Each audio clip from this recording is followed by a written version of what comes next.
Hello and happy Monday to everybody. I hope you're enjoying your Monday as much as I'm enjoying mine. It's not a secret, I've said it several times, and I've always prefaced this by knowing that this is a dangerous thing to say out loud in public, but I do actually secretly love Mondays. So I am also feeling pretty good today. It's been a hell of a morning already. I feel kind of accomplished, having done a bunch of stuff I was, procrastinating with for a while. Some of it was also, by the way, the video that I finally published. So go check it out if you haven't. But also other things. So my Monday's going great. I hope so is yours. Feel free, of course, to share. What's up? As always, happy to have you here for the start of the stream. We'll figure out together today at the beginning if hip hop maybe does go a little bit better with Albion than I thought. Because some of these tracks seem to at least kind of be okay, but we'll see. Tosha with the first message of today's stream, on Twitch at least. What's up? Or yo. Vitus says, I will find you in Mist today. Are you playing on EU? I mean, I'm guessing, otherwise you wouldn't write that. Yeah, okay, welcome. Welcome to the server of the living.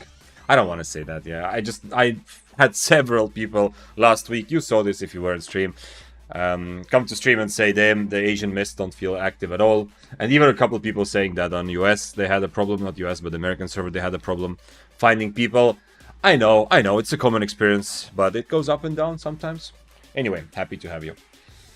Happy to have you on EU server, I mean. And of course, I will see you in Mists and hopefully kill you. Or die to you in an honorable fashion.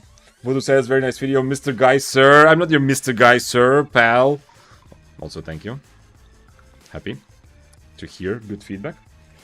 Yes, definitely getting better back into the rhythm of making not just clips together, not just putting clips together, but actually making videos from stuff happening on stream. Anland says, what is the quote about? Well, didn't you... what do you think is the quote about? It wasn't very hidden, the meaning. But you can try to guess what weapon we're gonna play today, and based on the quote for sure. But it's also... I know you're watching on YouTube, Anland, so... There's like the thumbnail of the live stream, which also should give you an idea. What's up, says Nusky? What's up? Hello, Azat. Hello. You know what's up. It is time for me to immerse myself in the dark side of Albion. And no, I don't mean anything weird or suspicious, but we are gonna do some proper bloodletting, hopefully today. At least to learn some of the secrets and figure out if there's a reason why this weapon has survived nerfs, buffs, changes in content, complete changes of the game, changes in balance, and so many more things, and it keeps coming up on top. I don't think playing Bloodletter at anything other than very, very high IP is really a good idea, but maybe I'm wrong. Hopefully I'm wrong. Now, one thing that is kind of attracting me to play this weapon that I have actually pretty openly always had a bit of disdain for, is that I have noticed recently how much more difficult this has become. And to play Bloodletter, to legit play Bloodletter, not just run around looking for free kills, but to legit take fights on Bloodletter, I feel like takes a sort of level of skill that is going to be very exciting for me to try to reach towards and to learn and to get that good, yeah? But we'll see. Maybe it will be too easy, maybe it will be hopelessly impossible. My plan for sure is not to just run around getting kills, but we will have a bit of the advantage I don't have on many other weapons, which is that I can reset if I need to. Nice vid. Thank you, Santiago. Once again, this is on YouTube and Twitch, as always. Here you see just Twitch chat, but I am responding to you in either chat, so pick where you want to watch. Would you fight the tier 6 half-spec deathgivers? Well, I wouldn't put myself at too much risk, Vitus. I mean, you've seen my streams, you know. I will probably fight you, yeah. I guess that's what you're playing, yeah? You're playing tier 6 deathgivers. The big thing with if you see someone, like if I see someone who is pretty low in terms of IP, big question is it worth it to put myself at risk? Now, on some weapons and some builds, it's clear, like I'm not going to... I don't want to risk my 3 mils... no mobility set, yeah, for some tier 6 kill. But on Bloodletter, I'm expecting that I'm not going to be in too much risk. Plus, I'm going to play mostly tier 7, at least until I get the hang of it. If we figure out Bloodletter is way too easy, we're going to move up in ranks faster. So, yes, I'm probably going to fight you, is the short answer. We'll see. Thanks for following, Neil Mondle. So what are we missing from this build? We are going to use a torch, no doubt about that. I don't have a torch ready, so I guess I'll need to get one of those. As for helmet, we have... Helmet is going to be very interesting. Several options that are viable. I'm going to start... Wait, actually I had the set here that we played before, so I can just continue with this to start. I'm going to go for Stalker Jacket, though, over Assassin. At least at the beginning, yeah? And I'll figure then, Assassin Jacket gives me some better options as well. Maybe Assassin Jacket is better to start out. I'm not sure. Stalker Jacket will give me an extra option to do damage, and I'll play my opponents in the fights where I do have an advantage. You know what? Let's start with Assassin, because I did that last time, and see if it works. Okay, we can get some healing potions in here. We're gonna have some poisons for some fights when I feel like healing is not really necessary. In fact, I can even maybe be preset on poison. And the rest of the build should be pretty simple. Just need a helmet. Many helmet options. I'm gonna start with Cultist. A bunch of people have 15,000 points, I can see that. Alexor says, by the way, does it even work at low AP? The cooldowns are too big. If you mean the build overall, no, it's not very good at low IP. I really don't think Bloodletter deserves to be put among, like, really good, or, like, even anywhere near the meta when we're talking about low IP. But I also feel that it is just outside the meta where it's viable, and it is fun. It's just difficult to actually play Bloodletter when we're talking about taking real equal fights, yeah? But it's difficult in a different way. Like, if you were here last stream and you saw I played this for half an hour, the fight I had against Wildfire,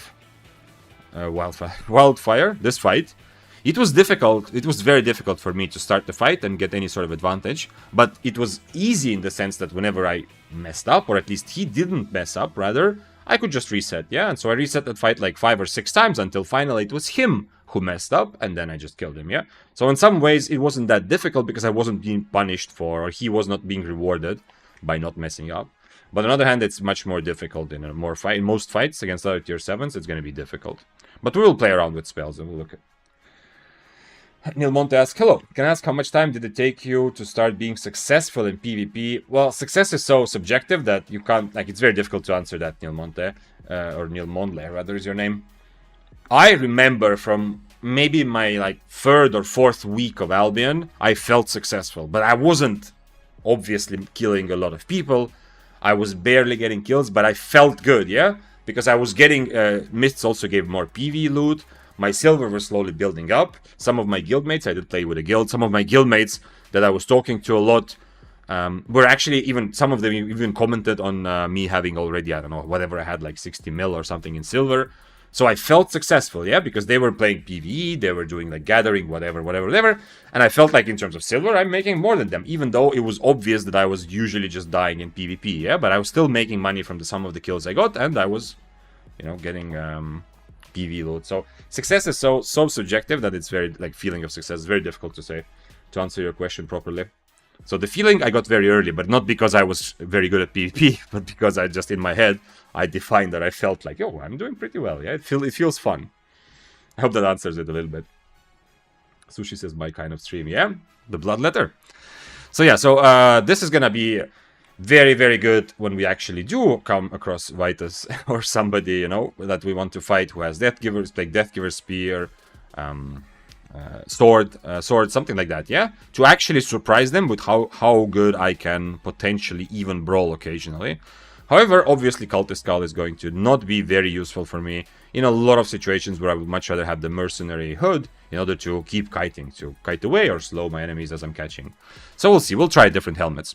Public service announcement to anyone, in case you didn't know, starting today, Energizing Shield has a longer base cooldown. This is no longer super duper best spell to be preset on for every PvP fight and then start changing around later. It's still probably very good, but just know that now instead of 20 seconds, it's 25 seconds.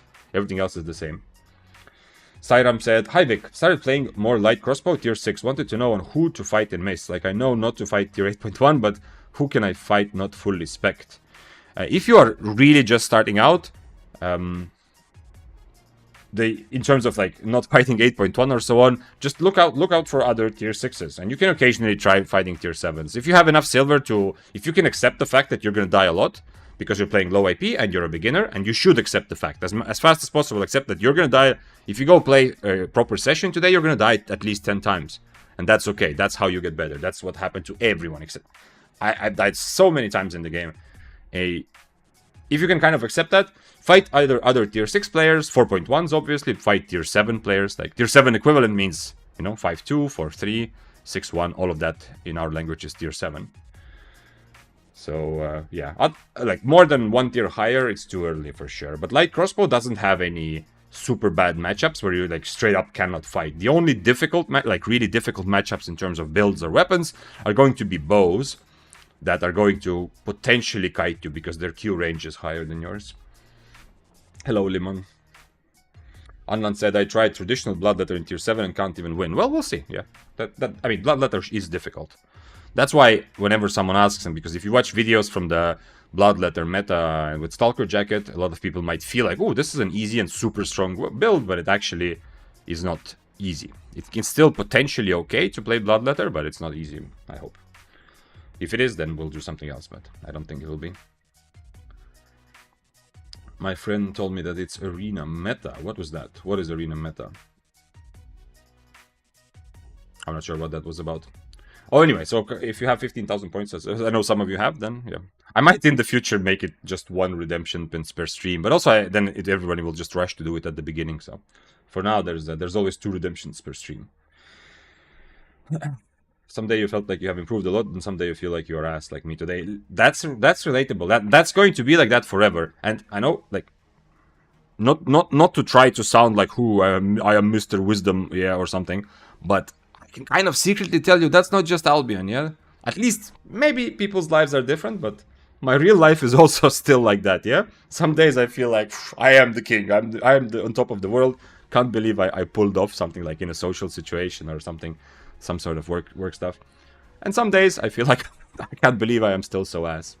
Yeah, so it's not just Albion. Yeah, I think it's gonna probably be like that forever, for everything. As it says, every time I get 1 million silver from somewhere, I'm tempted to buy a set of Bloodletter and just run to Mist and feed.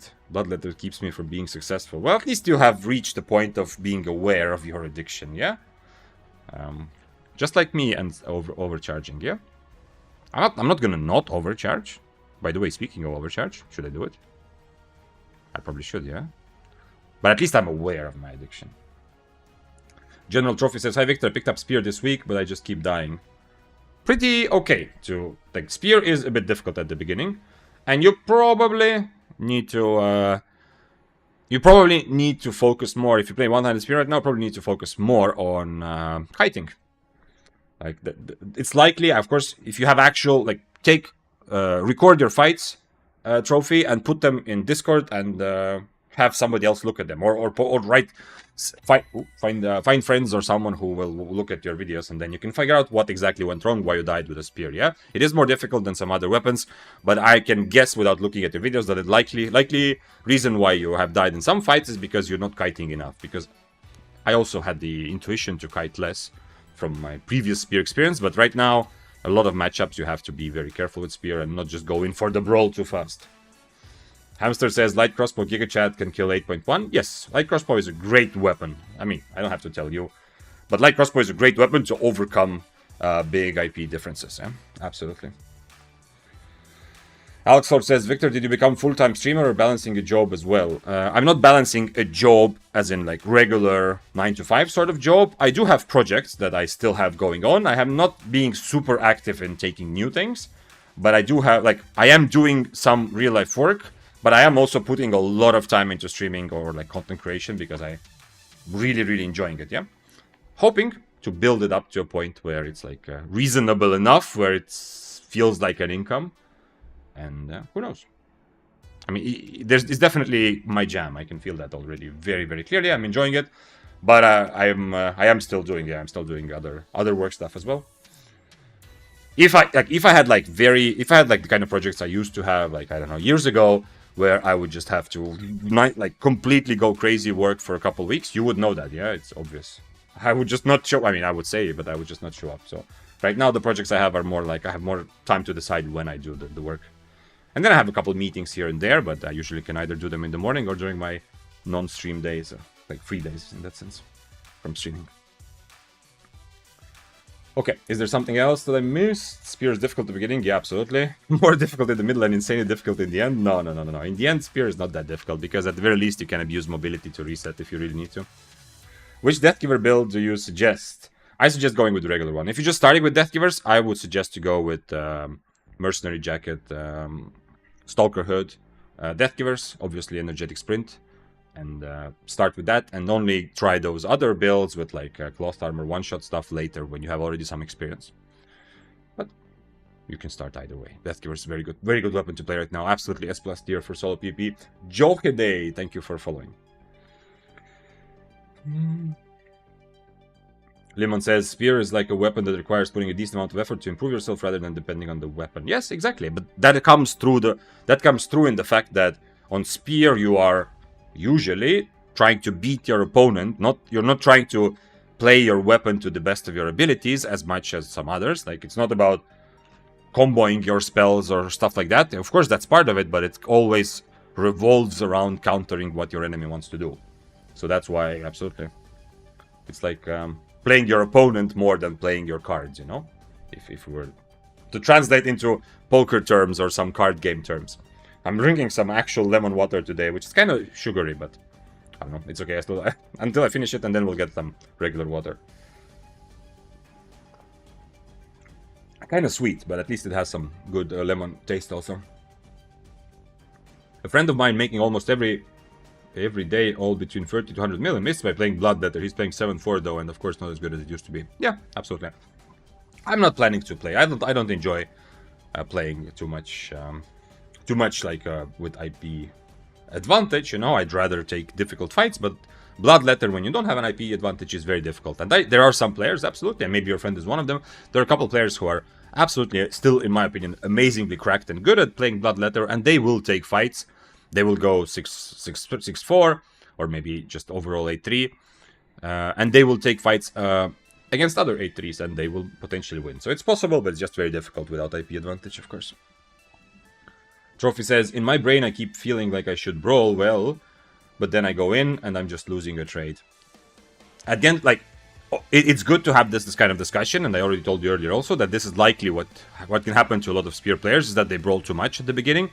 But at the end of the day, Trophy, trust me, you're going to get so much more value from actually discussing specific fights. Share them in Discord, find guildmates, community members that you have some trust. Even it doesn't have to be the best player in the world, just someone who has a bit more experience than you, and just show them the clip, yeah? Not like they are going to save you and give you some sort of, wow, aha moment, like you finally realize, like, this is, now you win every fight. They're not going to do that, but just having somebody who is experienced in Albion, even just somewhat experienced, look at your fight and suggest like, why did you use Inferno so early? Or maybe you should have waited for the third stack before you went in for the brawl. Yeah, stuff like that. Just to point them out in your fights, it's going to be very helpful for you to improve. More helpful than trying to, you know, create this general theory of how to play. Especially in a weapon like Spear, where the general theory will, in the end, very much depend on the specific matchup. Snowshade says, I made my first 8.4 kill last night. Congratulations! Yo, that's like a champagne moment. Very, very nice. I hope, I don't know if it was 1v1 or not. You can, of course, elaborate, Mr. Snowshade, but in any case, I'm very happy for you.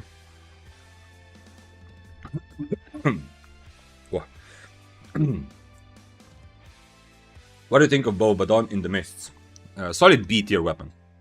It's good, it's viable, it's one of the best bows together with Sky Strider, but it does lose or have... It's difficult to play and navigate the whole Mist compared to most meta weapons, because you will be in trouble if there's a lot of rats, you know? It's a bit more difficult, and you might... Like, a lot of meta weapons will just catch you. Like, a lot of daggers, spears, swords will kind of be able to stay on top of you. But not all, but many. But if you like Badon, play it. It's definitely strong enough to play in the Mists. Mr. Tintin. Tintin. Thank you for following, sir.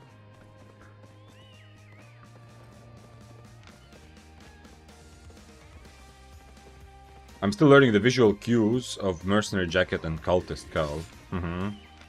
Yeah, I mean, it depends on how much... Like, at some point, when you are somewhat new to Albion, but not really... but you've already, like, you have some understanding, but you're still kind of new. The visual, like, learning the visuals, it can be a little bit annoying at some point, because...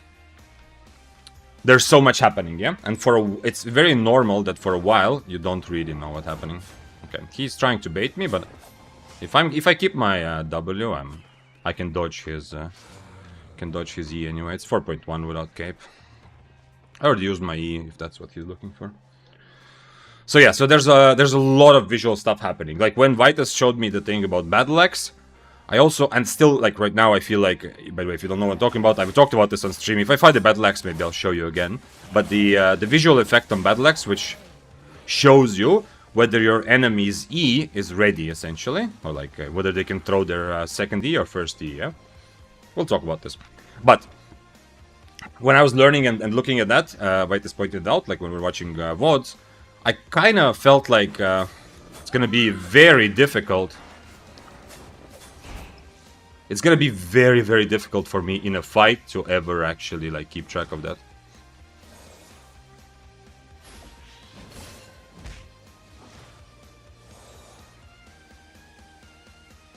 Inferno would have been better. He is 4.1 though, so... Okay, he just E'd away. So I'm guessing he's just running away now. He can do a lot of damage to me when I don't have Inferno.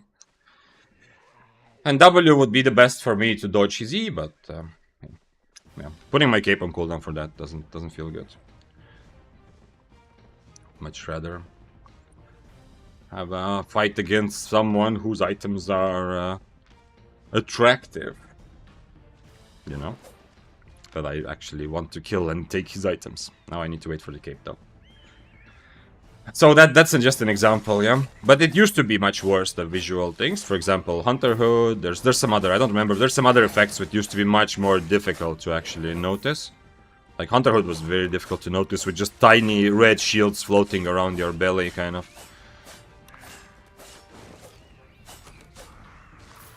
Gosh, for me still Adrenaline and Mercenary Jacket is so confusing.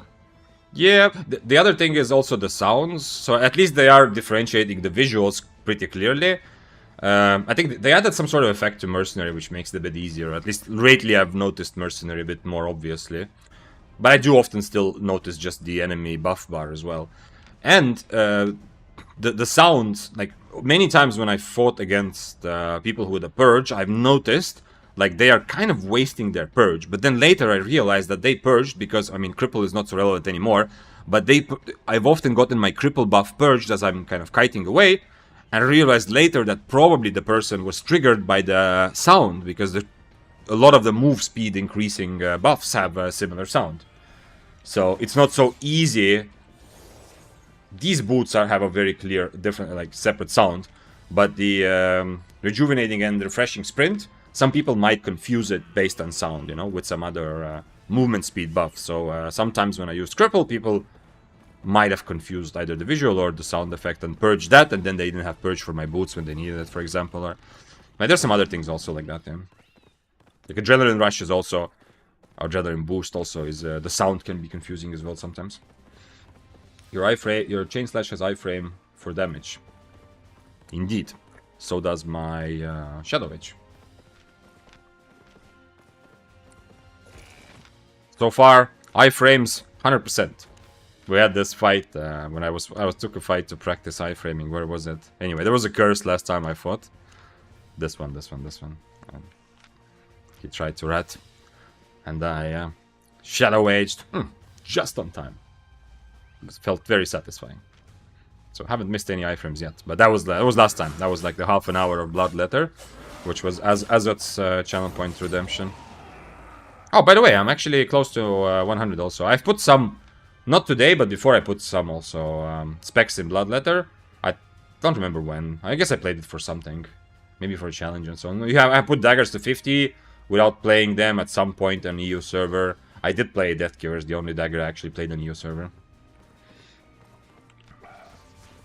But right now, for a couple more levels, I should look like I'm not scary, because I don't even have 100 in my Bloodletter. I might need to go fight next mist though. No, Snowshade says, didn't get killed, he's suicide, but if you want to check, Rafu, I kill him with tier 8, 100 frost. He is 7484. So you fought him 1v1. Are you saying that you fought him 1v1 with frost and you beat him? Oh, rare mist. Let's take rare mist actually. I don't have a purge, but maybe we can find a game. Like, this build is not terrible to try to kill a gatherer. So wait, Snowshade, you're saying you 1v1 them, yeah? I mean, you're saying you didn't get the last hit because he suicided to mobs. It would be nice to have a clip, you know, in Discord VOD review channel. You can even, like, if you kill 8.4, I think you can put it in Flex Your Success. That is pretty impressive, I think. It's not just for me. It will be fun for a lot of people to see how 8.4 dies. Let's see. Do I think I win this with Chain Slash, right? I should have taken Snapper, by the way. I fully forgot. That sucks, actually. I can even E to start the fight. It was tier 6 also, so.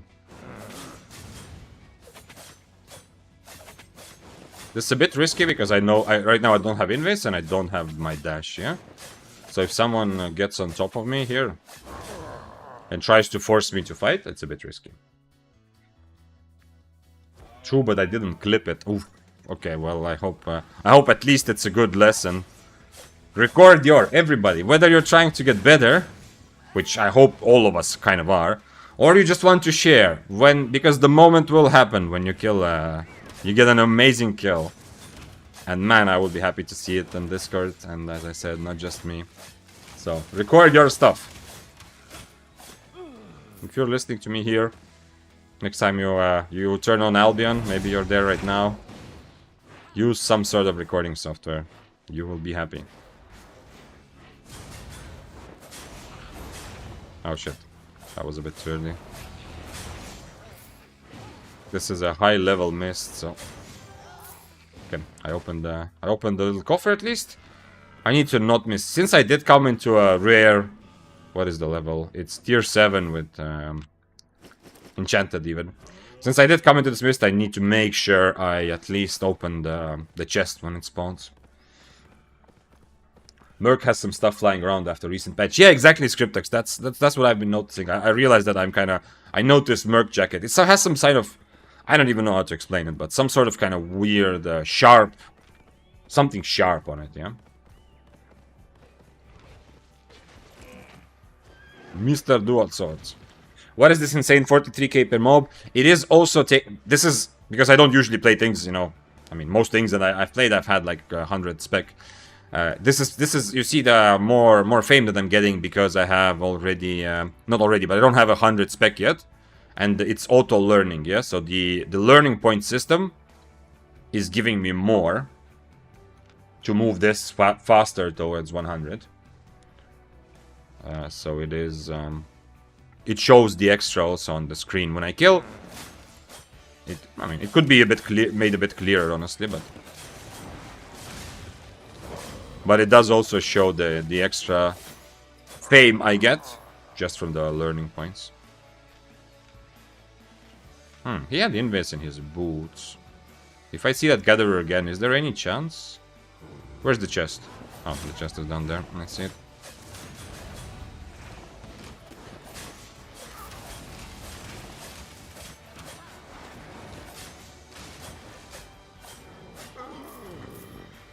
Okay, that was not enough to open it. Well, maybe it's good. I get to practice Bloodletter a little bit and get it to 100 in the meantime. In this mist, as you know, enchanted mist is much less active in terms of PvP. Vita said my first 8.4 kill was full attune, 7484 Bloodletter, and I was 6-3 spear and I didn't clip it.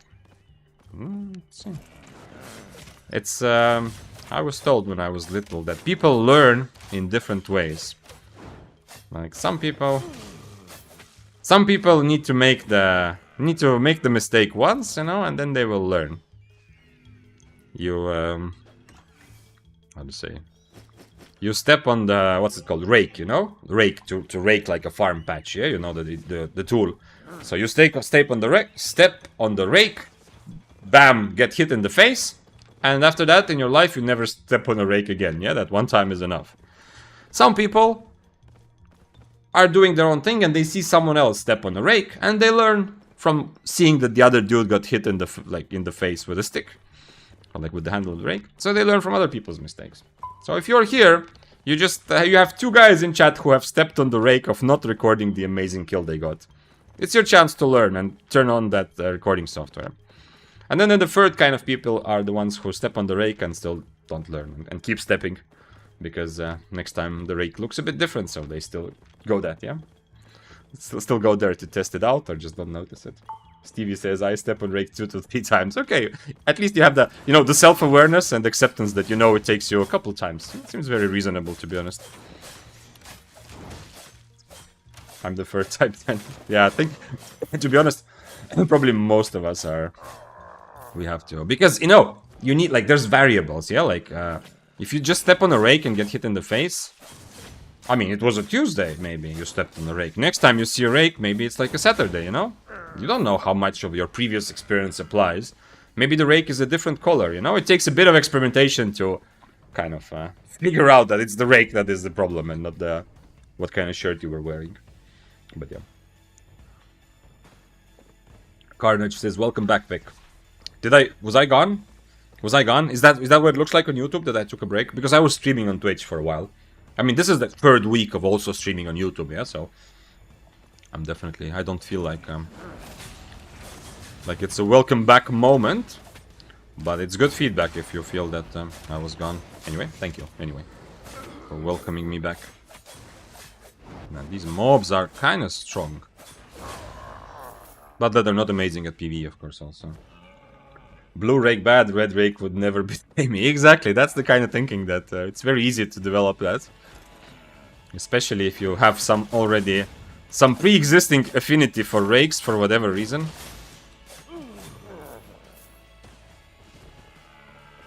I can only learn by stepping myself. Yeah, there's also some truth in that. So that, because in the original kind of story or joke or that I said, it's I mean, it seems like, okay, the smartest dude is just, you know, sitting across the street or wherever he's sitting and just looking at others step on rakes, and he's like, okay, well, now I learned, yeah? It seems like that dude's the smartest, but there is some truth that maybe it's better to step on a rake yourself. You know, at least once. There's definitely a lot of things in life, and also in Albion PP when I talk about it, there's a lot of questions where, yes, we are discussing, and it's interesting to have the discussion, but you can't get around the fact that you just need to go out there and you need to take the fight, yeah? Like, it's, unless you already have played thousands of hours of Albion, and even then, I'm not sure, but unless you're like already very experienced, it's unlikely that you will be able to directly learn from somebody else's experience of a specific matchup, a PvP matchup, and apply it to your own, like, directly. Sure, it will be very helpful for you to see how some of the best players solve the same situation, but after that, you probably still need to go and experience it yourself. I'm not sure if it's smart for me to be on Chain Slash here, but I guess we'll find out.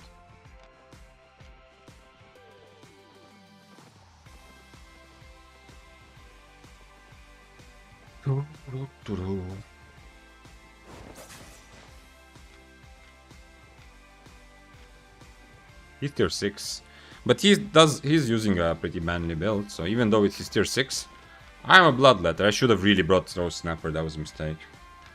If I do want to take a good tier 7 fight and surprise some spears or swords or deathgivers, I need a Rose Snapper for that for sure. But I can go out after this and into Brazilian.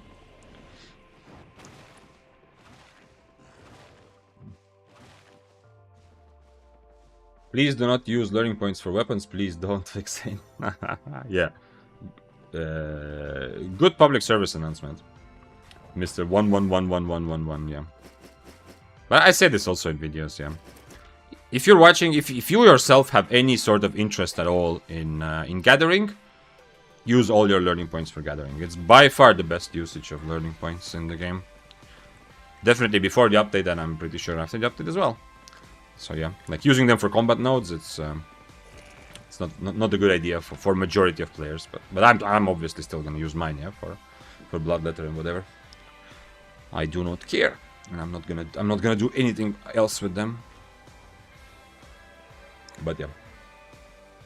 For everyone else, it's a good point to make. Update made literally no change. It's still same speed to spec up. It's just very, very easy after the update to accidentally waste all of your points. By the way, did you try roast pork 7.1 or 7.2 comparing to pure mist? At some point... Wait, roast pork? Did I try... I don't remember what I tried, but that was like a long time ago for low IP spear, and that was not 7... I don't remember if it was 7.1 or 7.2. Right now, no, I have not tried, no. And I'm pretty sure I will prefer pure mist and the combination of not just healing, but also having more HP to begin with, to have more time to work with, yeah. If I am gonna take an actual proper tier 7 versus tier 7 fight against someone who can brawl. Maybe I should preset back to dash, just not to die if someone comes up, rolls up and starts attacking me and I'm not ready for it. Or if a bunch of people try to team up.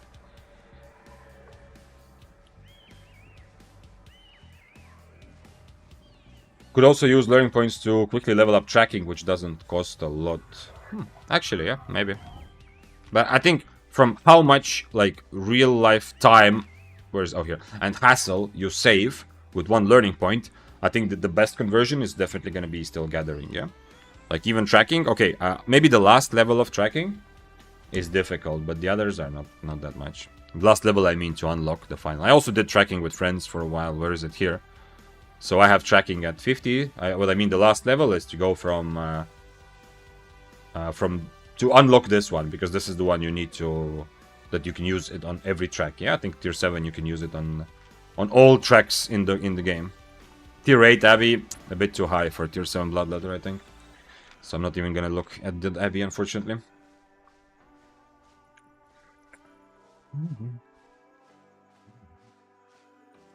Cryptex says I did waste 400 points on accident. I don't know. I don't remember how many I had, but after the update, the first day, I wasted everything. Kind of by accident, but, you know, I don't care. Yeah. For me, it was okay. Whatever, I'm anyway just going to use... I'm probably just going to care about the combat nodes. Blacko said, after 1,000 years, I convinced myself to start gathering. I had that already on Western server as well.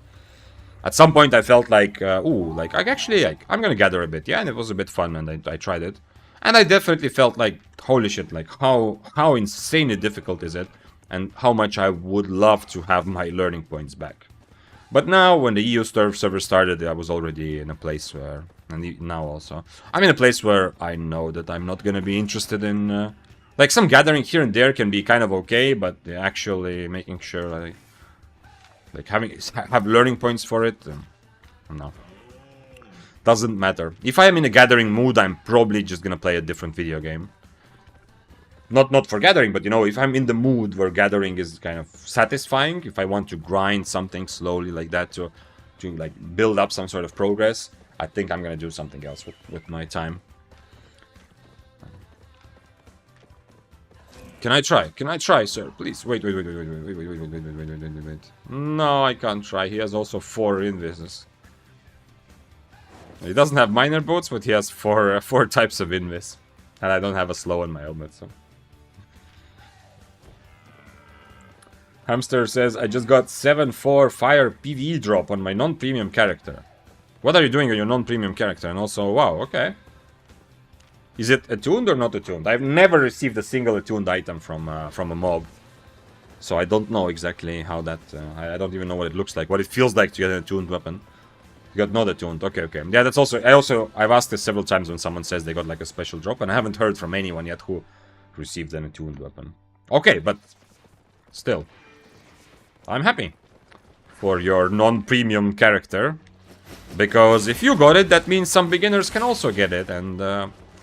I mean, it's nice for someone who is kind of new to be able... What do I need? I need a snapper, yeah. For someone who's kind of new to get a bit of that, like, boost. It does definitely boost the kind of enthusiasm a little bit. Like, wow, I got such a nice drop.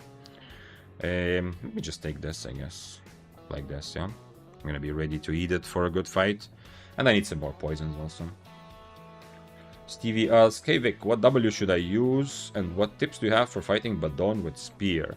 Look at their W. If Badon is using Frost Shot against you, you need Harpoon.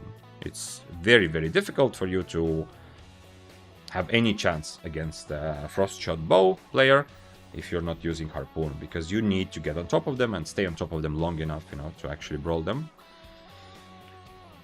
Other tips? Well, try to stay on top of them. And keep your Inferno for their E. You cannot reflect Badon E, yeah, but the Inferno is still very, very strong and relevant for when they E and inevitably hit you. Other than that, well, at some point, like this is not spear specific, but on any weapon, if you're running a build where you don't have access to Harpoon, or for whatever reason you're not able to get on top of the enemy, you don't have the spells for it, or you miss them, just walk away. Just walk away from the bow until sooner or later they use some of their mobility, their boots or their W, towards you to keep you in combat and to try to start killing you, yeah? Start finishing the fight. Then is your moment to turn around and strike, because now they have used one of their mobility tools, so they have fewer options to keep spacing. But a lot of fights against Kiter bow will take 2 rotations, because they can match your boots, they can keep spacing with their E, with their W, and you are trying to catch them with your W and your E. And then at some point, if you hit your spells, you're gonna get on top of them, they use Invis, and create a bit of extra space and start kiting again. But the second rotation, the next time you get on top of them, Invis cooldown is so long that they won't have that option anymore. So the second time you get on top of them, usually one of you is dead. That's like a very general kind of characterization of a lot of fights with a spear against a bow. But don't forget, it always depends on the specifics of the builds, yeah? Like some builds will be very different.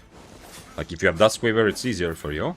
Or if you have Stalker Hood to get them out of Invis. But maybe they don't even have Invis. Maybe they're using Cultist Robe, in which case you need to be thinking about, are you going to cancel it?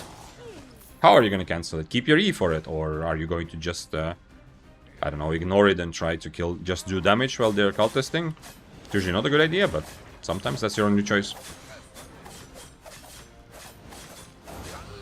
Okay. Back to regular mist, so hopefully some PvP waiting for me here. And I brought Snapper now, at least one piece of juicy Snapper.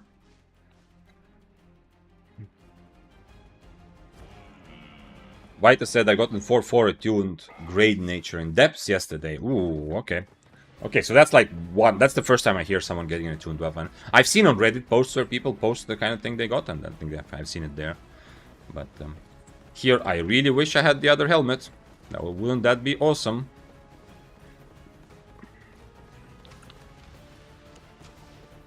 Can I somehow fight him from far? Is there any way? Or am I just simply dead if I get on top of him?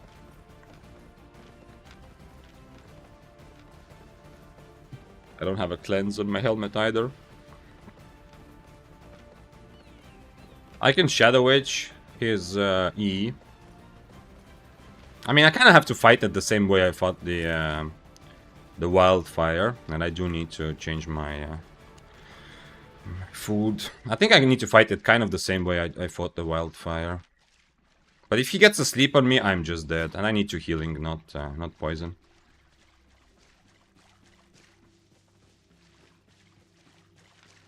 He's tier 8 and he wants to get dismounted here. Okay. Oh, okay, he dismounts, nice.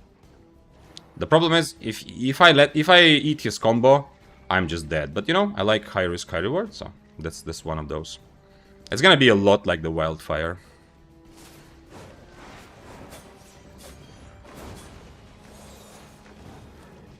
Okay, he used his boots. That's why I changed to Invis, yeah? Because these boots, hopefully I will be able to waste out his whole boots duration by going Invis now.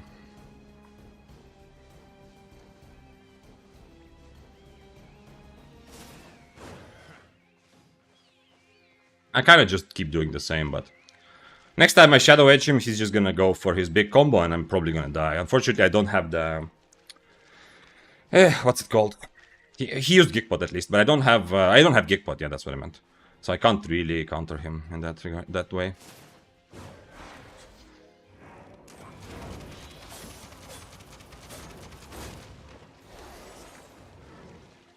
Okay, that's one potion gone.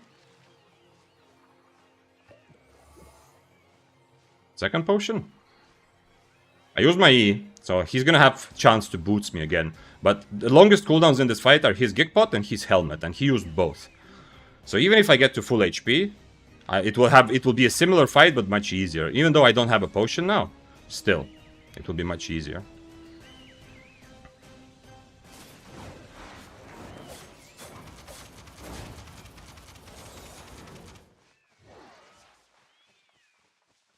I don't know.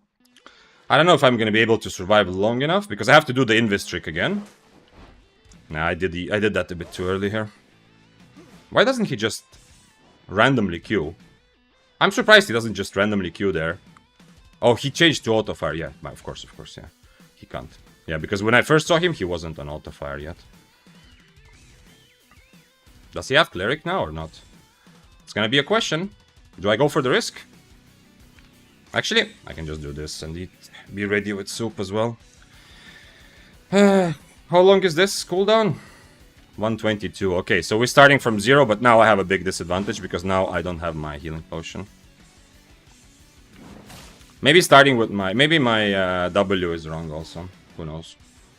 Because it's nice if I can cancel his E, but since I have to get close to him from far, I need a way to get in and then also a way to get out, yeah? So it doesn't work exactly like that, like I wanted.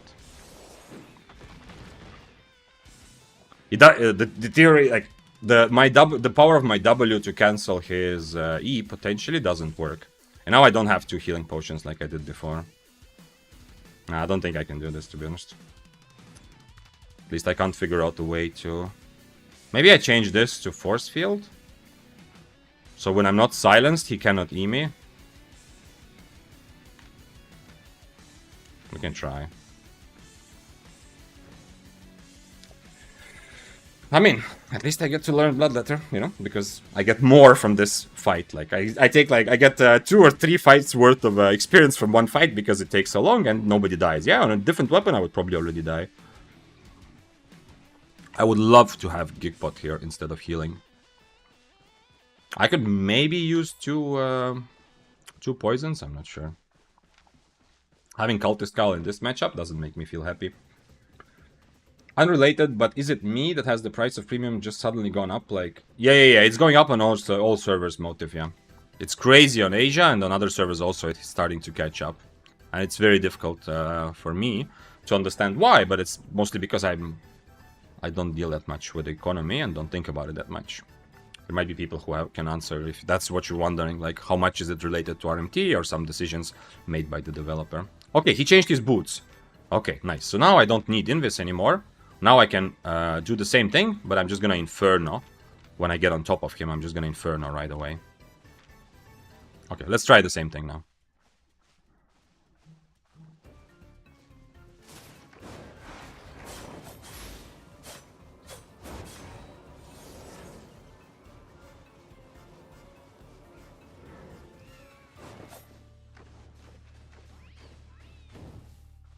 I still need to wait like 30 seconds so that I can actually use 2 potions. Otherwise, I don't know. This is just gonna the same thing is just gonna happen forever. And I have to I still I don't have a good plan for this at all. As you can maybe see, I don't know how obvious it is. But it does feel kind of okay. Okay, we are healing full again. Never mind, I'm not healing full.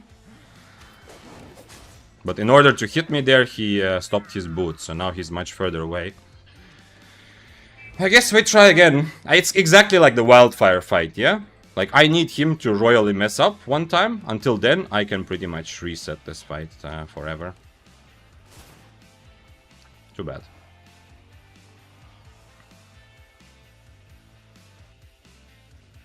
I mean, if he runs into me...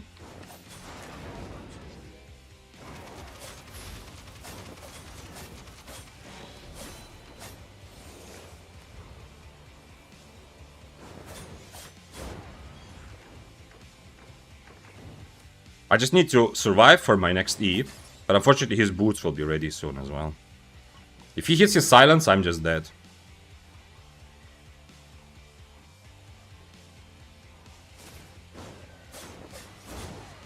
Okay, it worked. It worked. Just like the wildfire fight. Man, that was fun. I must admit, Bloodletter is a lot more fun than I thought. Because I get the freedom to reset, yeah? Because it's so much easier for me to take a long, slow fight, figure out what are my options, what I do. And in the end, if I got when I got 1E when he was under 40% HP, after that it kind of feels like I'm probably winning, but you don't know. But it felt like it. I didn't get the Inferno off, but he's he E'd early, he escaped, like by the time he escape proc, my Inferno was also up already. It's difficult to admit, you know, like, I almost don't want to say it out loud, but I'm really enjoying this. Like, once again, from his perspective, it sucks. Now, okay, I don't have that much sympathy. I mean, his build, he's going for the one, like, he's going for the meme cheese, yeah? So he's used to people out-mobiliting. If I was playing a spear, I would also run around until he fucks up, yeah? Because, I mean, I can't just go in and just give him my items for free, yeah? So in this case, the fact that I'm Bloodletter is not the most critical aspect. It's more that his build is designed, essentially, to try to bait in somebody and cheese them close range, yeah? So it's a bit different. But still, I do feel like it's almost like guilty pleasure from the fact that, you know, I feel pretty safe for the whole fight. And when he changes boots, I hope that makes sense. Yeah, I was on Invis, because otherwise he's gonna soldier boots on top of me, sleep me, and do whatever he wants with me. And that's a bit too kinky for me, so I decided to Invis out his soldier boots. But when he changed his boots, I don't need Invis anymore, so I can just play with the Inferno. Damn, Bloodletter is fun. Bloodletter is weirdly fun. Vita said, just ratted full 6-3 Shadow Color on EU plus 4 mil. I love that you are having also like a new adventure, yeah? Since Vita, when EU came out, you didn't start on EU, right? It's not like you made your character already and then went back to play your NA character, yeah? So for you, it's like the beginning adventure,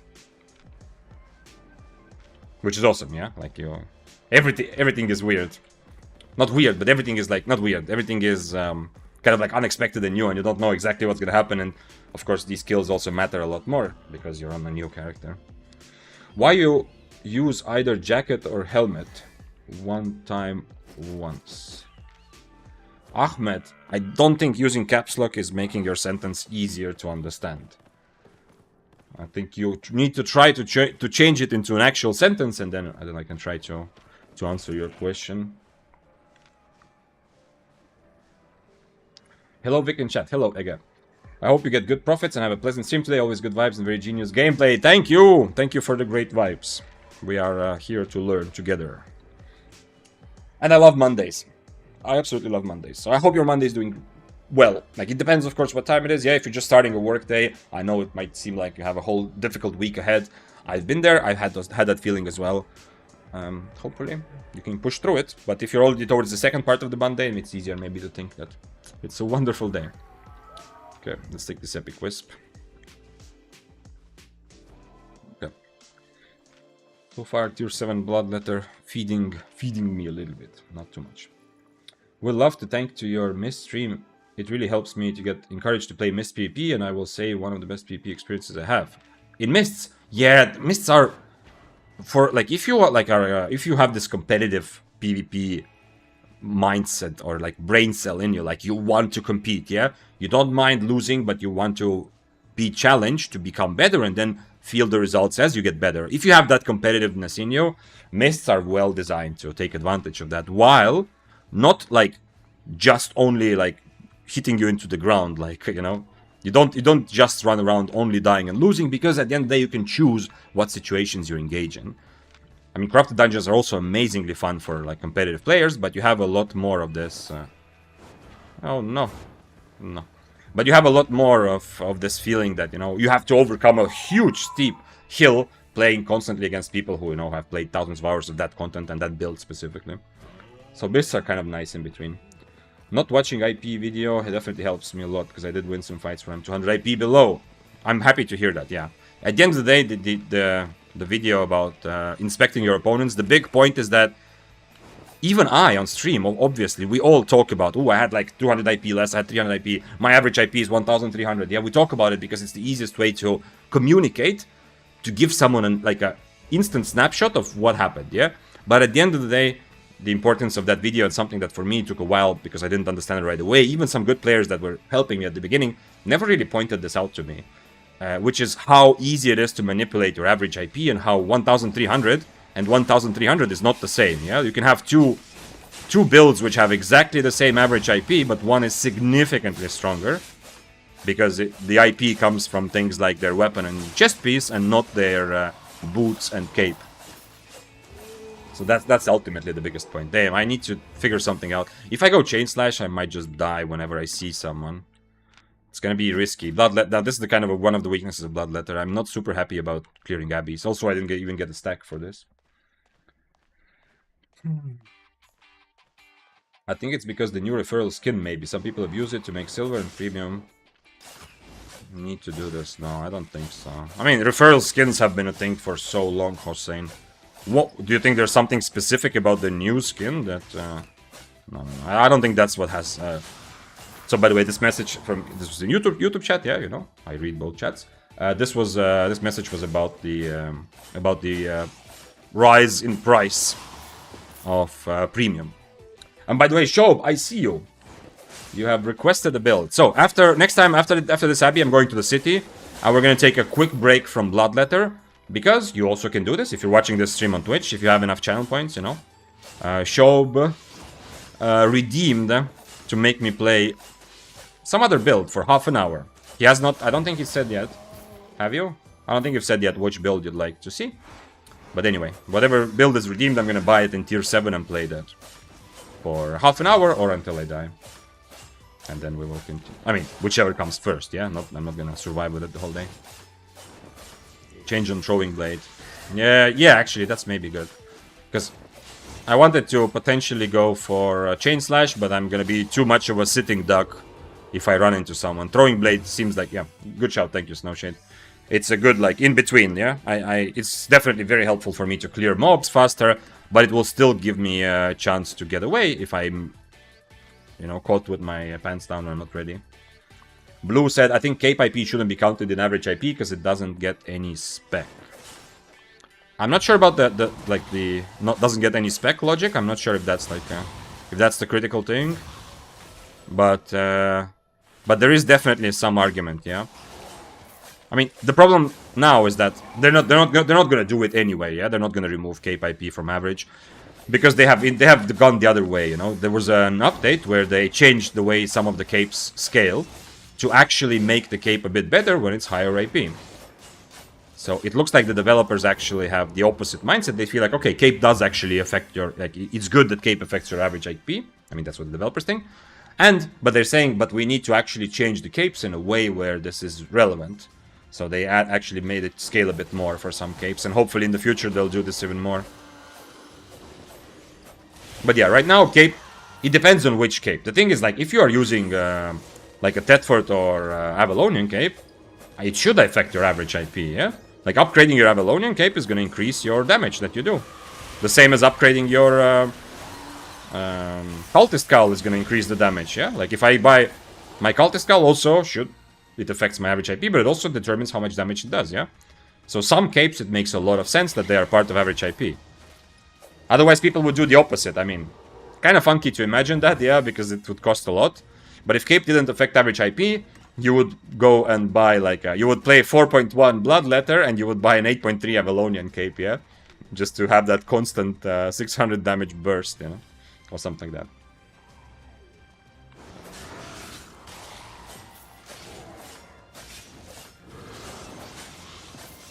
Corrupted Dungeon Prophet is more consistent, which is why good to keep my 10 mil where it is. Mist is more of a gamble, but generally... Yeah, true. True. Mist is more of a gamble. You don't know what's gonna happen, and that is a big part of the fun. But mists are also, like, it depends on your specific builds.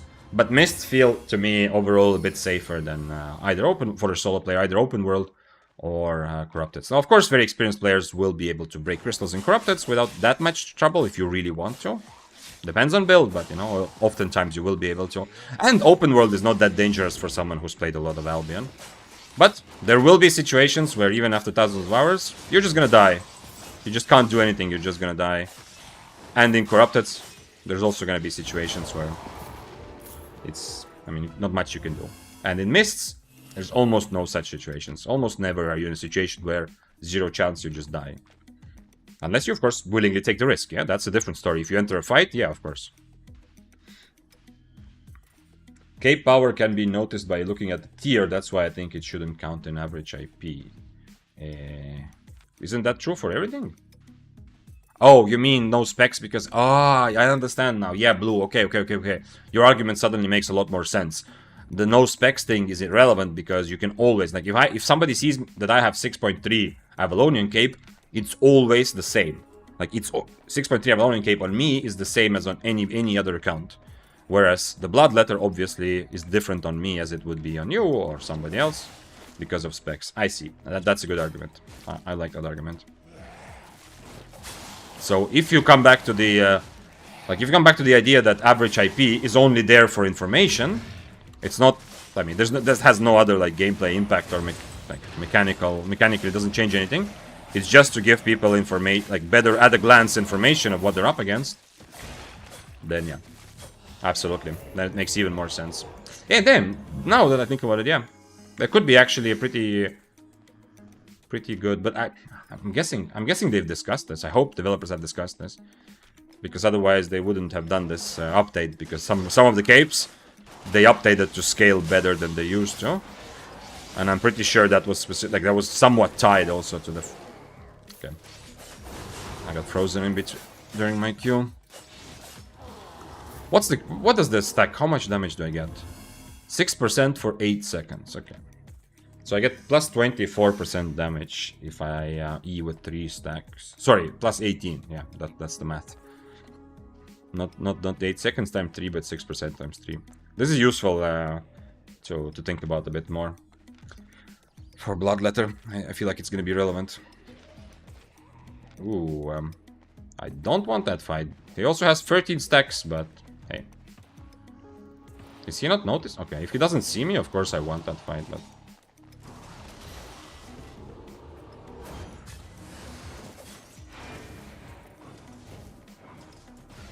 Unfortunately, Demon Boots, yeah.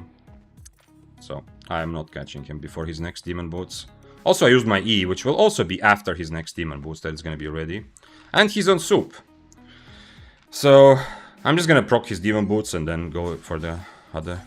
Go to the other side, I think. Nothing else I can do. I wish I had an E here, but... Demon Boots. It makes sense. It makes a lot of sense to have Demon Boots on Arclight Blasters. It's a very good weapon to bait.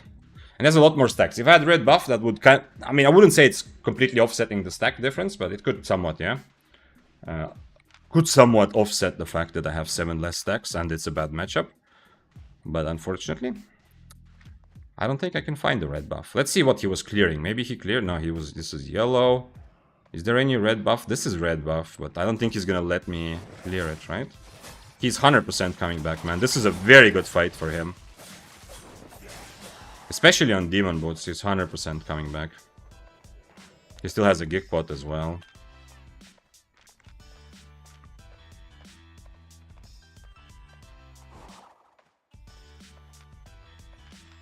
He doesn't have a lot of specs, though. At least there's that in my favor, yeah? And he's still on Stalker Hood.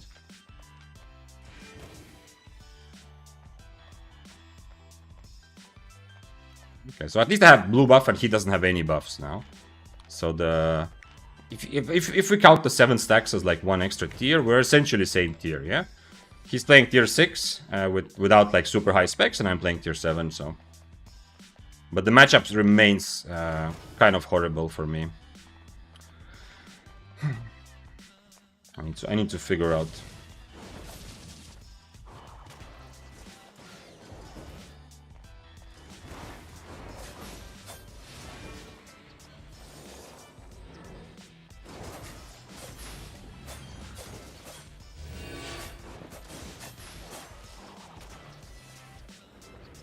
Okay, that's his boots.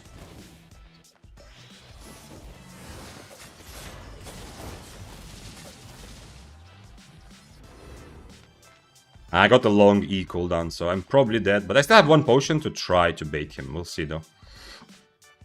He's gonna just Demon Boots into me. Is this Avalonian stew? No, it's regular stew, okay. The moment he clicks Demon Boots and runs towards me, I'm eating my potion. He's also on Carleon Cave. Kind of weird, I don't like that.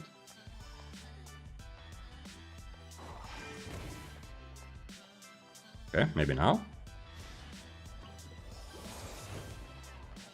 Double Q. His next is double Q.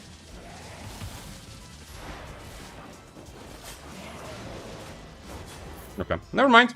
Ended up being easier than I thought because he used all of his E's to catch up. Ooh, this would have been so much easier without Demon Boots. And he had some money in him. 700. Man, Bloodletter. Oh, okay. Wait. We have a challenger. Okay, never mind. The challenger's not actually challenging. Okay,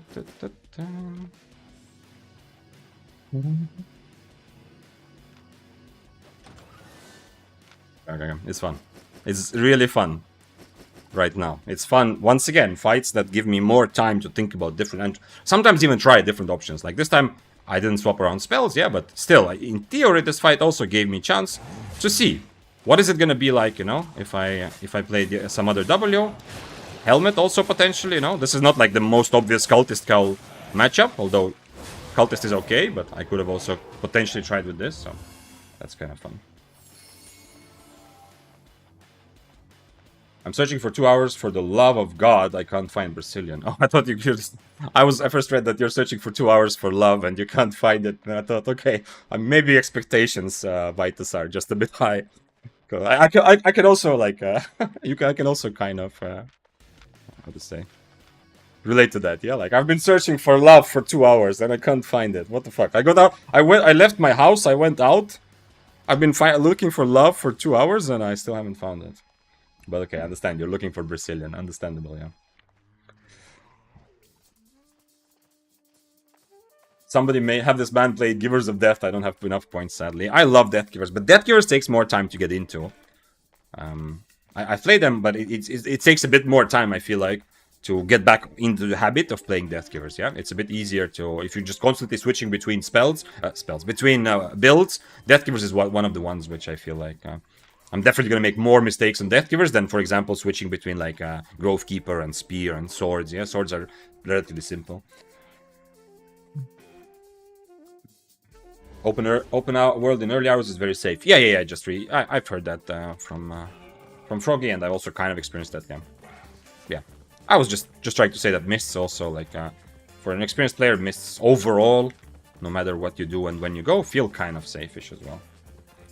Should have had W2 instead there to catch up.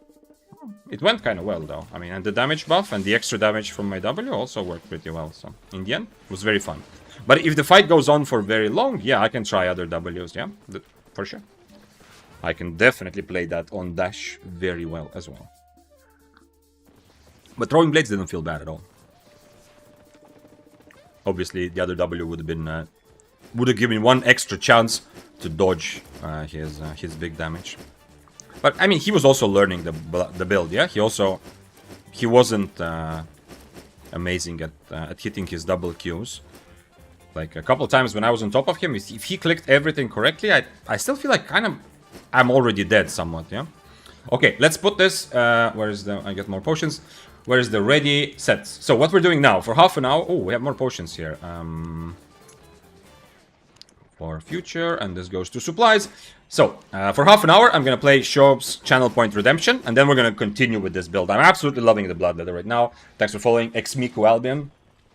It's much better than I thought, and of course, when I'm actually trying to take fights and not just trying to run around finding free kills, maybe if I play enough of this, I will actually realize that Bloodletter is a decent weapon to play. But it should be much more difficult when you're taking even fights than a lot of the like regular, simpler meta builds. But we'll see.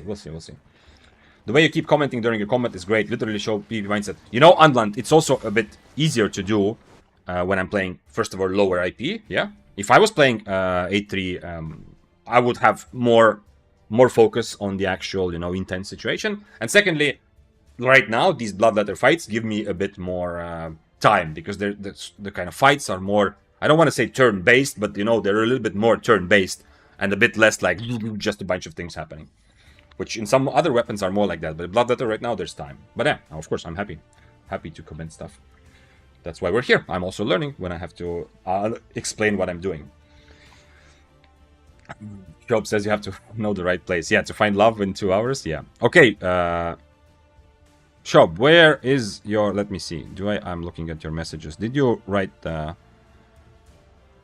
Ava Fists, your choice of build. Oh, that was your... So the only thing you are saying is just for me to play Fists of Avalon. Okay, we'll play Fists of Avalon for half an hour then. I mean, yes, because it's a channel point request. But you said you don't care what build I play on Fists. Which is interesting. Very, very interesting. Are we gonna do this? Are we gonna go Stalker Hood? I think so. So, Stalker Hood, Assassin Jacket. I'm not gonna go super cute in any way. We're just gonna go something pretty basic. Stalker Hood, Assassin Jacket. Did I have Smuggler's Cape? I should have more. Yeah, okay. Smuggler's Cape. I can essentially play the same build. We just can change. Okay, I did change to Stalker Hood, but once again, helmets right now. Albion in general is in a good place for solo PP balance specifically. Yeah, the feeling of having so many different builds that can meaningfully compete is amazing. Like you're not limited to just a couple strong builds and that's it. This is like mostly about weapons, yeah, because we usually talk about builds, we talk about weapons. But a big part that I'm also really enjoying is that helmets specifically, like other items as well, but helmets right now feel like it's so open, yeah. There's so many of the helmets that actually exist in the game are legit, have very good use cases, are not just some sort of weird niche thing, yeah. So I'm gonna, how much do I have? 72. Okay, good enough specs to not feel too bad about it. Siphoned energy, because I am gonna overcharge, because why not? And let's go see if we can find something with this. Oh, did not buy it. So this is just for half an hour, and you can also redeem channel points, by the way, anyone who's here. You can redeem up to, there can be up to 2 redemptions per stream of making me play whatever. Would you do 100 dagger stream one day, Sungun? Not on my it's not on the short list of things I want to play soon. But never say never. I have nothing against playing 100 dagger. It's interesting because it is kind of tactical weapon, you know? You have to think about your opponent's defensives. You can't just press buttons, yeah? So maybe, but I'm not thinking about it right now. Okay, so I'm gonna overcharge this. That felt good, finally. First overcharge of the day. I'm gonna eat the food and we're gonna play this for half an hour or until I die. We'll see. Thanks for following Trasher411 and Alks VCS. Happy to have you. Today is a Bloodletter stream, but right now is a Fists of Avalon interlude because of channel point redemption from Shoib. I don't know. Every time I pronounce your name a little bit differently, you know, to add spice to life. Random meme says I still hate Smuggler's Cape. I don't hate it, but it is definitely still not balanced, yeah. But there is no still, because the change to Smuggler's Cape has not happened yet, yeah. That's planned for the next update. Oh, somebody ran through there, but who was it? I didn't see. Hello, sir.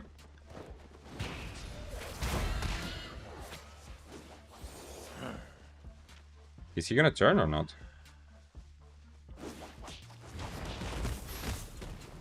I guess not.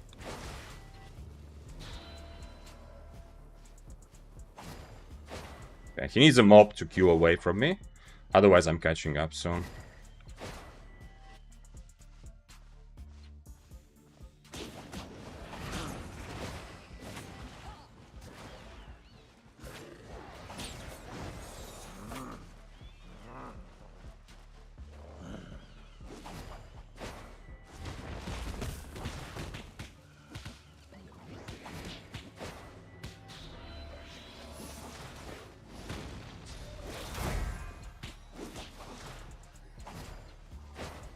Damn.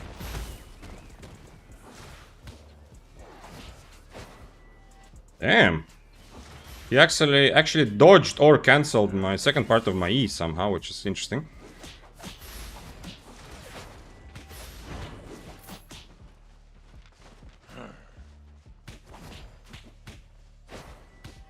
Is this enough to... Do you think I have enough to kill him or not?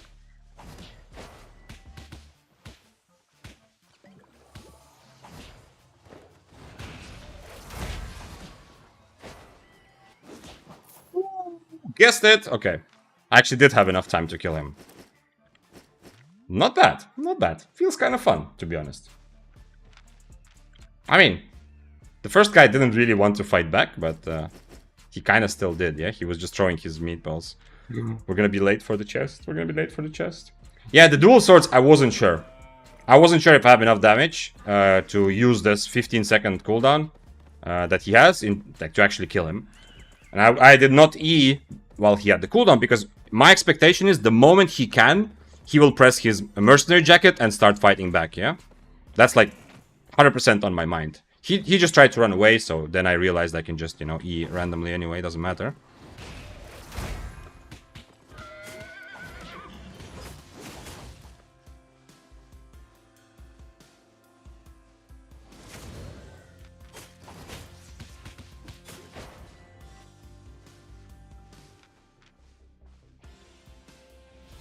This is a 4.1, by the way, so shouldn't be too scary. I don't need potions that I don't mean my W is also bad for this fight, but you know, I'm just gonna Inferno when he gets 3 stacks, expecting him to E.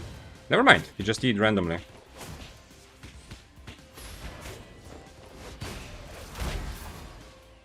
Yep. Okie dokie. Maybe the weapon is worth it? I don't know. Fighting for the chest.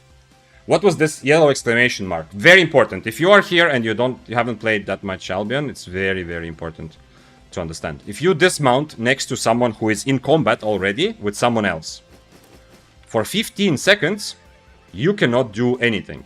Oh, like this guy here. That's kind of unlucky for him because, you know, he didn't see that I was in combat. So, for 15 seconds, you cannot attack, you cannot use spells. This is specifically for mists, yeah? If you dismount next to someone who is already in combat with someone else, you can get absolutely messed up. The dual swords was not able to fight back.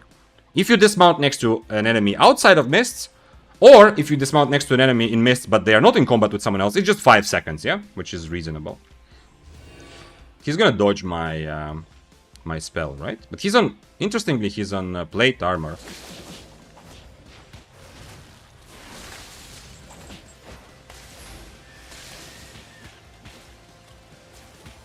Is this actually good damage? I don't know. I think he's doing a lot of damage, but I've never seen that. I've never fought against this this weapon before that he's using, so I don't know.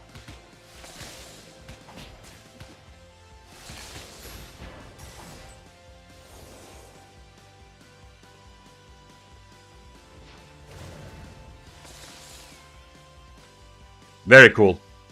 Very, very, very, very cool. Someone else dismounted at the... Oh shit, he's already ready. Then I might just be dead here. No! No! I'm alive. 32 HP, not even worried.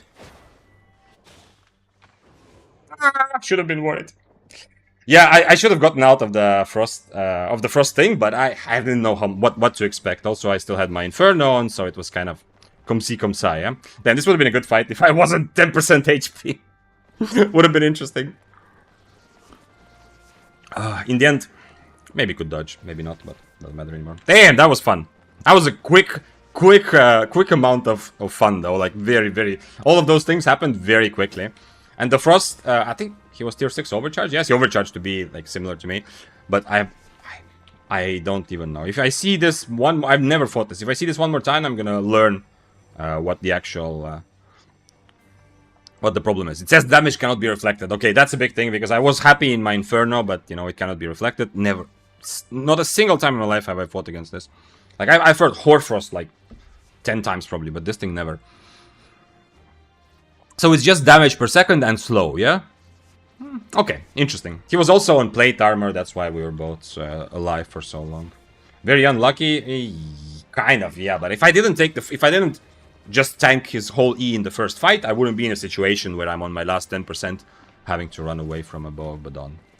I had some stuff, like he got some decent kill fame also, because the kills, like all these things from before and the chest, I still had on me, but that was fun. That was a fun interlude. I did not expect to be fighting like 5 people total, yeah? In such short amount of time. Thank you, Shob, for... with a lot of channel point redemptions, they make me want to play the weapon more. And fists are fun, yeah, for sure. They are flexible enough to take almost any fight. You have to be tactical, yeah. Right now I wasn't swapping spells, but if I was a serious 1v1 fight against something like a spear, a sword, something like that, maybe deathgivers, I would have been I would have had also to swap my spells, and that would have been part of the strategy, yeah. Also, I very clearly I wasn't sure if I can E the frost staff when he started running away. There was a chance when he was running away. There was a chance I could have E'd and maybe killed him, just purchase boots, yeah. But I was too worried to miss my E, so I didn't go after him. Maybe I should have. Hey, but you get, like, by being here, you get to learn stuff without dying, you know? It's like me stepping on top of a rake, so you don't have to, yeah? You can look from afar and learn. In this case, I mean specifically that if you ever see Glacial, at least you kind of know now that it can't be reflected. Not that that's like the most critical thing, but in this fight in general, I also didn't know that it's gonna last for the whole fight, yeah, but all of those things is just interesting, you know, because you usually never see this. And his whole point was to stand and fight inside it, as you saw. So next time this happens, I mean, he was also tier 6, yeah, and I'm playing a channel point redemption, but if there was like, I can't see him here, because he didn't die or kill me, but if it was like a legit tier 7 versus tier 7 important fight, after he uses this, and the problem I think why we never are going to see Glacial Staff played in solo anyway, is just, what if I just walk away, yeah? What if I just don't stand in it, yeah? Sure, he had Graveguard armor, but after that, what if I just walk away, you know? Then he doesn't have an E, and that's it. It was very action-packed 5 minutes. Yeah, it was. Hey, yo, hello, Unknown Supremacy. Hope your Monday is wonderful. Should have been worried. yeah, should have been worried, yeah. True. Better to replenish fame reserves. Next build request will be the Arcane. Well, I do have fame. Like, I have enough fame credits. And most things I have enough fame also to play, like, for example, Arcanes, you know? Like, just to put extra if I need to. Have you played 2 build requests today? Nope, just one randomly. And you can see also if you... I think it should be... Let me put...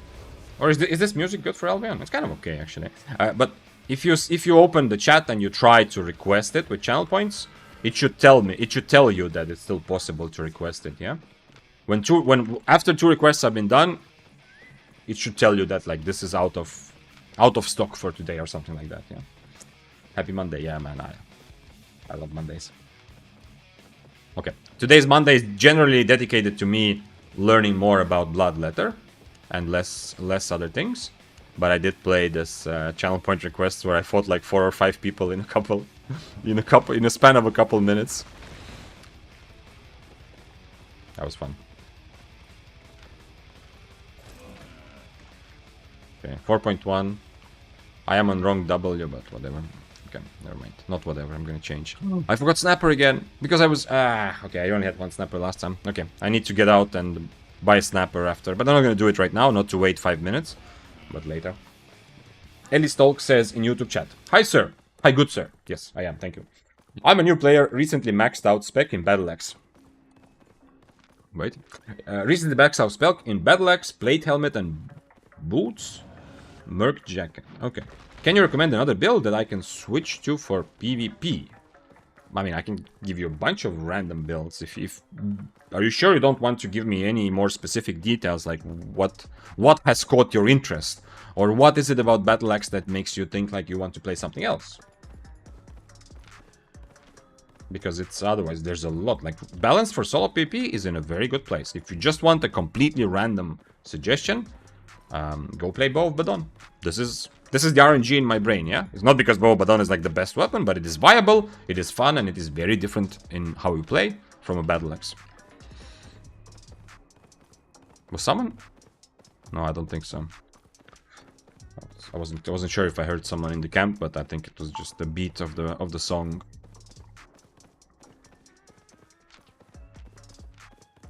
It's the same 4.1 guy from before. I mean, in proper Bloodletter fashion, I should probably try to kill him. He wants to fight because I am perfect food, you know, for this sort of situation. Oh, there's someone who might actually be interesting.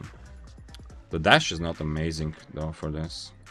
Also, I need to change potions. And I should change food, but I didn't bring the other food.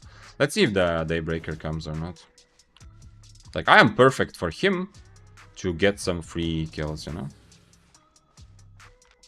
Like, not free kills, but I am exactly what he's targeting, essentially. Okay. Interesting that he didn't even E on me. This is, to be honest, very, very unattractive. I would much rather him go fight something else for me to, for example, the tier 6 Daybreaker if he overcharges. Yeah, I want to take those kinds of fights. Even though I don't have Rose Snapper, which I kind of need for these good fights. Like, fighting a 4.1 where it's actually kind of close, you know, because it is definitely a fight that should make him kind of happy.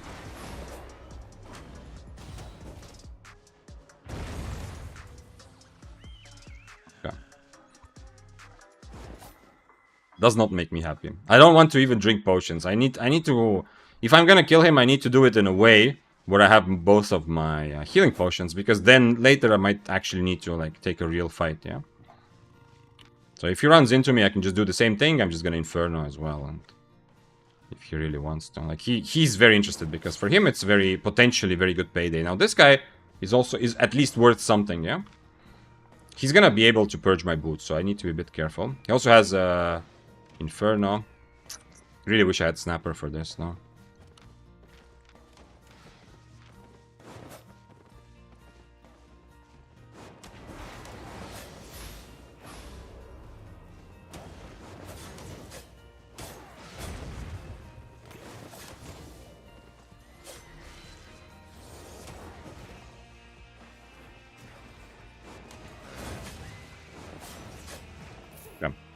I'm in combat with this guy also. I just would like to have my Inferno, but it's not the most important thing in the world. He's an Impaler. I need to try to guess his Impalers here. There we go.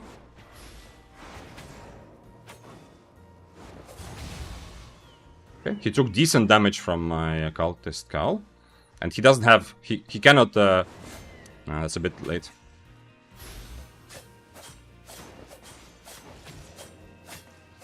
He cannot purge my Inferno now.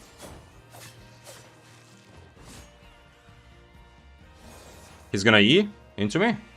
He's not. Interesting. Okay, now he finally did. Can I do this without using potions? I don't think so, right? He still has cape, so I need to be careful. Okay, I'm gonna drink potion. He's gonna have boots before me. Definitely good decision to drink the potion there.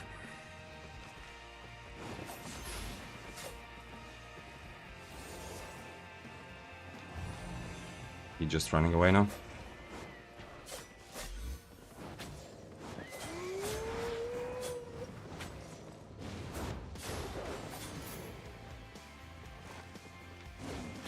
Baylor? I'm not sure if I can get away from him here, but we'll see.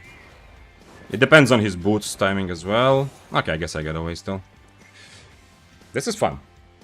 It's fun to practice, yeah? It's kind of like, in some ways, like stress testing the weapon, yeah?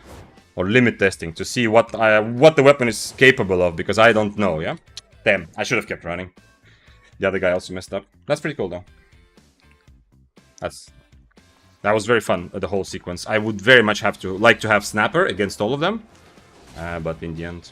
I also, probably just need to keep running. I was a bit too ballsy there, because I couldn't also run in straight line, because the map ended, so that's why... It was a bit easier for him to catch up. And Spear has, like, he has good enough mobility to almost be on top of me. I'm gonna run away from him eventually, but, like, slowly. So maybe. Anyway. Really fun. And I was able to do what I wanted, because, as I said, I need to kill this guy without drinking potions, without taking too much damage, which I was able to, because the actual guy on the screen that I need to be ready to fight is this. And I did, like, decent job dodging his Inferno. He didn't hit any E's. always kind of fine, but still I took a lot more damage from this. And when I see spear, I can obviously run away, but I don't want to. I want to see what happens, and maybe I can get away, yeah? Because then I learn. Maybe this is time to sell. I don't need 400 potions. I don't even know why I have 400 potions.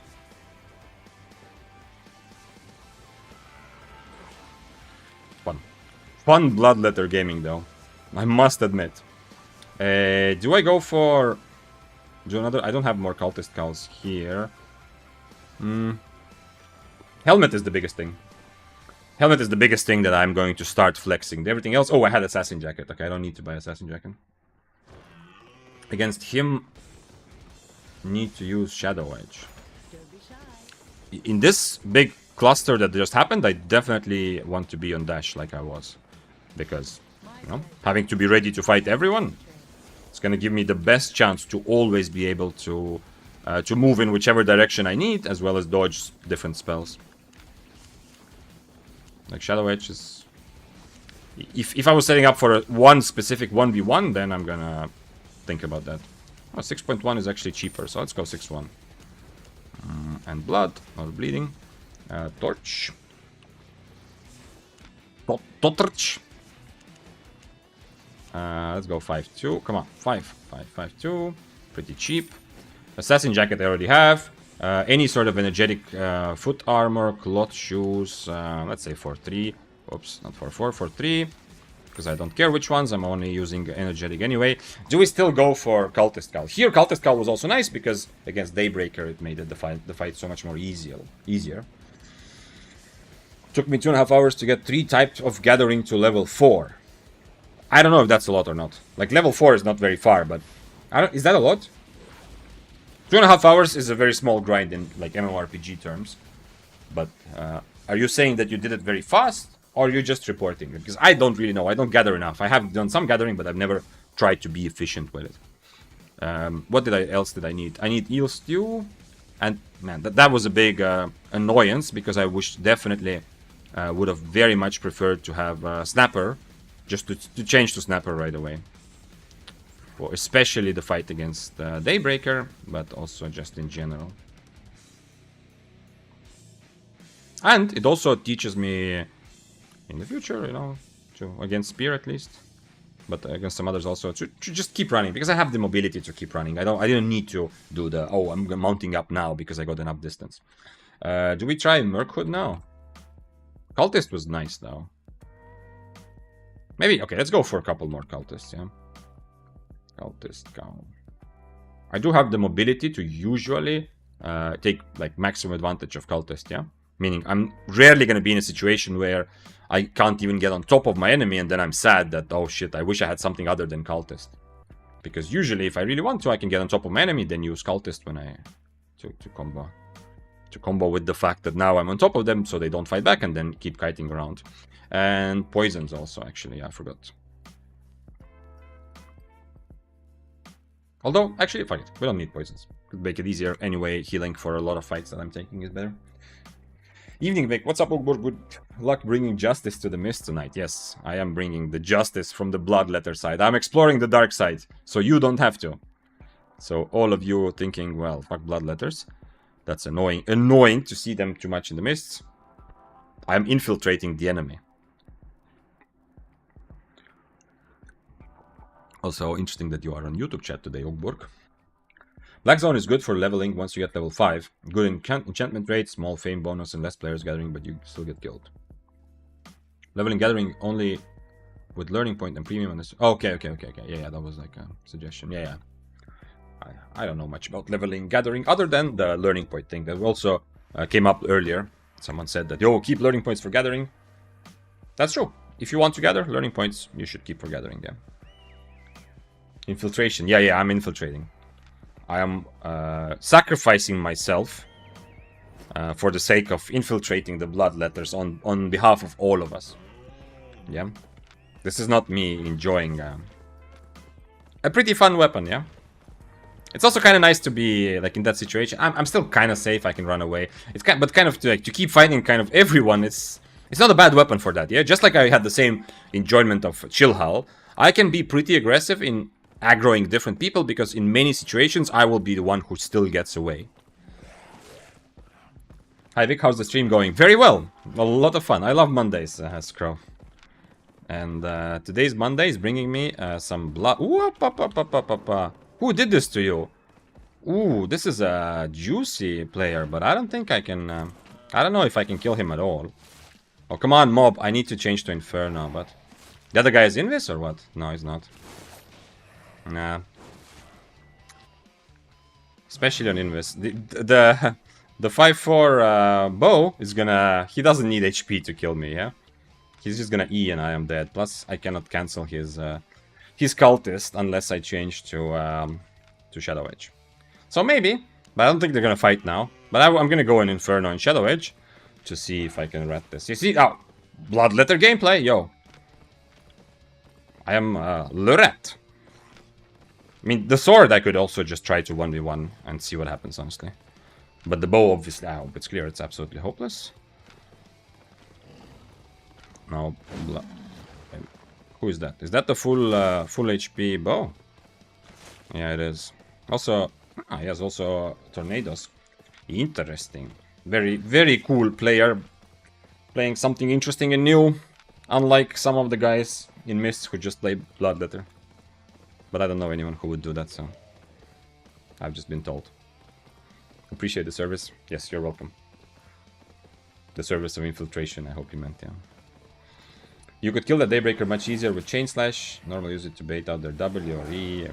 Yes, but keep in mind, guys, this is... when I'm fighting in the middle of a bunch of people, or in the middle of the mist, and it's not a clear 1v1, and it's not a 1v1 I want, yeah, because the dude is not even tier 7, he's... the Daybreaker was tier 6, the other guy was 4.1. If there's a bunch of guys, a lot of the theories of, ooh, this would be perfect, you know, against that specific one enemy, a lot of those theories are weak, like, be a bit careful with that, yeah? It's better for me to have spells that I can manage the whole situation and see how it develops, who else shows up. And, for example, when the spear comes later, if the spear comes, and even if I'm like 40% HP or so, so higher than I was when the spear attacked the last guy, I mean. If I'm on Chain Slash, it's GG. I'm just dead. I'm just instantly dead without any... How? Why are you so low? What is this? Is this some sort of Giga bait? Why do you have... Who is doing this to you? Second time I see this bow and he's almost dead. And this guy is full. What the hell? So yeah, so keep that in mind, yeah? Like, yeah, Shadow Edge would be nice. Yeah, Chain Slash would be nice for this. But a big reason why I'm preset on Dash, usually. Right now I changed in case I need to rat this guy specifically. But, yeah, I'm ready for everything. I'm ready for the situation to develop.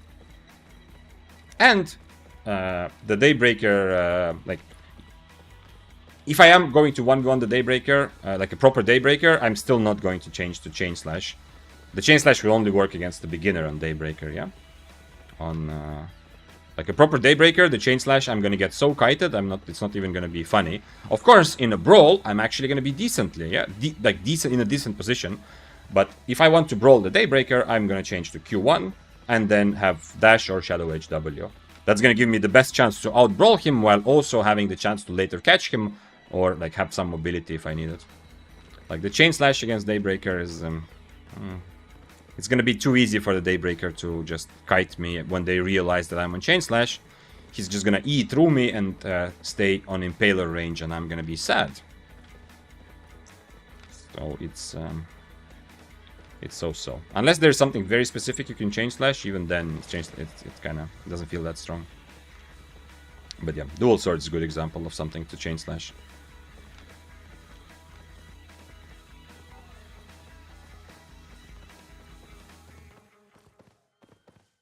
I'm on YouTube, says Ukburg. My new video released today directed me to your stream. New video released today directed me to your stream. You're saying your video, because I also put up a video today. Are you saying your video directed you to that, or me writing that new video released directed you to go? And then, okay. I'm not sure what you meant, but anyway, doesn't matter. You can be on stream, you can be on YouTube, you can be on Twitch. Enjoy life from wherever.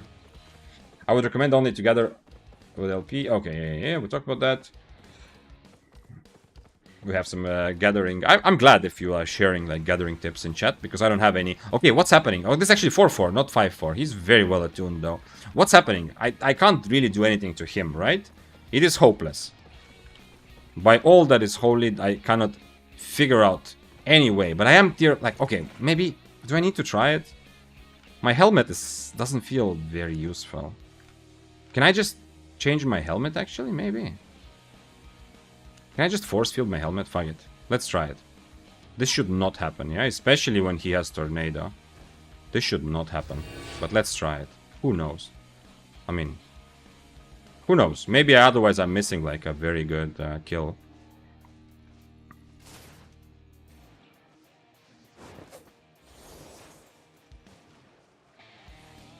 He's using... Nah, that was not good. He's using the short range Q, so now I need to full reset somehow. I need the next mob.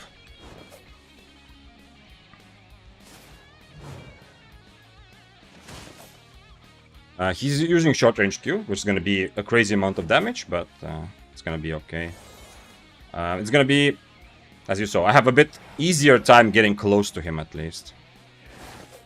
Oh, come on. Give me... Mobs, stop, stop, stop. I need energy. Stop attacking me. I'm a good guy. Even though I don't look like a good guy. Okay. When it comes close, I try the same.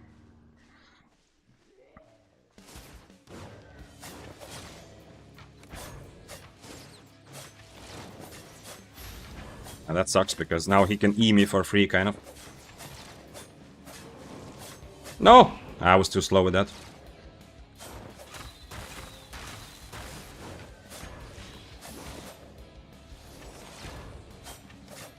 Nah, I can't kill him with just one E, no chance.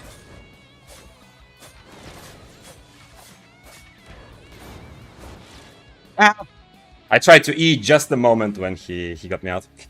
Yeah, it's too much damage with the Qs. I really need to just E and try to kite him, but the problem is, the moment I start kiting him, he's just gonna use his robe, yeah? I was a bit too early, I was a bit too late, I mean, with my cancelling his robe. And my Inferno, it's kind of... I think I just need to tank everything and just, you know, bite it and just think, okay, I hope I survive. Just tank everything until he's E, yeah? The fact that when he E'd, I didn't have my Inferno anymore. You know, I just almost instantly died. I did have 2 potions though, and he has 0, yeah? So in the very end, Tornado sucks. But in the very end, if I do get him under 40% HP and his cloth armor, like, it's not crazy to think that I can... I probably can't, yeah? Because I'm never gonna instantly kill him from 39% HP. He's gonna survive and undead and probably kill me anyway. But at least I'm happy to have tried, yeah? Happy to have... It was a bit less hopeless than I thought. But the damage from the Q spam is too much. Without any E, I was just... I mean, also he has full attune, yeah? Which is makes it more worth it, but also much more dangerous. And I cancelled this way too late. Why not Cultist for the Brawl and then save Inferno for E? Because, Sushi, if I do that, how do I get close to him? And if that doesn't make sense, try to think of the rest of my build. If I use Cultist for the Brawl and Inferno for his E, then how do I close the gap at the beginning? If your answer is Shadow Edge, then after I Shadow Edge, getting close to him, I have no way to cancel his Cultist robe, yeah? So he's just gonna... Like, he's gonna heal a good amount just next to me. What do I needed an Assassin Jacket here. Yeah, let's go. Let's go. Use Siphon. I was overcharged, Ahmed.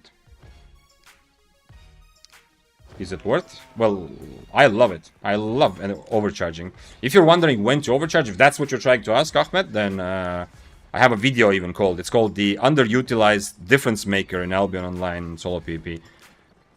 And to help you understand when to overcharge. But on tier 7, it's not a terrible strategy to just overcharge all the time, pretty much, yeah? Like, you can do that and you won't be, like, you're not gonna be in a bad place. Okay, Rose Snapper was actually... Rose Snapper has become much more expensive. Rose Snapper was nice there, definitely I need Rose Snapper to have any chance. Eel Stew... I'm gonna get Cabbage Soup just in case, although it's unlikely it's gonna be coming to play. And of course Siphoned Energy to overcharge. You're right, maybe E to start. Yes. I should have E'd a lot earlier just for damage. But the fight is, like, he's on cloth armor, so the fight is going to be pretty quick. We both do a lot of damage and take a lot of damage because of his cloth armor. I'm going to go reroll quality a little bit. And the problem, if I start with E, I can't really, no, I have to just stay on top of him. I'm not, I don't think I'm going to survive on him, on top of him long enough for my next E to be ready, I'm afraid. And if I start kiting or running around, I'm giving him like a free chance to just use his robe whenever, yeah? So I feel like, wait, how do I feel like starting with E is okay, but it didn't make, it also didn't feel like this is it's gonna give me a much better chance. Overcharging tier 6 is cheaper than using tier 7 gear. Yeah, if you're using tier 6, I suggest to just upgrade your gear for the 100k rather than overcharging it, to be honest. Like, upgrade one piece of your gear so you're constantly stronger. I think you're the only Bloodletter without Stalker Jacket. No, Yezel, not at all. And I mean, in this fight, once again, I'm not using Stalker Jacket anyway. Doesn't matter. Right? I mean, if I had Stalker Jacket in this fight, I would change to Inferno anyway, to try to Inferno his E. But unfortunately, he did so much damage because of tier difference and cloth armor that the whole time I was on top of him, I wasn't really... I was feeling like I'm slowly and surely dying anyway, so I felt like I have to Inferno. But probably I shouldn't have. If I took the fight again, I would just bite the bullet and decide like, okay, if I die without him even using E, I die. Whatever. But if I took the fight again, I just wouldn't Inferno at all. Until he actually uses his E. I feel like that was probably a mistake. Let me eat the food.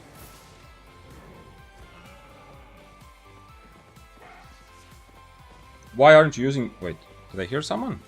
Did I hear Deathgivers E, or am I going crazy? No, it's not Deathgivers Z. It's the mob. Is he gonna fight me? It's tier 7 and it's not a good... it's not a matchup I really want to play. I guess he's not gonna fight me. I'm using everything already. Well, luckily, because I should get absolutely destroyed by him. In theory. Oh, except for the E-Invis potions, that's the only thing I have. Why aren't you using Beef Stew with this build? Because I want cooldown reduction against the majority of the mists, you know, when I'm running around and fighting 50 people, or seeing what happens, and ratting, or getting ratted. And I want Rose Snapper for proper 1v1 fights, when I'm gonna surprise my enemy by actually being decent at brawling. I don't want Beef Stew for anything. This is not some kind of funky cloth armor Bloodletter build, just so we're clear, yeah? The only thing is, like, I'm not using Stalker Jacket, sure, but I am essentially, like, using, like, a normal leather armor Bloodletter. Hoping to take proper fights, yeah? The economy in Asia is so fucked up, man. 51 premium. Yeah, I know, Vishy. I've heard. And yes, it is fucked up, but I don't know. How else does it affect your life other than the premium price? Like, if you're not buying premium for silver, the rest of Asian, like, if we have other guys also here who play on Asia, either as your main server or, you know, one of the servers, does it mess up? Oh, noble drops are back. Holy shit. Yeah, I forgot about that. Yo. Wait, let me put it in the title quickly. What was the name last time? New special. Yeah, I forgot. Of course. This week you can get new drops again. And of course I have them, like everyone who is part of the content creator program. Give me a moment just to put it in the title so that more people see, like, ooh, this is the stream I want to watch. Yeah, get it? New special drops. That's going to be the name of the stream. I mean, not the whole name, but let's see if it works. New special drops. Nice.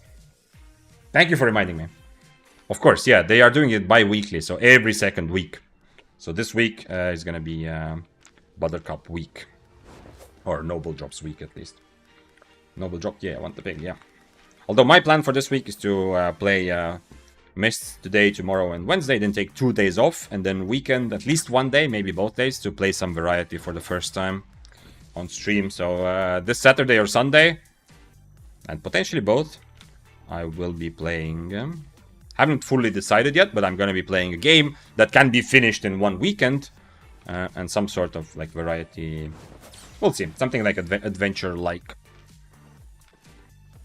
Ooh, Mr. Spear, but everyone's low AP. I haven't found really too many people, you know, to challenge. I have very good build against him. Well, except for Snapper, but, you know, he's lower IP, so... How do I get those drops after connecting my Twitch account? You need to watch on Twitch, Mr. Zoom. You don't have drops on YouTube, unfortunately. He changed to Cleanse on his helmet. Interesting. And he's on Cripple. Can't I just brawl him on Cripple? He's low IP, kind of.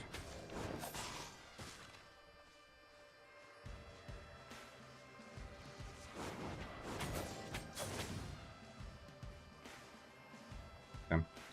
Well played by him. He got the E through me, and I didn't do damage to him. Interesting that he changed his helmet there. Let's see what he does. I have like 150 IP advantage. If you just look at numbers, I actually do have 2 healing potions, you know? It's not just a random non-impactful cape difference. I actually do have 2 healing potions. Okay. Let's see, I kind of want to try to kill him without using healing potions, but I don't think it's gonna work. What's the cleanse cooldown? 17 seconds, okay. So my cultist is pretty much completely useless there. He's doing a good job. Very good job pre-stacking, especially since he's like lower IP, and for him this is a... Yeah, we both hit our E's there, but IP advantage kind of helps me.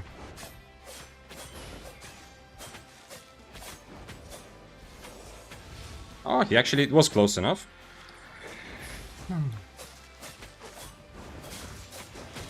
Man, yeah, I might actually die here. He's definitely playing well so far. Playing very well so far.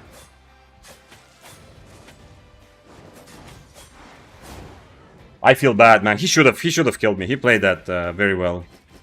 Considering like I have a big advantage, yeah, from extra potion. He played that very well. But not on Snapper. If he's same IP as me, I think just the fact that he has higher specs actually doesn't make up for the difference, because extra potion is a big thing, yeah. But he played that definitely a lot better than me. But hey, IP difference in the end, and I mean not really IP difference, but the extra potion. My boots were that's kind of a typical mistake. I also talk about this, but it's so difficult to get the brain to understand it, but it's a very common thing. You are not where you are on the screen, yeah? So when I'm walking away from him, on my screen, I am here, but actually I'm one step behind. That's why like using boots there was a big mistake for me. I use boots before his E is ready again, because then I know he can't just E and get cripple, yeah? But unfortunately, as you saw, even though in my brain I was like too far from cripple, I was actually close to him because I was still moving away, so... And after that, like he has a big advantage. After he cripples my boots and he's on top of me with 3 stacks, you know, which I did not get rid of. If he had like a second potion himself, he's probably just straight up killing me there. His gig pot also decently timed, to be honest. Is that the carving? Hello, sir. He's trying to come kill me, huh? So yeah. But hopefully we'll get some more fights against... I definitely want to fight some spears on Snapper, and I want to fight like tier 7 spears, yeah? Like even tier 8 spear, I just want to see, because my cultist is very good against spear, although if he was higher IP, I would definitely change, right? Because after he changes to cleanse, this doesn't really do much. Only PvP, but isn't pre-effect trash rate. What?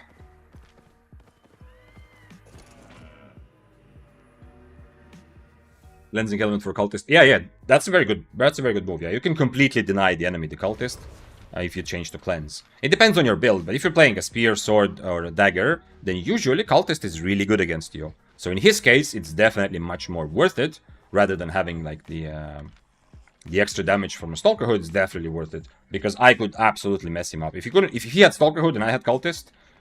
I have a big advantage. Yeah, the stalker hood can give him a nice chance to potentially surprise me with some damage, but I am, like, the cultist is really strong against him. Damn, this is a...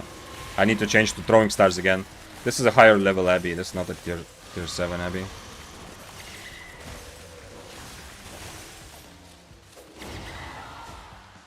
Okay, I'm gonna change to throwing blades and invis, so that if someone comes, I can change to invis. And soup also to be ready if I'm low.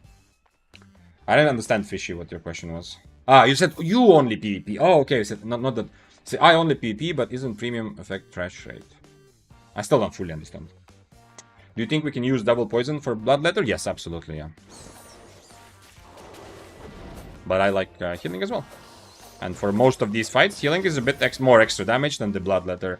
Than the damage I would get from poison. Healing is gonna make up for more damage taken than the poison is gonna do to my enemy.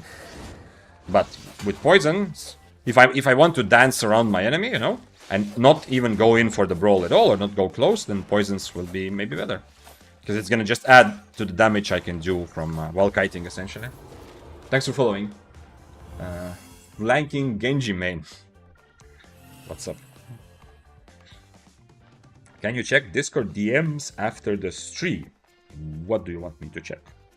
I cannot promise it, because I have a lot of random DMs that I get. But sure, Scroll, yeah, I can.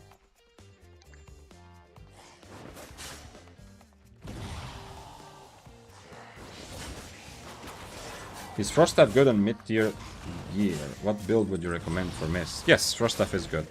You're talking about regular Frost, or you're asking about Froststaffs as a weapon tree? Skultus. If you're talking about regular Frost, and you're kind of starting out with it, then don't try to be too cute, just go for a very basic build to kite. You're using Frost Nova and your W, and you're using, like, the rest of your build helps you kite a little bit, so you have Assassin Jacket, and you can use Refreshing Spirit or Rejuvenating Sprint as you wish. Probably Rejuvenating Sprint, because you're already running a lot of cooldown reduction from other sources. And for your helmet, usually most people would use Avalonian Beam, so the Call of Purity, so that you have more damage that you can do from far. If you don't want that, you can use something defensive. But the cool thing about Call of Purity is that you can use it as you're kiting from far for extra damage, which is very relevant for Frost. But if you need it as a defensive, well, first of all, every helmet now has the energetic shield, but if you need the... Since it's a cowl, if you need an extra defensive against something like dual swords or deathgivers, you can also change it to force field, yeah? Which can be very relevant for Frost to keep your enemy off you for longer. Like in Genji says, I'm Sushi on YouTube, but I needed the drop, so I'm lurk here. Okay, nice. I mean, you are gonna become Genji main in my eyes now, because if you write something, I'm gonna read your Twitch username, but... Definitely not. When I played Overwatch, I never played Genji. I did not like the playstyle of constantly zooming around and having to turn yourself for 360 degrees, so... I played quite a bit of Overwatch, just for fun, not like, didn't try hard it, but for fun with friends.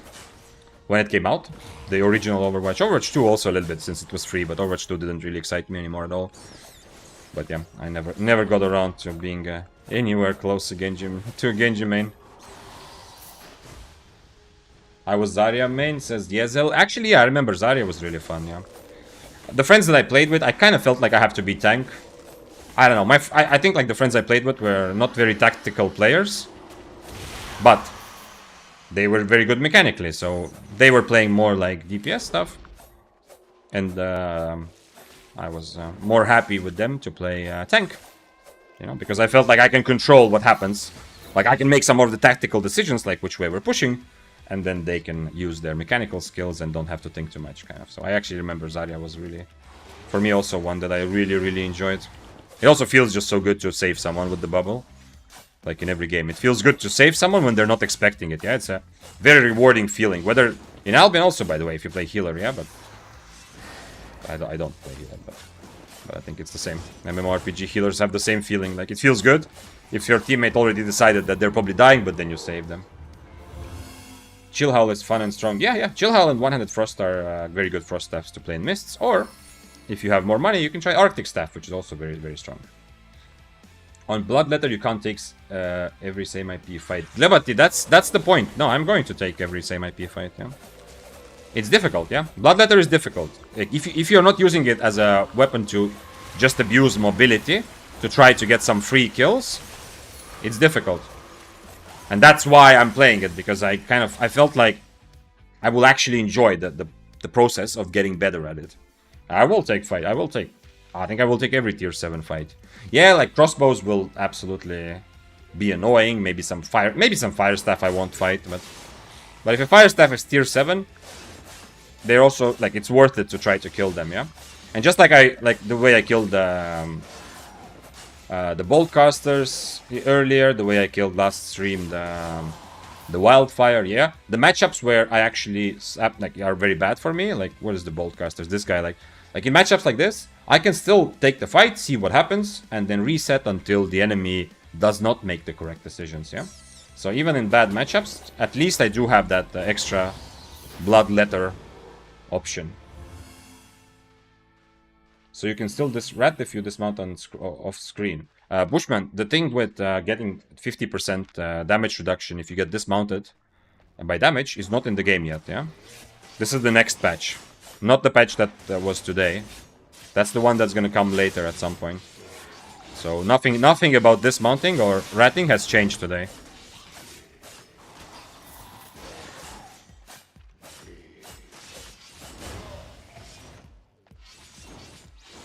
I need to be a bit careful.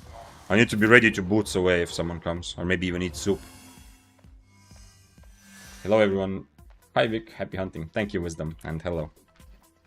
Hope your Monday is going great. Happy Monday. Okay, I need a red buff. I am so bad at PvE that I can't even... This is such a good room to clear, but I don't want to risk that I'm not gonna have enough time to find a red buff. Okay, there's a red buff here. Nice.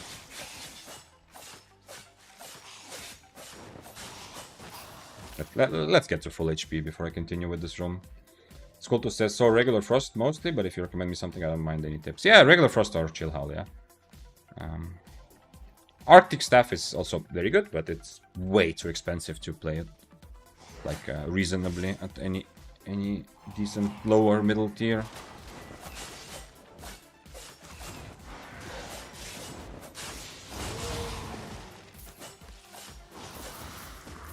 What changed? What did I miss? Huang, next patch, not the one today, but the next patch, whenever it comes, like in a week or two or some, it's not even on test server yet, from what I know. The next patch, they're adding. There's a couple interesting changes, but the biggest one for like mechanical change for mists is that after that patch, it will be so that if you get dismounted by damage, yes, you don't just click the A button, but you get dismounted by damage on top of someone who is already in combat with someone else, right? So it's the same rules. Like if you were to dismount, yourself, you get 15 seconds. The thing.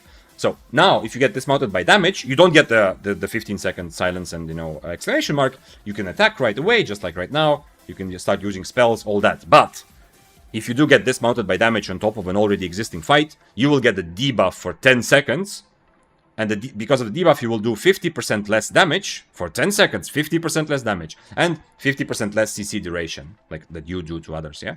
So for 10 seconds, you are significantly weaker. So to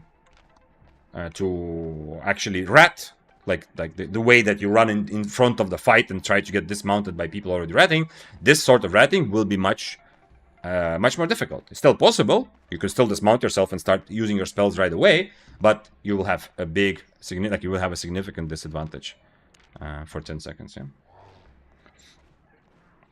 Yezel says, I recently fell in love with Great Fire Staff. I really don't get why almost nobody uses it. I've seen it in Corrupted, yeah. It's a lot of damage, yeah, the Great Fire. But I think you have all the limitations of other fire staffs, right? It's just even more difficult to hit E. But if you do hit all your E's, yeah, no reason. Play Great Fire. No reason not to play Great Fire. I mean, play it if you enjoy it, of course. Ookbrook says, I plan to make a Brawl Heavy Frost as soon as I've got it leveled up. Okay. With Assassin Shoes, yeah? And Frost Lance, yeah? Frost Staffs can be, Frost Staffs can brawl a bit better than people think. But it will very much depend on hitting your Frost Lance, probably. Stalker for clear. Yeah, I don't have Stalker Jacket. But if I had, yeah, I would use Stalker Jacket on mobs, yeah. Hello, Vic. What are we doing today? We are infiltrating the enemy, Lalonchera. Because Bloodletter turns out to be really, really, really, really fun.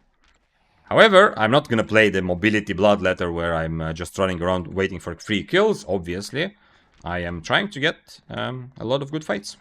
Actually, I can change food now because if someone does come. I'm trying to get fights against the similar tier players, yeah?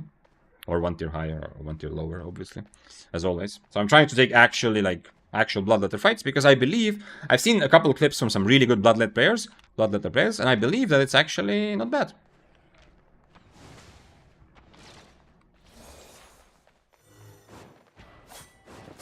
Like I definitely don't need Invis for this.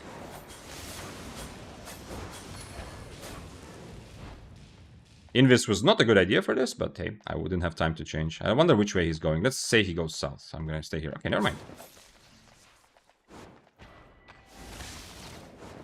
He's gonna pop my buff, which sucks. I kinda want to just wait for my E and just to try not to lose my my red buff. We'll see though.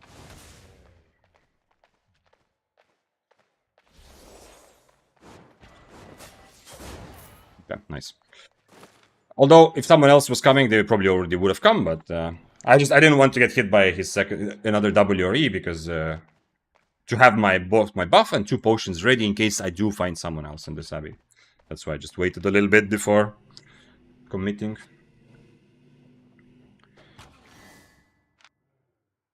Oh, and we got a very nice artifact. What is this? Is this for Bear Post? No, this is for Badon. Oh!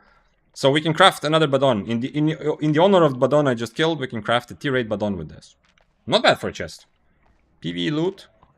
Keeping me happy.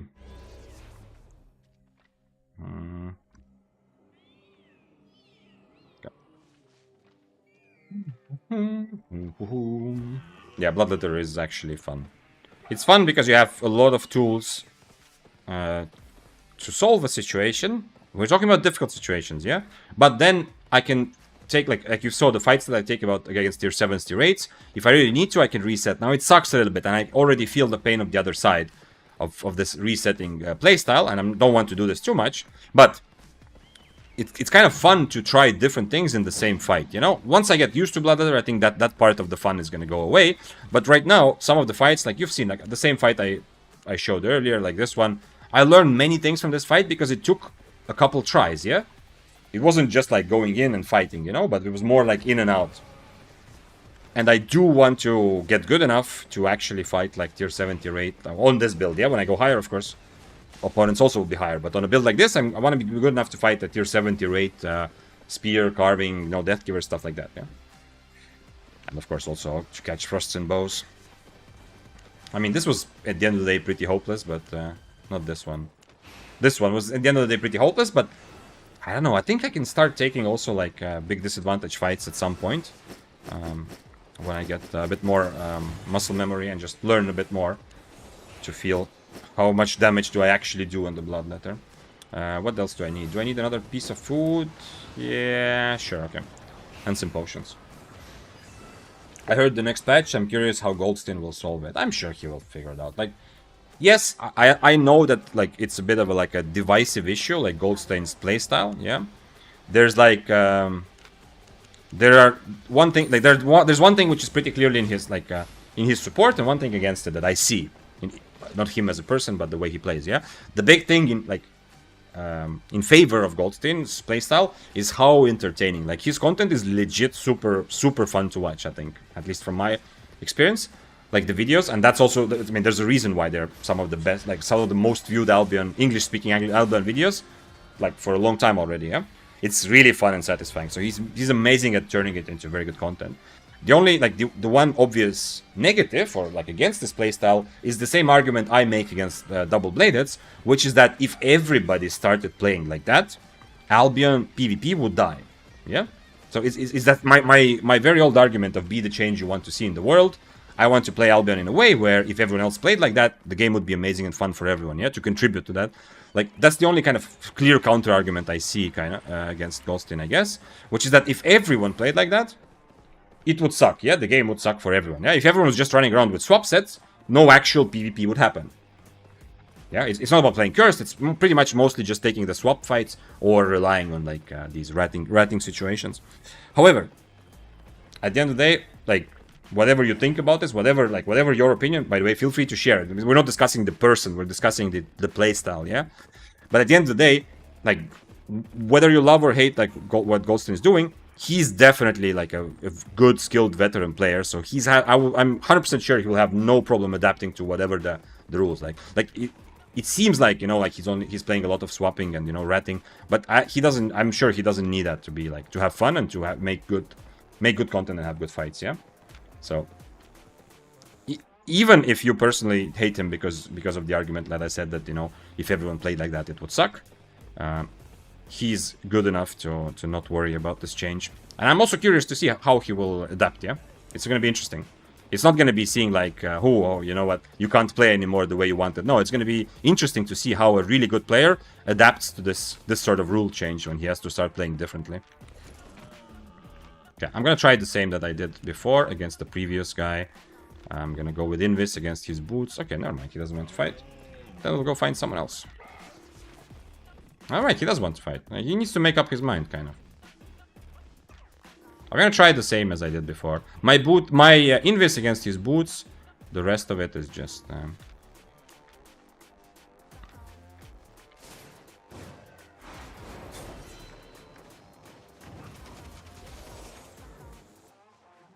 Let's see if this is enough of an advantage for him to decide to come after me or not. He used his... not potion. He used his cleric robe there. Oh, we have also a tier 8 duels. Damn. Ooh, is there anything I can do against duels? I'm not sure. I mean, I have cultist. I can. This guy has a lot of specs, so he is. We'll see. If he wants to fight, I'm definitely fighting. Then I'm changing to chain slash against dual swords. Chain slash, like that's one matchup where I really do actually want to have chain slash. Why didn't you try to take fight against Arcane? I could actually, yeah, but he mounted up when he saw me, yeah. Actually, yeah, yeah. I kept running and talking about life. Yeah, you're right. Could definitely. It wasn't like a conscious tactical decision, like I'm not fighting Arcanes, if that's what you mean. Huh? How's Assassin Jacket Bloodletter? My Bloodletter is really fun. The Assassin Jacket part just gives me one extra tool of Invis when I really need it, like against. I've used it against Soldier Boots. I was going to use it also against this. Against the guy we just fought. Boltcasters. Yeah, I don't know why I keep forgetting names of some weapons sometimes in the middle of a sentence. I was gonna use it against also against him, even though Inferno is nice against ED, obviously, and against all of his damage. Having Invis negates his Soldier Boots.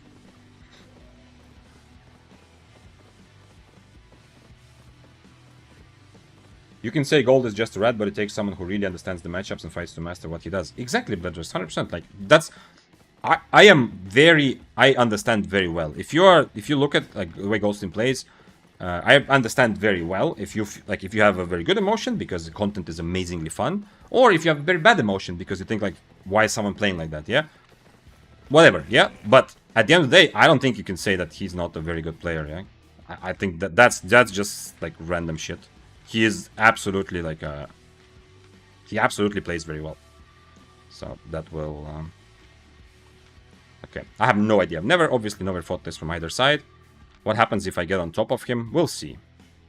I mean, he's gonna get full mercenary, which kind of sucks. Should I actually change my... Should I change to dash? I don't really need...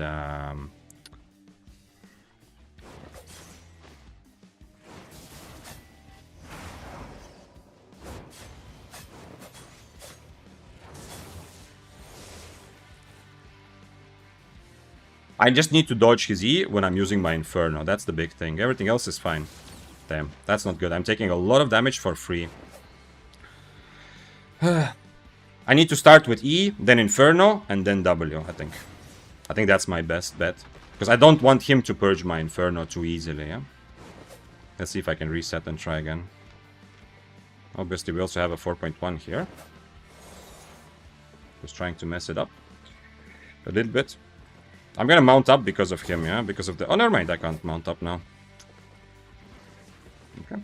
I mean, I can kill this guy if he wants to. The Arcane is still not catching up. His efforts are kind of wasted, I think. Although we'll see, actually. Since I ran into a corner, there's a chance Arcane will catch up now, but unlikely.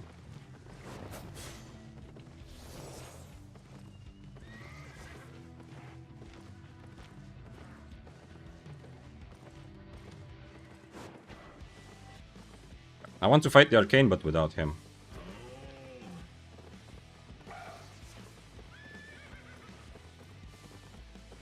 I hope he... I don't know if he understands. I think I need to E in so that I need to E as quickly as possible. And then I need to keep my W because I need Inferno and then instant W. Because when I Inferno, his brain is going to tell him to use his E, right? So I need to get in range to start with my E, kind of. Never mind.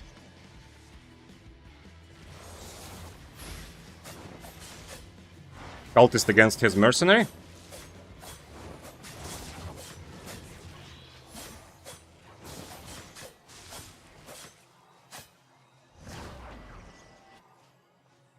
Still not amazing, though. He brawls better, even though I'm on Snapper. I'm not sure. Ah, this guy again. Come on, dude. Yeah, yeah. Kill the rat. And then go fight again. But yeah, but of course. Okay. I need... now I only have one potion, so...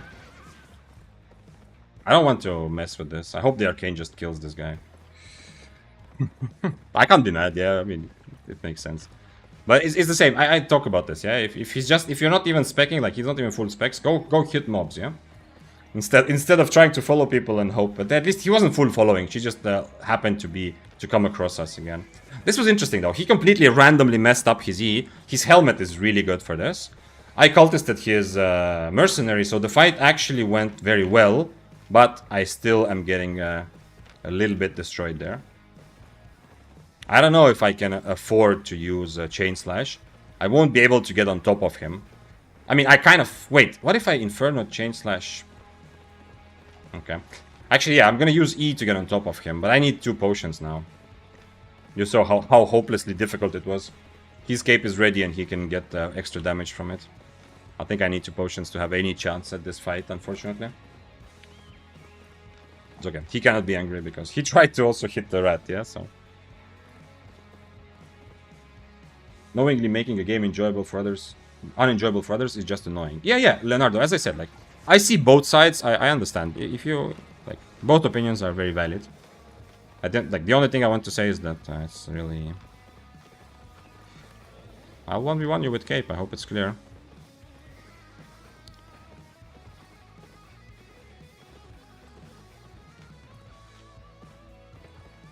I'll 1v1 you with cape. Hope. I don't know. If he doesn't want to wait 2 minutes, I don't blame him, yeah, but...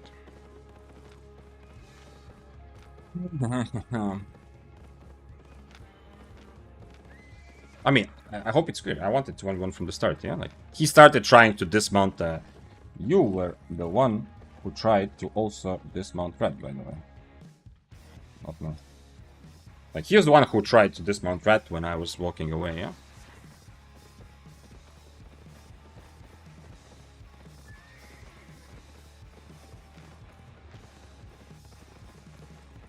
Too much damage on Arcane, he brawls a lot better. True, but I mean, he messed up completely. Like, I got full value from my Inferno, and I cultisted his Mercenary Jacket, so... I did not expect that it still does not feel good for me, the fight. Maybe I changed to Chain Slash, but then I'm risking that I'm gonna just get completely destroyed with by kiting, yeah? Which also sucks.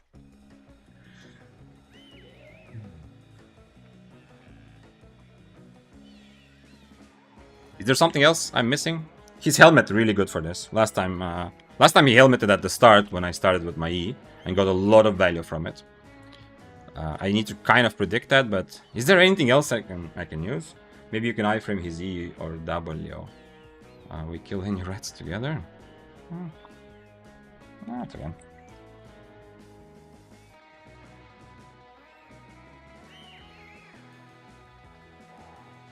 Nah. I don't really want to. I don't want to spend time. Sure. Okay, I'm gonna say sure because...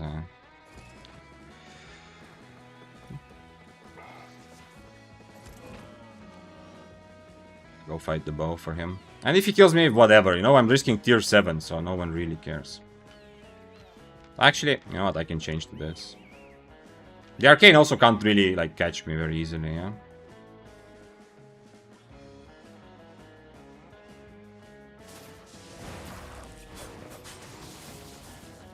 You can E if you want. Ah! Fuck. Yeah, well, the bow gets away.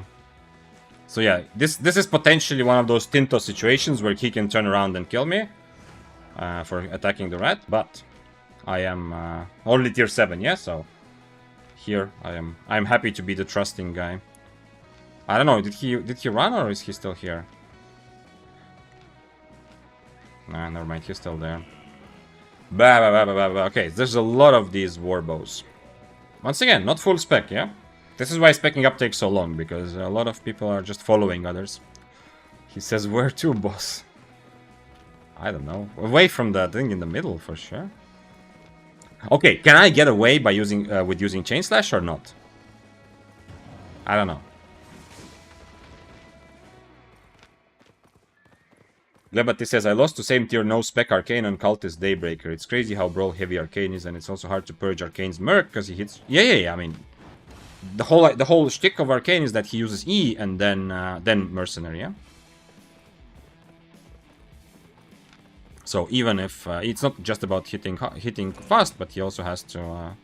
I mean, you also cannot really do anything.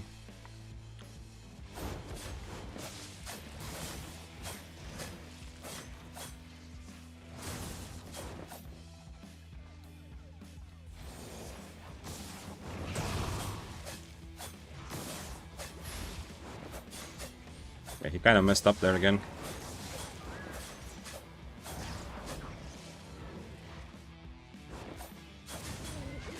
No, okay.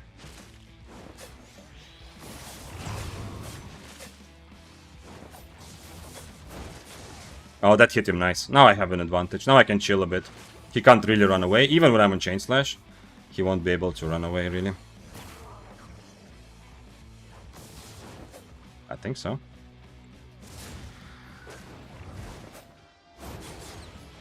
Yeah, nice. Now, if this mob wasn't here, I could eat soup right now and be full HP, but the mob is trying to ruin my day.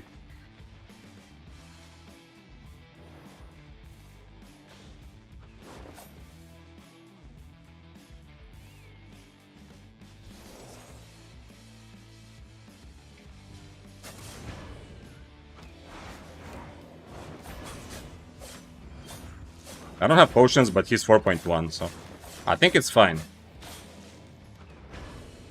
We'll see, though. Not really interested in him as much as I am in the loot from Arcane. We'll see, we'll see, we'll see, we'll see.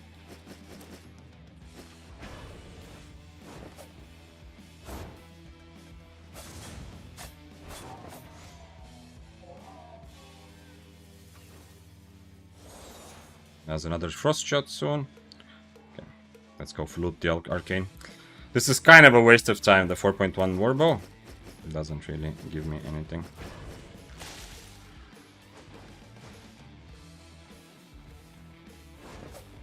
Where did the Wisp? Oh, the Wisp actually is next to the exit. So I can go take the Wisp also if I want to.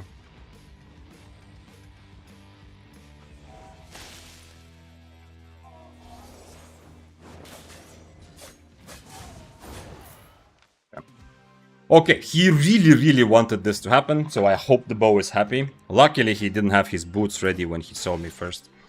So, the Arcane fight was possible. Because 2 potions. I mean, obviously he gets a lot of damage from his cape, but 2 potions was just enough time. And I feel like he kind of... Both times, his E was very random, right? I guess he just purged my stacks, but both times when we fought, after his E, I'm free to Inferno whatever I want, yeah? And he didn't even combo his E with his Mercenary Jacket, which you absolutely need to do at the very least.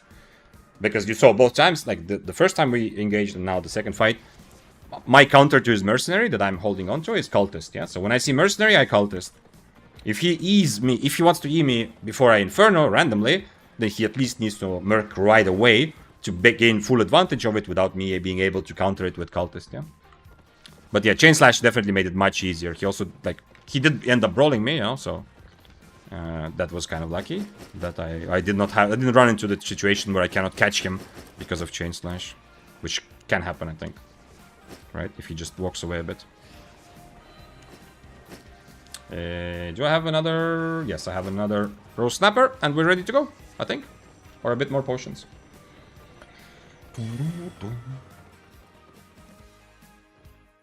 This is fun. This is undeniably fun. And by this, I mean Bloodletter. But like actual Bloodletter fights, yeah? Not just running around trying to get 3 kills. It's fun. He says I'm subbed. Oh, okay. So he was also a viewer. Okay, then hopefully he will hear the feedback also, because I expected this fight definitely to be much harder. If his E usage was better. I don't think this is a matchup I really have. Like I think it's one of those matchups where I kind of just try and then I fail and then I try until one time he fails, yeah. But this time it was the first time when I had already enough of an advantage. Is there something else I missed in chat? By the way, McDonald's race, thanks for following. That was a long time ago, but I just realized. If I missed something, feel free to repeat it. Yeah, not like 3 times in 1 minute, but if I missed something you wrote, then and you think that I should really react to it, or you know, some question, whatever, I'm here for that. Yeah, I'm not just here to look at my screen and play, but to answer. What can I do better? I was the arcane staff. What's up, King Dread? Yeah, we had a quick discussion about what you can do better, but your E usage is pretty much the thing. I mean, there's two things. There's 2 things which are obvious. Yeah, there might be more things since I don't know the matchup. You know, I'm not a Bloodletter player. There might be more deeper things, but there's 2 things which are kind of obvious. Number 1 is your E usage is very random. No reason to E me there. I guess you just wanted to remove my stacks, but if I were you, I would keep your E, because as long as your E is ready, I cannot Inferno, you know? You saw both times we fought. The moment I see that your E is on cooldown, I Inferno, and I have a big advantage from that. If you do want to E randomly like you did, then at the very least use it to protect your Mercenary jacket. So Mercenary right after the E. Right? I don't think you did either. Yeah? So since you didn't do either of those things, you didn't keep your E for my Inferno, and you didn't use it together with your Mercenary, what happened is, step number 1, I got free Inferno usage both times when I fought you, because I didn't have to worry about you purging it. Step 2, whenever you used Mercenary, I just used Cultist, you know? I held on to my Cultist until I see Mercenary, so your Mercenary was less valuable. If you used your E after my Inferno, it's super strong, or if you E and then instantly Mercenary. That's why Mercenary is often played on one-hand Arcane, because you can protect your Mercenary, it cannot be purged or cannot be avoided if you silence me first and then Mercenary. The only second thing, which might be like a more clear thing that you kind of could have done better, the first time I did, I wasn't on Chain Slash, but the second time I changed to Chain Slash just to try out. You know, I'm trying Bloodletter different ways. Against Chain Slash, I think you have more potential to just kite me. Like, I don't think you need to come that close. Like, if you see that I'm on Chain Slash, the fight starts, i.e., I start fighting you. Can't you just Enigma Blade and just stay at the range? What am I gonna do? I have to turn around. Like, so my expectation for that fight is that sooner or later, I'm gonna have to just reset it, yeah? I'm gonna have to run away and reset and hope that I get away from you also, because Chain Slash is difficult to get away with.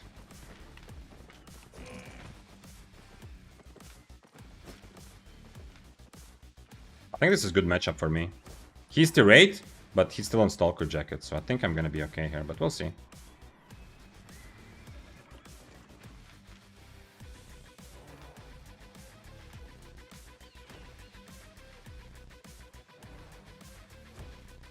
He's in different food, interesting.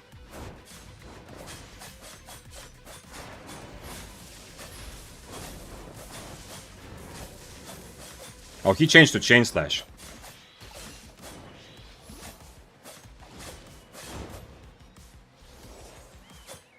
Why did he change?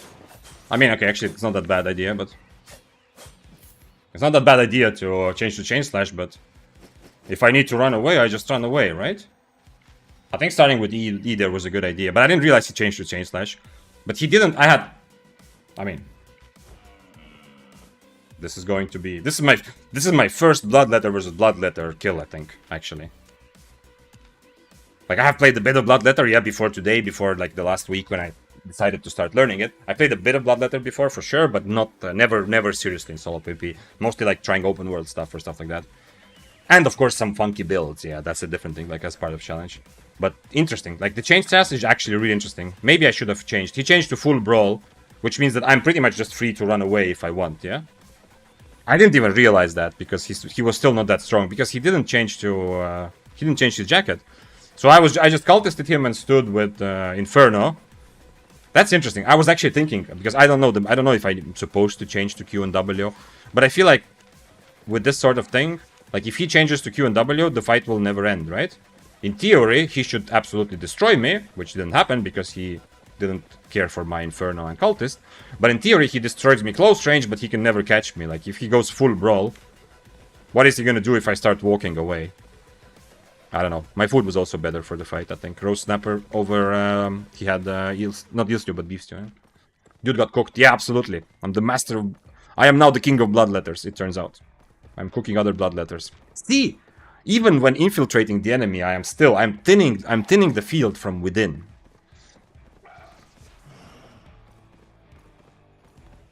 Arcane is a hard weapon to play and master. Bloodrest, absolutely, yeah. Arcane is difficult. And it's difficult, and even if you play it correctly, it's not like you don't really overwhelm your enemy. Yeah, you have some, like, sometimes, yeah, it does feel like Arcane is so strong when they use everything correctly. Like someone said earlier, like the brawl power, you know, of Arcane is surprising. But still, like, Arcane is difficult, first of all, because it's tactically difficult, and secondly, because it's not super strong at the end of the day.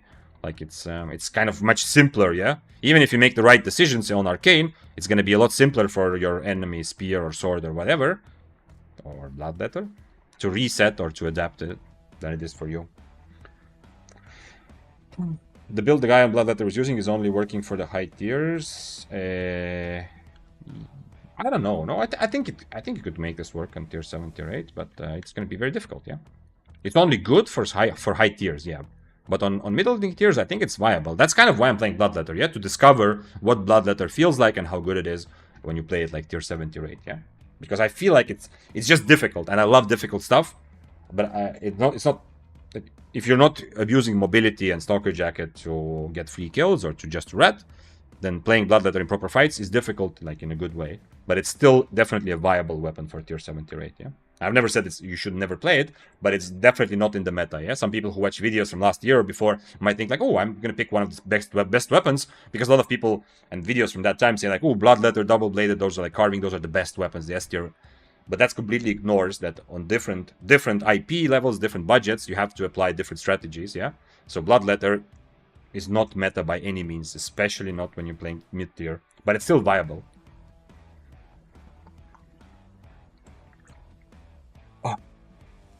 No, you were the chosen one. Hot Tub, what's up? Was said that you destroy Bloodletters, not joke. Yeah, bring the balance to the mist, not leave it in darkness. Very, very fitting, Hot Tub, because the thumbnail for the stream on Twitch, on YouTube, on Twitch, no thumbnails, and YouTube is about Dark Side, and also the quote at the beginning of the stream. The quote was also a Star Wars Dark Side quote, yeah. But don't worry, I'm infiltrating the enemy. This is an advanced Jedi tactic that will make sense when I get done with it. Also, I am taking fights, yeah? Don't forget. I am trying to attack tier 8 players, yeah? The whole day, yeah? I'm trying to attack fights that I don't know what's gonna happen. So I am not running around looking for a free Bloodletter kill. I hope that much is clear. I mean, it is, of course. Do you think Swap Demon Boot would be good? Seen it give damage and speed. On Bloodletter, I am very, very energy hungry. I don't really have the choice.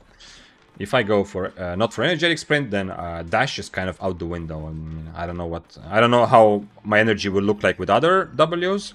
Dash instantly feels like kind of hopeless. I don't know. Hello, Vic. How are you? What's up, Sabertiani?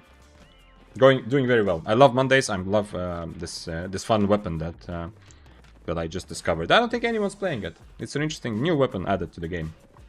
The Letter of Blood. I'm gonna give you a place, and if you can Google it and rate it. I'm sorry, what? That sounds like an interesting and weird request, but I am not jumping out of my seat to Google some random shit for you. I'm sorry.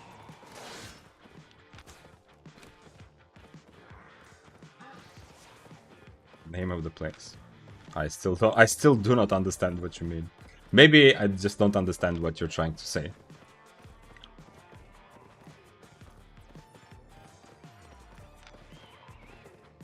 Or that's the challenge? Whether I can Google it? Is that when you said if I can Google, you meant like the challenge is like to see whether I can What? What? I don't understand anything. Alonchero said earlier, I've seen people asking in other Albion streams, asking how people get millions of silver. on my way of seeing things, just have fun. The silver will be a passive income when you have fun. What do you think? Yes and no. Yes, in the sense, so the question of will you automatically make silver if you have fun, kind of depends on what is fun for you. And yes, in the sense that long term, like if you want to achieve any long term goals, and I think it's kind of true in life as well, having fun like during the process is the only way you will get there. Yeah, there's no way, like if you have like a real goal to get like a mammoth or a billion silver or whatever is a lot for you, I don't know, maybe 10 billion, you won't get there unless you're having fun on the way. That's true. Yeah, I don't think you can just fully focus and just go for the goal and forget, like, and just torture yourself. However, it kind of depends, and there are other things that will also make you more or less profitable. I have a whole video. You can write !silver in Twitch chat. It will bring up the link to the video. I have a video about some of the things I applied to make over 1 billion silver from like PvP related content. There are things where you can be more efficient. Yeah, like I'm using 4.1, I'm using the cheapest smuggler's cape. Yeah, as a random example, I'm not spending 200k to upgrade my smuggler's cape to like 5.3 or whatever.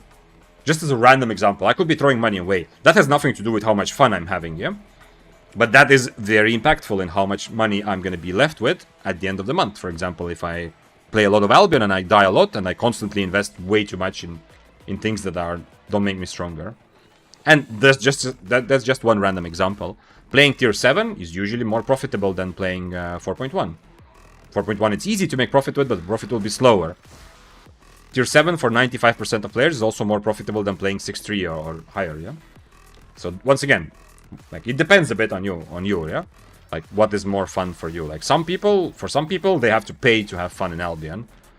Because for them, it's the high stakes of playing 8.3 and risking 8.3 that makes them feel alive. So I wouldn't make this like a very general statement that money will always come if you have fun.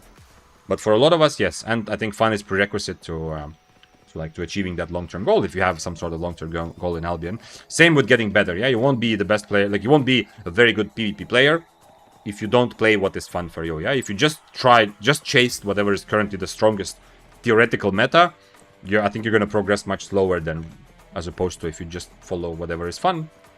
Because it's so much easier to learn when you're constantly engaged in the fight, constantly, enjoying the actual process. So I kind of agree with you, but not entirely. I hope that kind of makes sense. I don't know. I don't know, actually, yeah. Yeah, I don't know. I'm curious. I'm thinking about my own Albion, and specifically now that I'm streaming, like during stream. I'm thinking, like, are there things that where I'm cutting down on my fun in order to make more silver? Probably not. Like, very, very rarely, yeah? I still take fights. If I see, like, a 20% chance of winning, I often take the fight, yeah? At least if I can imagine how that victory will come about. And when I feel like it's hopeless, I don't take the fight. So that way, I save some silver, but it doesn't cut down on my fun. Because, like, attacking a full 8.4 in this build, like, it's not going to be fun anyway. So that's not the reason why I don't do it. And the other way around, I do definitely pay a bit extra for my fun here, but not like crazy. Like, I don't do buy orders, yeah, or sell. I do sell orders, yeah, of course. But I don't do buy orders. I buy some random stuff that, might not be...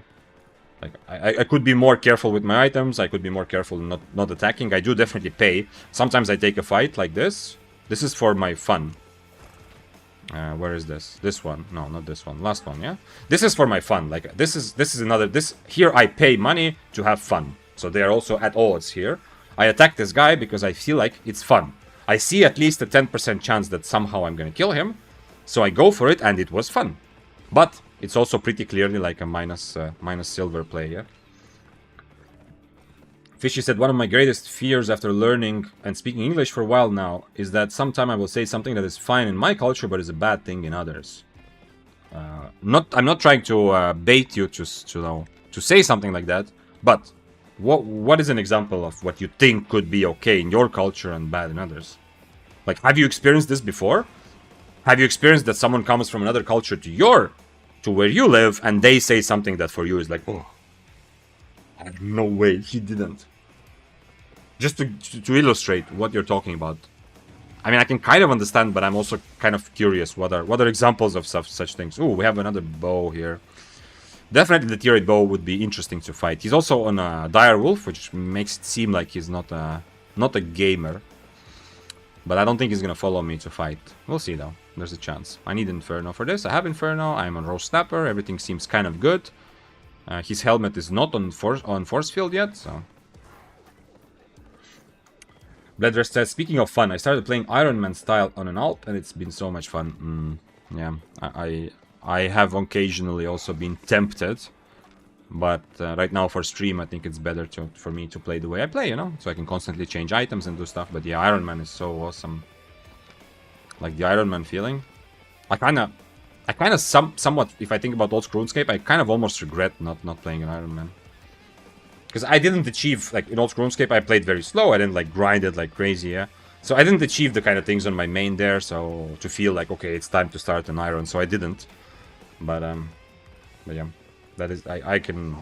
It's so much easier to enjoy the same things if you're on an Iron Man, because everything is so much more important and impactful.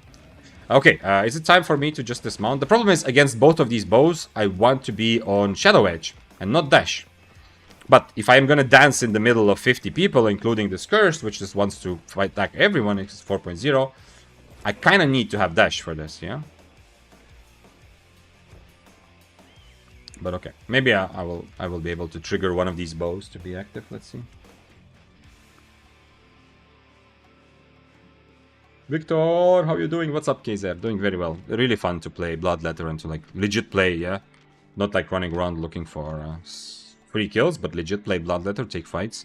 I feel like it's just difficult enough where it's really satisfying for my brain to try to figure out how to take fights. And as an added bonus, many fights are slow enough, or like I have enough mobility to sometimes reset them. Sometimes the fights are just a bit slower, so that I have more. I can learn more from every single fight. Many fights I've taken today, I have been able to try it, like this fight. Good example. I tried it like 3 different times, yeah? Until he make, like, then I understand better, like, what sort of mistakes do I need him to make, how do I need to play, and then, like, my final engage, I do end up winning, but the previous engages, I'm able to kind of reset. It kind of sucks to be on the other side, though. It depending on the build, yeah, but I do feel like, I'm definitely getting into the head of a Bloodletter much better.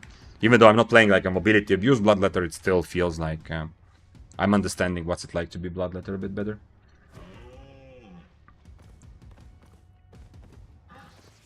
Do you use this for vids only? Also, what, Pietvan? Do I use what for vids? This what? This amazing... What? This beard? I'm not sure. Was it something specific you're talking about? I don't know. By the way, new video. I made a video about Poglog, which if you haven't seen all the pogging and logging on stream, this was like 2 streams a month ago and then 1 stream last week. If you haven't seen all the pogging and logging, then check it out. This content you're doing. Yeah, of course, of course. I mean, I don't play Albion off stream. Ever since I started streaming, I haven't played, other than selling some items, I haven't done anything that is not on stream. So any sort of clips or fights or something that will be in videos in the future is all happening here. We are creating this together. Yes, and the beard also. I need to kind of get... I am actually pretty active now. Like last month or so, I'm decently active, yeah? I feel like I'm not in enough of a deficit in terms of calories, so it will take some more time to get used to that. But talking of the beard, yeah, it will definitely look better if I lose some weight and get back into a more fit state. But thanks to you, I am also going to the gym more or less stably now. Thanks to you, I mean you, the chat, everyone who's watching. Yeah, you are the part of social pressure, because occasionally people come and ask like, "Oh, did you go to the gym?" Like you said, and then I'm forced to face the social pressure of saying yes or no. They love that. Okay, let's take the fight and see what happens. I need to change, actually. Can I just go Chain Slash? He doesn't have his regular bow, though. Okay, let's see if I can play Chain Slash.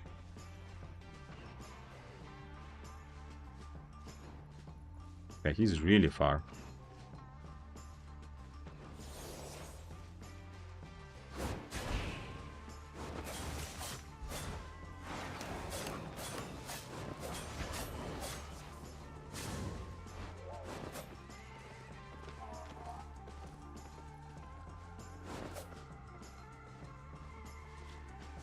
I need to wait for my boots. With next boots, I think I kill him, but we'll see.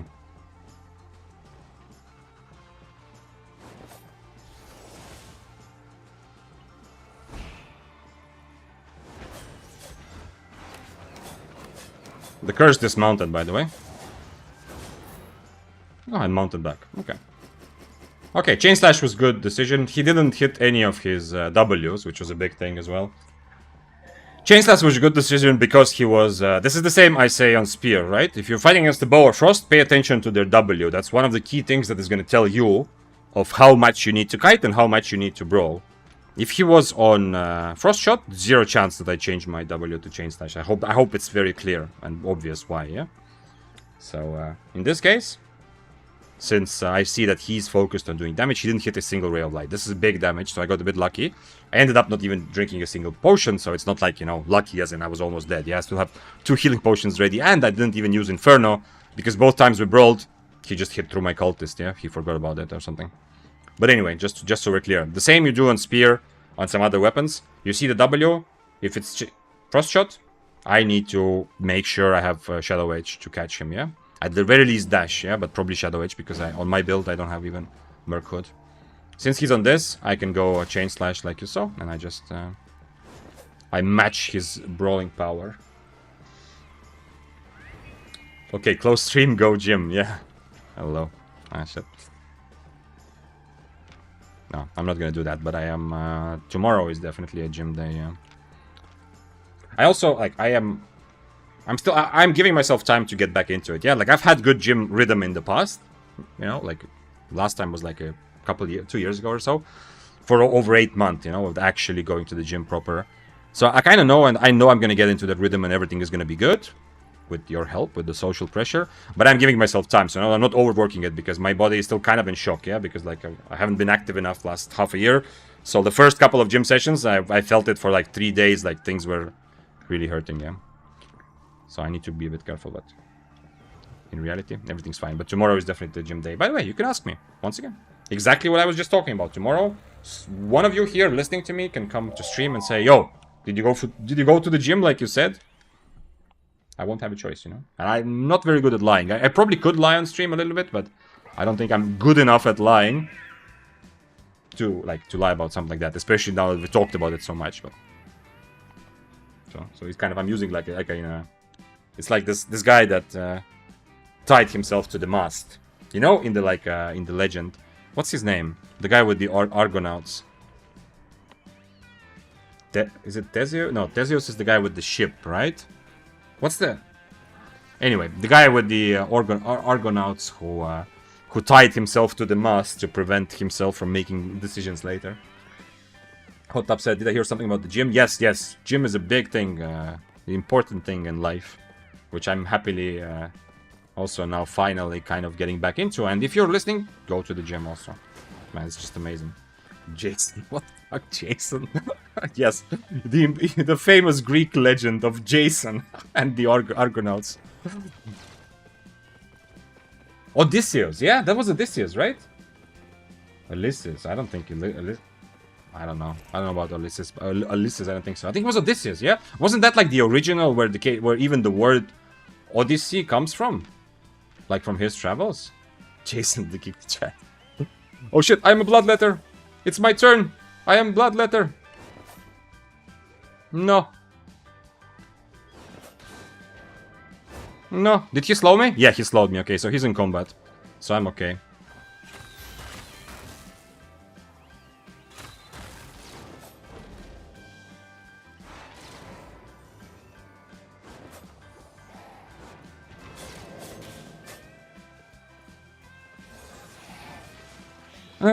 The sword is gonna kill me anyway, probably, but we'll see.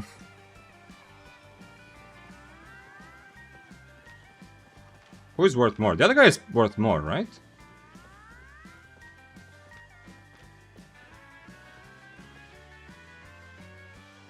I have only one potion now. I mean, I can fight him from 0 also, it's not a problem. I just need to get rid of this guy somehow. I wish I had the what's it called? Shadow Edge for this though. Kill kill the sword and then fight each other. That would be my ideal outcome for this fight. I'm still gonna fight, I just need to change my W. Wait, what? Why did he... The sword is gonna kill us anyway, that's the problem.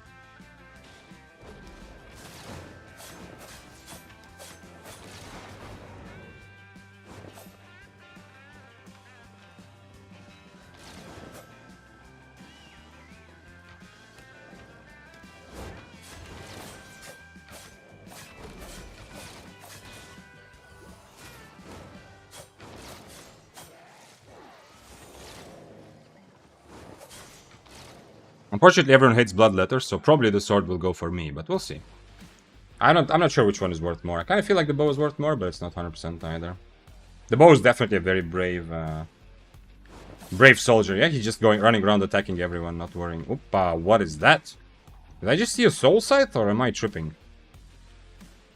What? Oh, no, guys, wait. I actually saw a soul scythe somewhere dismounted. Oh, it's your turn to die, mister. The guy who was chasing us this whole time. No way! He's still out of combat now, that sucks. Fuck, and he got the kill probably and he's just running away. So it was him playing the Bloodletter here, not me. It's solo mist, yeah. I think I said that. Fuck. He's on invis. So, you see, even when I'm the Bloodletter, I'm not really the Bloodletter. Although the bow deserves the most amount of props, because he was the bravest fighting everyone. And managing the situation between all the players. But the Infinity Blade was the actual Bloodletter, yo? So, you can play whatever... Just like Spear mentality, you can play any weapon and still be a Spear. You can play any weapon and be a Bloodletter, yeah? So his logic was just to rat, but... Can't blame him, in the end he dies to me, I think, if I catch him. Odysseus is correct. Okay, good. Yeah, so at least you're 10 push-ups right now. No Zombie. That's not a good... Like, I don't think doing push-ups... I used to do that also, like, for gaming, yeah. It's not bad. It's very good to get your blood flowing. But that would work better if I didn't go to the gym at all. Absolutely. But with a gym schedule, I don't want to, like... I am... As I get into it more, I'm gonna start going more and more often, yeah? So, like, right now it's, like, 3 times per week. And hopefully we'll get up to, like, 5 times, yeah, at least. But... I think just doing random push-ups all the time, it's gonna mess with the recovery schedule, right? Because there's a reason why I'm gonna have a... I already do. Whenever I go to the gym, there's a split, yeah? I don't just work out everything. So, you know, if yesterday was chest day, doing push-ups today, better to just give them a rest. But doing something physical in the middle of Albion definitely works very, very, very well. Like, just forcing yourself to do anything. Sure. What do you mean, sure? If you go... Okay, you know, maybe some people are over that, but I like the idea that, you know, when I am... So I would need to do, like, back exercises. But on the other hand, tomorrow I'm going to do back. So if I do some back exercise today, then it will mess up with tomorrow. But yeah, anyway. Maybe it matters more, because even though I am very young in real life, on the internet I am a bit older, so... Yeah. Maybe that matters. Maybe that's why. Recuperating time counts. Yeah. That's like, if I want to, you know, get in better shape and actually become... I don't want to say strong again, because I never felt particularly strong, but still become a lot stronger still. I need to rest for sure between. And same advice for most people, yeah? You can't just go crazy every day. Any tips for someone wanting to master Bloodletter on Mists? Way too general question to get any sort of good answer, Murillo. Come on. Record, go die in a fight. I mean, don't take it as a purpose that this is you want to die in that fight, but go take a fight, go take fights on your Bloodletter until you die. And when you die, take the recording, you know, record the fight and put it on Discord in the VOD review channel. That's the best tip I can give you to get better at Bloodletter and anything in Albion. And so others will look at it and tell you. I'm pretty sure the sword ended up killing the bow there, because otherwise the bow would probably be somewhere contesting me. Becomes Wall Victor. Yeah. I don't know. No, I don't have any kind of goals in terms of gym, other than just feel that I'm in better shape. And I mean, I guess the only thing that I'm really hoping that the more actively I live, the better I will be at basketball, because that's still always still part of my heart, and I still occasionally play. And I want to feel good when I play basketball. So that's like kind of an unmeasurable goal, to become stronger and faster on the court. But since I don't play any sort of like leagues or tournaments, maybe in the future will one day, but we'll see. What is this? Plate armor pike. Holy mother of awesomeness. This is super awesome. But because of his boots, I'm going full brawl. Nothing else.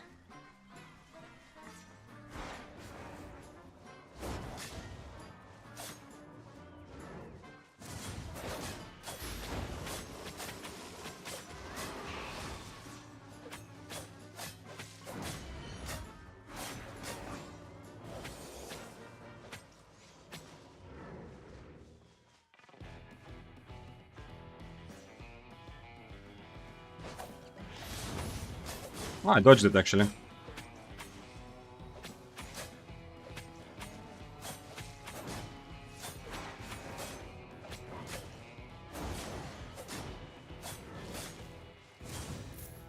That was awesome. Awesome attempt from him. But same problem like before. This time I changed both spells, because he has zero chance of like matching my mobility reasonably, because I have boots and he doesn't, yeah? This is why I suggest that, I mean, very awesome fight. If you are new, I suggest to use regular sprint. I've said this in videos. I'm not talking that he's new. I know he might be a very good experienced player. I'm not saying it like that. What I'm saying is that if you are watching and you're new, the reason I suggest running regular sprint is because good players will outplay the fact that you don't have mobility, yeah? And he maybe understands everything. Like, the fact that he's playing something cool like this, he's probably played Albion a lot, yeah? I hope. I don't know. But you might not even understand why you're dying. And in this case, it wasn't some sort of giga outplay. I'm so free to change my spells, right? Because I'm not worried about any sort of mobility matching from him. Bloodletter says, I started running a lot and my goal is to start doing 5k events in my local area. Eventually I want to get to marathons, but I don't know. That is a kind of a common goal, like to try to run a marathon. But like to actually do it, I don't know many people. I know very few of my friends. Only friends that I know that actually ran a marathon are the ones that are like the most fitness friends I have, you know, in terms of like, they didn't work for it, they just went and ran. And they were already like in crazy good shape, so for them it was okay. That's awesome though. Like that's a cool goal to have. I hope you are moved towards it, and I hope that talking about your goal doesn't diminish your motivation to do it, Bloodrest, because sometimes that's what sometimes happens to me. So good luck when you actually do get closer to running a marathon. If I was at all able to run, and I am physically able, yeah? Although right now my knee is injured still from basketball, but in general I'm physically able to run, obviously. But psychologically, I can't. I need the ball. I need to run with the ball. Like, it's like a stupid joke, but I legit, like, I can do cardio until I die with the basketball, but without the ball, I don't know. I don't have it in me to just run and enjoy it. I've never gotten to the point. Even when I was trying it. Not just tried once, but, you know, tried it like every day for a couple of weeks. I can't. But if I could, I think your goal is actually really awesome to end up running a marathon.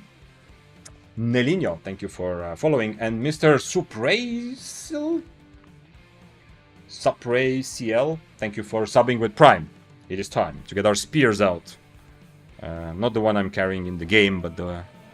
You know what? Actually, I'm gonna overcharge in your honor in chat.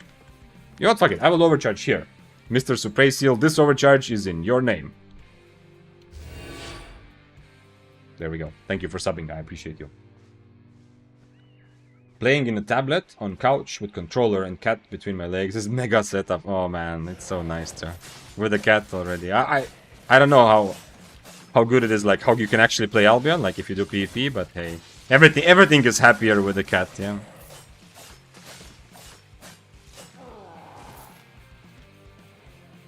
Oh, by the way, the guy look at this. If you were very quick side note. This is if you were here last. We had a mystery. If you were here last stream, which was on Saturday, yeah. Wait. Here. Let me show you. So, by the way, I made a new video today. You can watch it, not this one. But if you were here last Saturday, we had this situation. By the way, crazy amount of views. I don't, as you know, I don't usually make shorts. I make long form videos. It's just crazy how many people have this has been shown to. I'm not remember the guy, this guy, yeah, the guy that was without that just came to check. I dismounted him, and then he had a bunch of runes. I'm not going to show you. You can go watch the short as well. He was overloaded. If you're not here, the short gives you a little bit of an. I had a very big like question, like what the hell. Those who were here, you might still like have that question, like what? He also came to contest runes, so what happened? Yeah, a lot of people have given pretty good answers about like why he was transporting in a way where he ended up next to me in a little mist. But what I wanted to point out is that he actually commented on this himself. Unfortunately, not as a separate comment. I would otherwise be able to pin it. But look, he answered here. He said, "Dude, it was me looking for the portal to Brazil, so Brazilian, to get all the runes from a smuggler." I don't know exactly what this means. You can try to explain, but does this mean he's saying he did transport from open world trying to get to Brazilian? Yeah, that's what he's trying to say. And he said ended up staring at the phone without seeing me. So that's why he came so close to the wisp, and I was able to dismount him because he was looking at his phone. I'm guessing he's playing on PC and he was looking at the notification or something. But anyway, that's his answer. Yeah, from runes to Brazilian Brazilian from a smuggler. Does that mean from open world? Yeah. From smugglers then in open world. Okay. So now we have an answer. Because also, if you remember, if you were on stream, you, as in chat, also convinced me to write to him, yeah, to ask, but he never answered. So because it was a mystery, unsolved mystery that was going to go down in history. But luckily now we have an answer. And the YouTube account name has almost the same name as the guy who died. So it's likely it's not some troll writing some random shit, but it's actually the same person. Makes sense. Yeah, okay. So he was trying to sell the runes from, like, he was going from open world to Brazilian and trying to sell runes there. That was his logic. And he didn't actually mean to come contest the Turbulent Wisp or something. He just happened to look at his phone, and I guess, I don't know, because if you see the clip, you also see, like, he was still moving, like, he was way too close to the objective. For someone who should just be looking for a Brazilian portal, he was way too close to the objective, but it might have happened, yeah, because of that. He got distracted.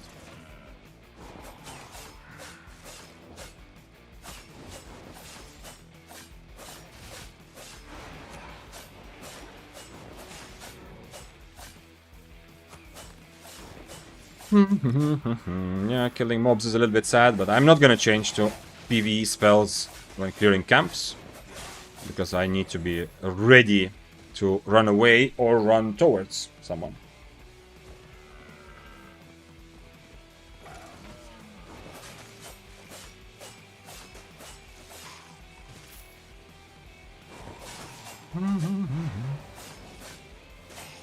I hope this is gonna be enough. These two mobs, come on.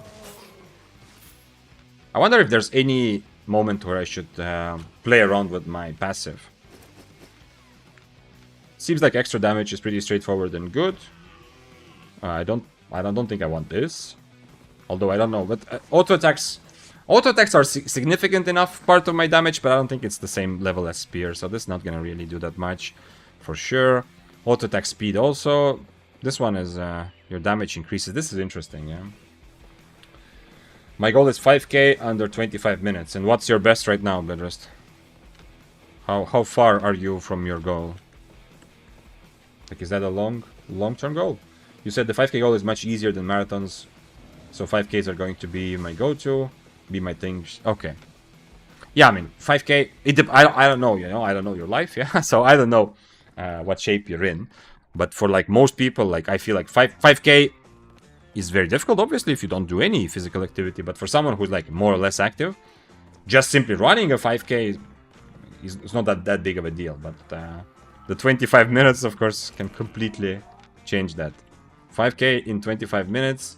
5k, we're talking, it's a 5k. Oh, wait, 5k is kilometers or miles? Yo, that also actually changes a lot. Wait, let me think. 5k, the 1 mile run I had to do in the army, that was a long time ago. It was like, you had to be like within like 11 or 12 minutes, I think.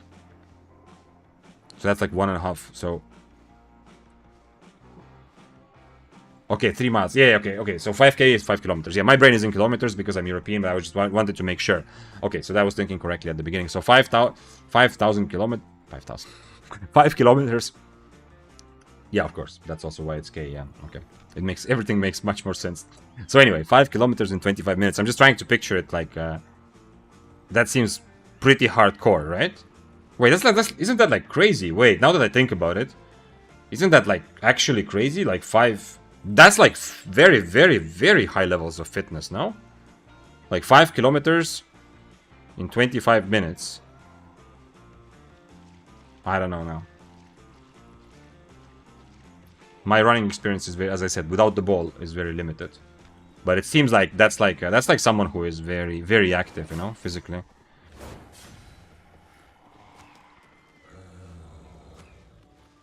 I remember that I think in the army we had to, but that was like a long time ago, yeah. By the way, the country I'm from, you're forced to go to the army, right, for 1 year, so I did that also. We had to, like, we had different fitness tests, and one thing we had to run was 1.5 kilometers, like the classical NATO run, whatever, NATO standard run. And I think we had to run under 12 minutes, if I remember correctly. And that was difficult, for me, that was difficult, yeah.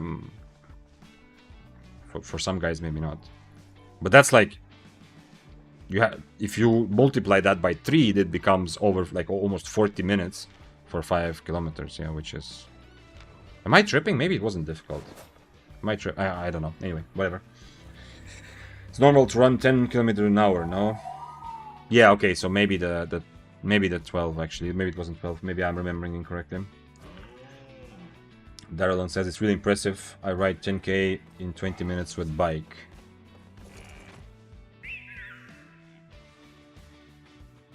When I was more in shape, I did 5k 22 minutes. Okay, so 25 is not crazy. So I'm just completely misremembering what the NATO standard was that I had to do. Okay.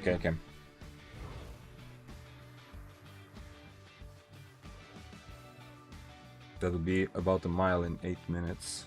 Yeah, miles don't help me. I was just wondering. I was just started asking about miles because I thought maybe like you, for whatever reason, you know, some things are measured in miles, or maybe you meant miles, but 5k, of course, it's the k. Otherwise, it would be 5-mile run. Okay. Okay, so do we have someone who can? You said 22. They can do 5k in 22 minutes. Zombek, you said when you were in shape, you could do that. Okay. Okay, so for someone just like 5k is not like just simply running 5k. Yeah, if you like in any sort of okay shape, it's fine. But what do you think would be the average number like for a random person who isn't running, but it just yeah, just active enough to run if they need to? Normal running speed, you said 10 kilometers an hour, as I said, so that would make I'm trying to figure it out. Zombik says now I think it'd be 27, 28. Okay. No, who is this? Is that the same guy from before? No, it's some random bow. Well, let's go try it. It's not the W I need for this fight, but whatever. I'll try it. He has all the invises, so the mobs are gonna be his friends more than mine.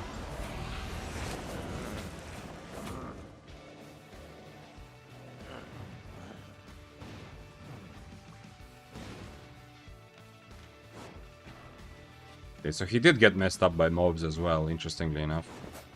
He's an omelette, so... I don't know when he used boots. He might just be free to run away here, but we'll see.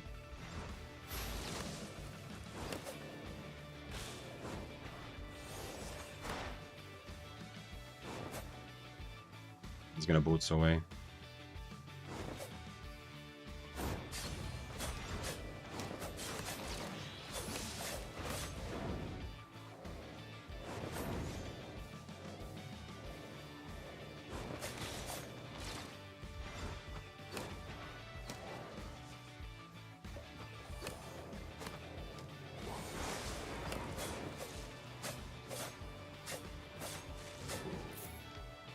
$400k though. I am attractive. People are trying to fight me, you know? Like I think I have an advantage, right? He's tier 7 without specs. Yeah, but I am... Maybe it's me being Bloodletter, but something about me, and this is not the first guy, something about me tells people like, yo, this is a good fight. I think because people that use the Bloodletters are pretty easy. Oh, he's... I also had overcharge, you know, because I overcharged to celebrate the the prime sub earlier, so... That was also scarier than normally. I wasn't just tier 7. But still, he fought me. Do 5 kills in 25 minutes. Yeah, that's what Bloodrust meant by 5k. Okay, so 25 is about average, you're saying. Okay, I see. In the army, best grade is 3 kilometers under 12 minutes. Was that it? So it was actually 3 kilometers. I don't remember. I think I messed up the... I think it's been too long and I forgot like what the qualifications were that we had to run in the army. Because we were running a lot there, like, obviously. You know, they were like NATO standards. I could do 18 minutes when I was in college. 18 minutes! As a tennis player, but I was also 165 pounds of almost zero fat and pure lean muscle. I have since become large. 220-pound old man. Thankfully, with picking up running again. And the healthy diet calorie deficit I'm down to. Okay, okay. Well, you have that, you should have the legendary dad strength, though. Right? Bloodrust. I mean, last time you mentioned that you sometimes take your 6-year-old to yellow zones in Albion, right? So I'm guessing you have at least... I don't know if that helps you run. That strength is probably better for lifting and holding stuff, yeah? It doesn't really help you, probably, in terms of leanness. But maybe, you know? Maybe it makes up for a little bit. Am I correct to say the bow did not kite properly? Let's see. We can look at it, but... He's not really interested that much in kiting, right? His build is not meant to kite. The only kind of weird thing about what he's doing is that his W is on frost shot. Yeah. So the bow, like his point is, I get on top of him. He uses this. He has short range Q, and he has a lot of damage from me. So he's not actually trying to full kite. Yes, he's trying to slowly walk away while slowing me, but his idea with the build is to... It's a very brawl-heavy bow, yeah? Which even further makes me think, like, I don't know why. He's kind of combining two ideas in one. First, he's using regular bow, which is good close range. Like, not point blank, but, you know, you don't have to kite as much in a regular bow and as some other bows. He's using Q1, which is good for brawling. He's using the helmet, which is specifically meant that if I get on top of him, he's gonna just stand and do damage. But at the same time, he still maintains invase and frost shot. So he's kind of doing in between.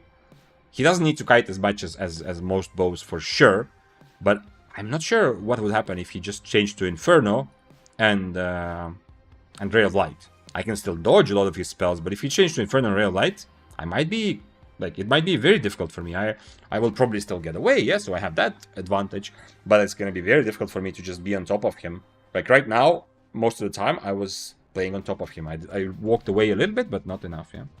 So, it's a good question, though, Trophy, because it's a special bow build, yeah? Like, it's not something you normally see.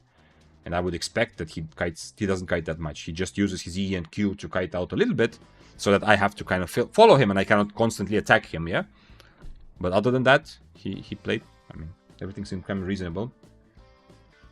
I got Inferno, right? I Inferno'd at the perfect moment also. It was kind of lucky. His cape just procced also into my Inferno. And I have Cultist also, which is decent against this sort of build where he wants to constantly spam Qs and auto attacks. In my college, we have to run 1.5 km in under 5:45 to get minimum score to pass the... Okay, so I was completely off with the NATO thing, yeah. So maybe it was actually 3 kilometers we had to run. Okay, yeah. So anyway, forget about anything I said about the numbers. I remembered. 1.5 kilometers in under 5:45 to get minimum score to pass. Okay. So I was very... Let's see, these are the random numbers that pop up in the head of someone who doesn't do running without the ball, as I said. Viraxer asked earlier, against who should I use Cripple and Impaler solo? Missed content. Right now, Impaler is just general good preset spell to have on all the time. And there are almost no matchups unless you are going high IP and you are hunting down and trying to either rat or kill significantly lower IP weaker enemies. In that case, Cripple is good because you cripple their boots, yeah? Or if you want to kill Gatherers. People who don't want to fight you, you cripple off their boots and that's... You can catch them and kill them, yeah? In every other situation, Impaler just seems better. There's only one case where I feel like Cripple is still pretty valuable, and that is against any sort of axe that is using Adrenaline boost on their W. Because removing Adrenaline boost is a very, very impactful thing for the fight. Removing other movement speed buffs, I mean, it matters, but it's not crazy amazing. And the fact that Cripple doesn't give you a damage buff means that it's, I don't know, it doesn't feel as good as Impaler at all anymore. And don't forget, against, otherwise I would have said swords also, like together with axes. I would say that swords also are good in cripple target if they hadn't changed the sword stacks. But they changed the way that swords stacks work. So now you're crippling. You're crippling enemy swords does not remove their stacks. So in that matchup also Impaler is better now. It's kind of unfortunate. I really loved Impaler, and a lot of people I know here in chat also share this sorrow for having lost such a nice part of spearing, but it will be back maybe. Thanks for following, Flavin Homk.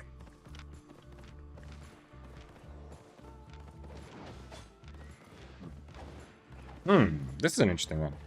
Can't really figure out any way for me to properly take this fight.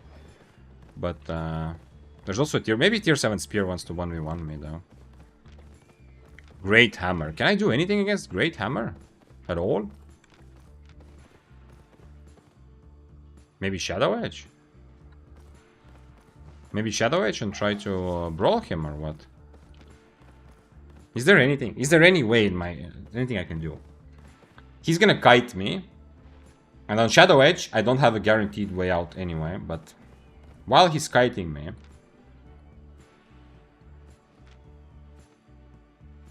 yeah, on Shadow Edge I can't dodge his spells now. Oh, I need him to somehow miss his W or E when he's engaging. And the problem is he's not gonna feel forced to come close to me because he can just do damage from far. And 6-3, which is gonna do a decent amount of damage. So he's gonna use this from far and just look at me, and it's my job to get close, kind of. Unless I fully turn around. I don't know. I can't figure out. I don't think this is one of those matchups where I can overcome, like, IP disadvantage on Bloodletter, but also haven't really fought it, so. Do you still consider Spear as S-tier weapon for solo mists? Rexer, have you ever seen 100 Spear? I have never put it in S-tier. It is S-tier fun in the sense that it is my favorite weapon. It is very, very fun. It is very rewarding when you kill someone. And it's a great teacher, you know? It's difficult, but when you pick up Spear, when you're still learning Albion PvP, it will force you to learn fundamentals. But if you're just ranking weapons as is strongest, you know, from strongest to weakest for solo PvP in Mists, I've never put 100 Spear in S-tier, ever. It's always been a strong A-tier contender. I feel like right now it's fallen kind of to B-tier, but... It's somewhere between A and B tier if you were to consider. You just have to play a lot more kite heavy to be successful. Daybreaker is S tier though. Like Daybreaker, if you right now you put like top 5 solo mist weapons, and Daybreaker for a while. Daybreaker was kind of iffy when Flamewalker was dominating mists, like Flamewalkers everywhere, and they were the strongest clearly everywhere. Then also Daybreaker suffered from it. But now I think Daybreaker is fair to put in S tier, like, very clearly. But 100 Spear, it's not S tier, unfortunately. Or fortunately, I mean, it also shouldn't be in S tier because it gives you so many good things and so many tools for all kinds of situations that it doesn't need to be S tier. Like, the goal should be to have it somewhere in like A tier where it's strong. It is very good, yeah. It is somewhere, like, as I said, A tier or B plus tier. But it's, yeah. If you want a weapon which is very, like, one of the best for Mist PvP, can handle 1v1 fights, can handle the situations with 5 people chasing someone and whatever, fighting around the chest, then play Daybreaker if you want to Spear. That was Ekwart with the S rank. That must have been a while ago though, right? Ekwart hasn't played... oh, maybe, actually, I don't know what he's played recently, but from what I've seen, Ekwart hasn't played Mists in, like, a very, very long time. He's had a lot of fun in other types of content. So I'm guessing that if you saw like an Ekwart tier list for Mists, because that like Virexer's question was specifically for solo Mists, yeah? So if you saw like Ekwart tier list for Mists, it must have been for something else. Was for open world. Yeah, okay. If for open world, yes. Actually, yeah, I should have specified Virexor, actually, yeah. If you go for soloing open world, yes. Then one-handed spear becomes better than Daybreaker and is indeed one of the best, yeah. That's actually true. I don't know why I didn't think about that right away. That's worth adding, yeah. If you go open world, then probably one-handed spear and battle bracers. Yes. Maybe quarterstaff are probably gonna be like the overall best. But that's like that's content which is not based on 1v1 fights, yeah? If you play anything and it's circles around getting 1v1 fights, of course there's a lot of other situations and mists, but if it's like mostly circles around winning some 1v1 fights here and there, one-handed spear loses to Daybreaker and might not like be meta tier. But if you forget the focus on 1v1 fights and you're more focused on surviving different weird situations when you're being attacked by 50 people, fighting 1v2, 1v3. If you think about that, then it's different. Wait. No. Okay, couldn't catch up. Oh, here. Okay. Well, then yeah. Then it's very fair to put spear among some of the best. The agility of the spear, the being able to kite away while doing damage, handling like many people. That's different. Yeah, that's really good. I don't know if there's something else to put there actually. So I would say one-handed spear and battle bracers for sure. Quarterstaff is very close. Quarterstaff is a bit more PvE focus and a bit less PvP focus. But it's still very good for PvP. It's just a bit more rigid for PvP and better for PvE. I don't know what else should go there. As it says, I've never died in open world since the day I played tier 7 Bloodletter. Bloodletter, I don't know. The whole time you are waiting for something to happen, you can't really kill mobs very efficiently. And then, I mean, Bloodletter seems okay, but it's a different playstyle. Even for open world, you would be more rat oriented than others. What's the best weapon winning 1v10? For 1v10, interesting. Like the only way you're ever gonna win a 1v10 is if you need you need AoE damage probably, and you need the enemies obviously to be complete beginners, and you need a big IP advantage. Yeah.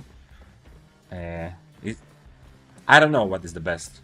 Like if someone told me, yo, this dude just legit pulled off and won a 1v10, if someone told me and then said, okay, but guess what weapon they're playing, then I would have to, I mean, all those conditions have to be met. Like it's a very high IP player playing against low IP beginners. But even then, only some weapons would make sense. One which would make sense against beginners is Great Nature, because beginners don't know that Great Nature, how it works.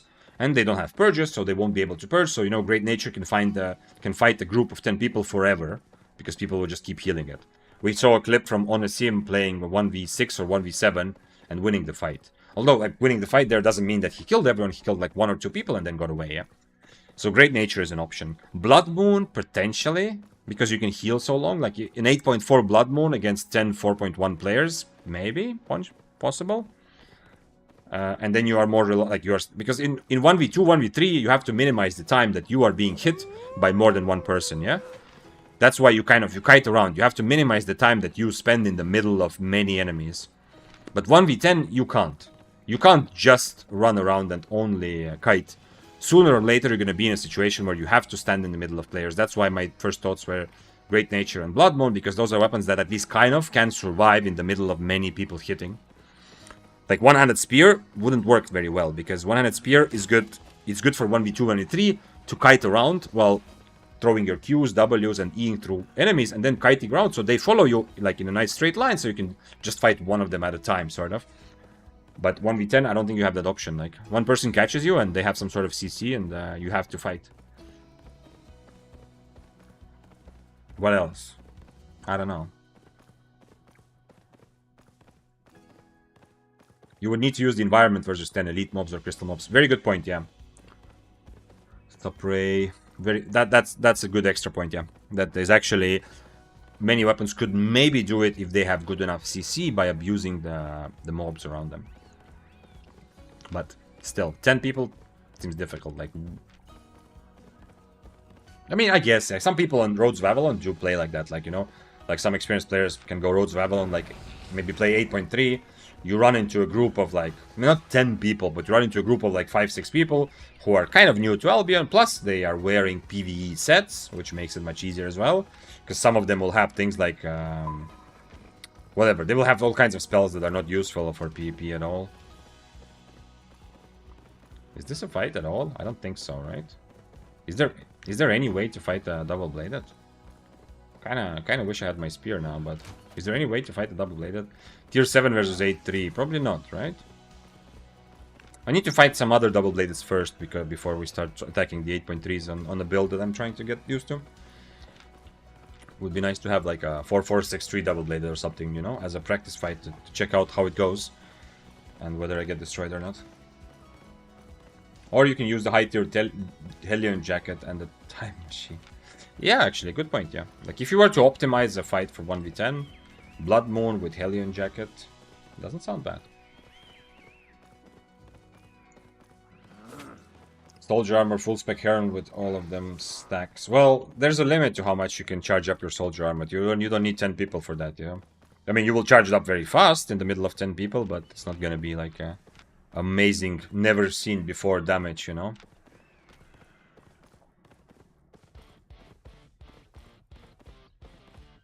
Yeah, it's interesting though.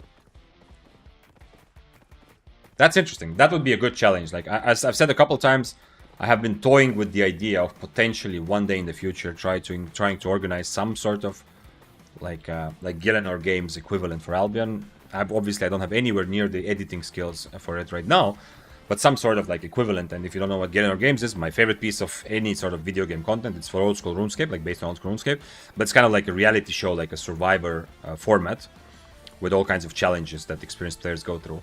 Like, one interesting challenge could be to tell people, like, you have to fight 10 people. Like, there's going to be 10 players wearing 4.1 sets. And then you have, like, 15 minutes to prepare and you put together your set for it. Like, your 8.4 items that you're using. That could be an interesting challenge to see, like, how people think. Like, what people will decide to do. Hey, is low AP Bloodletter a bad idea? Flow gauge? In theory, yes. But in practice, it's so much fun. And I'm actually making money today, for sure. I haven't been counting it, but I definitely have a lot more kills than depths. And I'm playing tier 7, yeah, so deaths are also pretty cheap. Man, I wish I got an Abbey. Okay, let's go remove the overcharge and go again.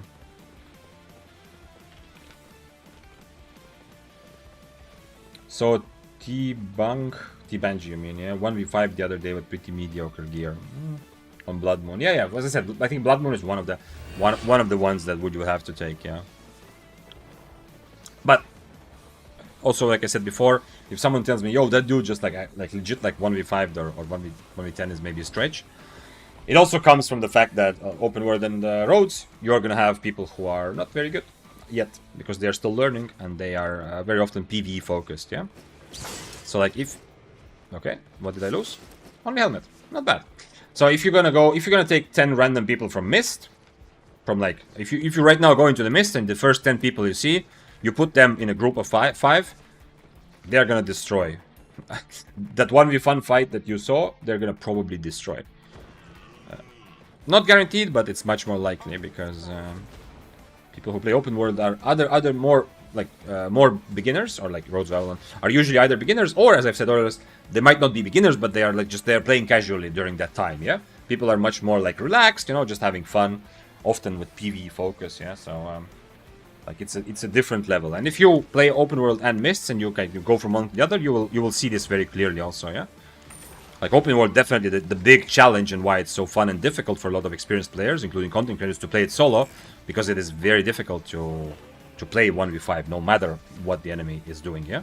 It takes experience, but in terms of like specific like how well the people play, it's nowhere near the level. And so if you go mist, the one person you're gonna fight is gonna be like is gonna outplay you the way that those 5 people earlier couldn't, yeah.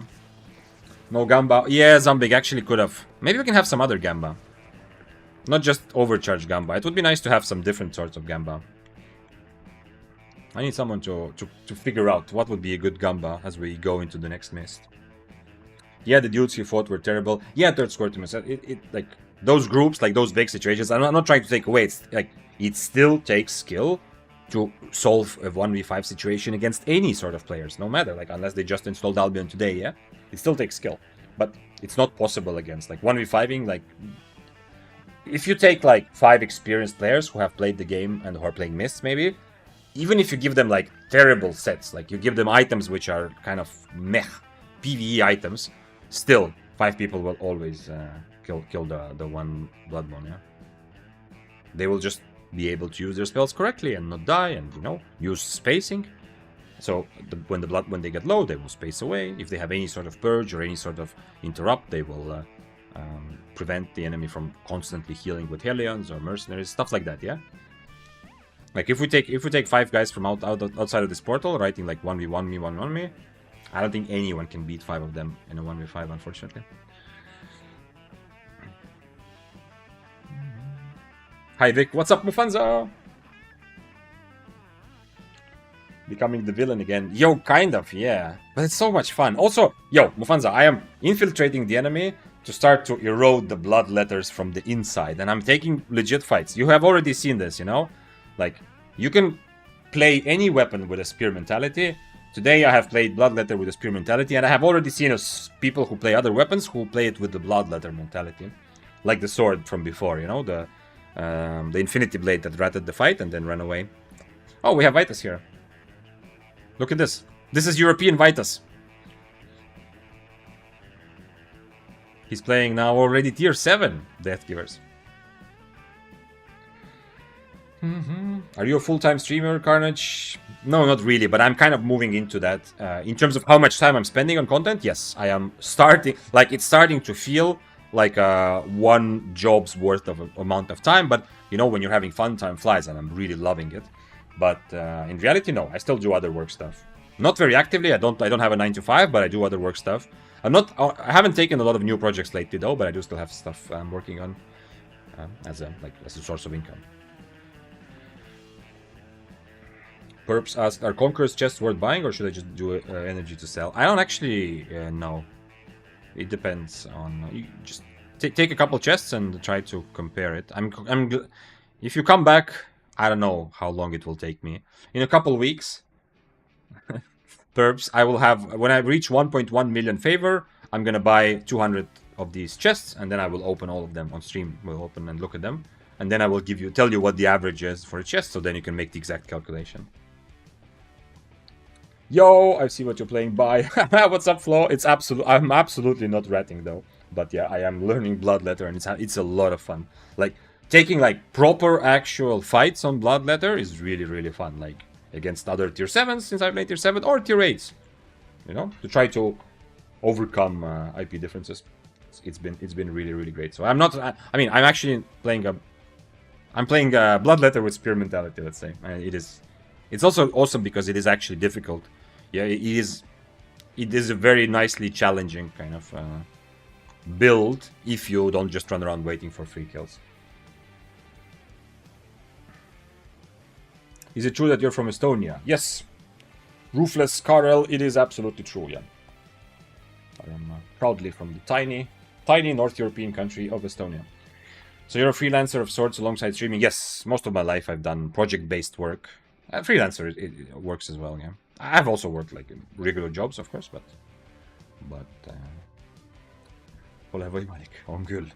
but keep the chat in English so everyone understands.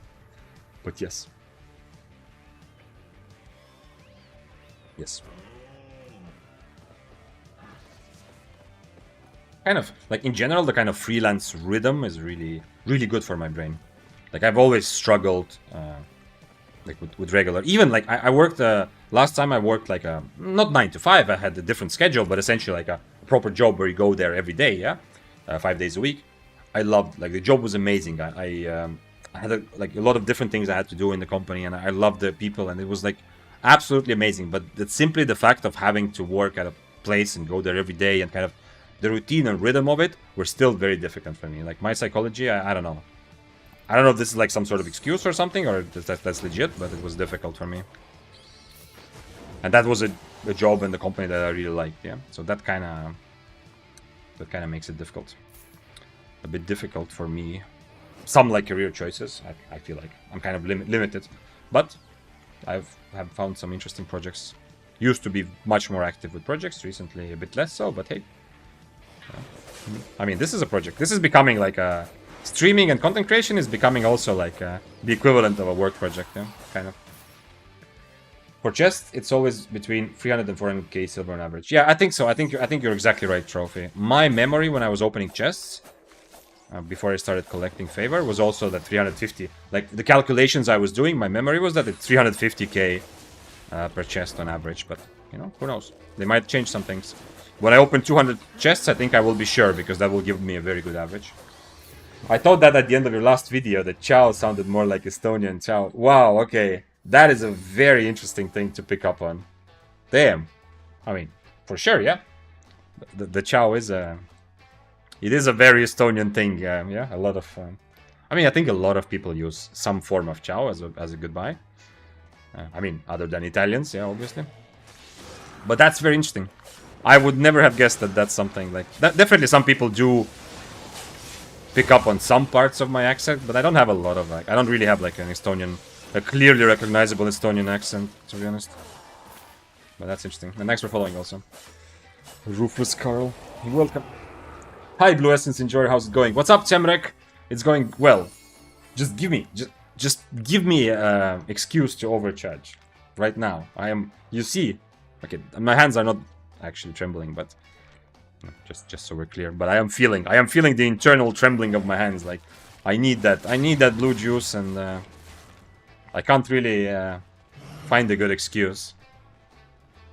I should overcharge, yeah? Someone, right now, give me a good reason to overcharge. And the reason is not just because it feels amazing and it's the best thing in Albion. And no, I'm not addicted. You're addicted. I need a sensible reason to overcharge. But I need to overcharge before I see someone, yeah? The real Essence Enjoyer might be Dante. He has nearly 2k blue essence in his bank. Rookie numbers. After I open 200 chests, I'm gonna have also 2k essence. But I mean, a lot of people who actually play guild content, I think for them 2000 siphoned energy is like a joke, yeah? It's like nothing. I don't know if you were here, Semrek. One time I raided Nazori and he actually had like 9000 overcharge in his bag. And he had even more in his like chests. He was moving some guild stuff and they were doing some sort of crucible like event. Like finish line things, like giving up rewards or whatever, I don't know. Anyway, he was doing some sort of guild stuff and he had, like, literally the moment I raided him, in his inventory was 9000 siphoned energy. I don't. Dante is guild player, he mostly... Yeah. That's what I mean, yeah. I'm saying that 2000 is not much. Okay, it is much for solo player, yeah, that's your point. Yeah. Yes, I buy my overcharge fresh, you know. Maybe the 2 weeks old overcharge is good enough for Dante, but I need it fresh from the market this morning. Nobody has still given me an excuse to overcharge, so I guess I'm gonna continue like this.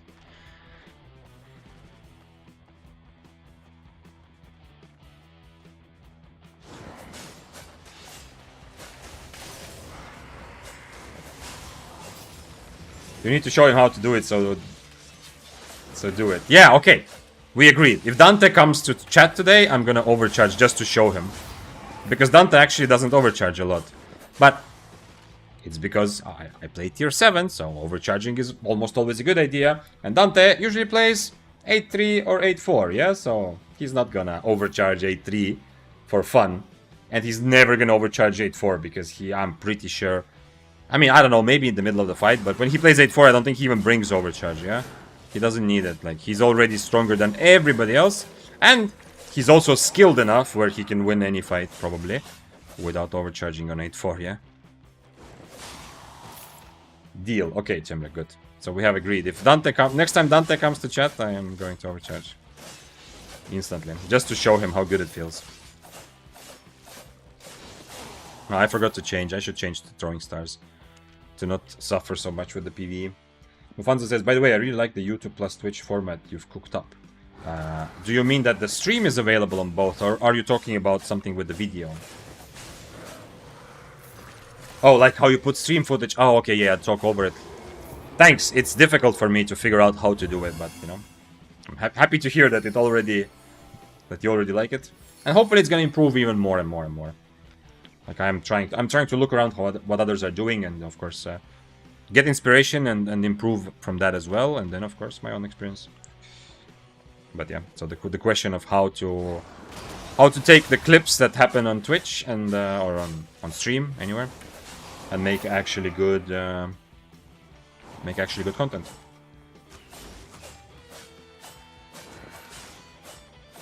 Singblade asks, who's a good Bloodletter play to watch that posts recent videos? Aside from you, of course. I don't really know. No one has played a lot of Bloodletter from the creators recently because I don't, at least I haven't seen. But there is one guy which I think is, at least on EU, is probably the best or one of the best, at least most active Bloodletter player. Like really plays a lot and plays very well.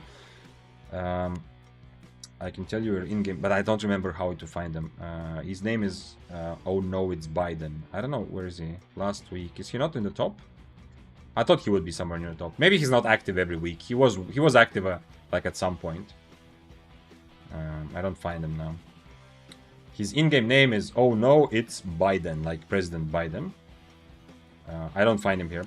Anyway, he plays usually Bloodletter, a lot of Bloodletter in all kinds of weird tiers, although he does play also 8-3, 8-4, I think, at least 8-3 for sure.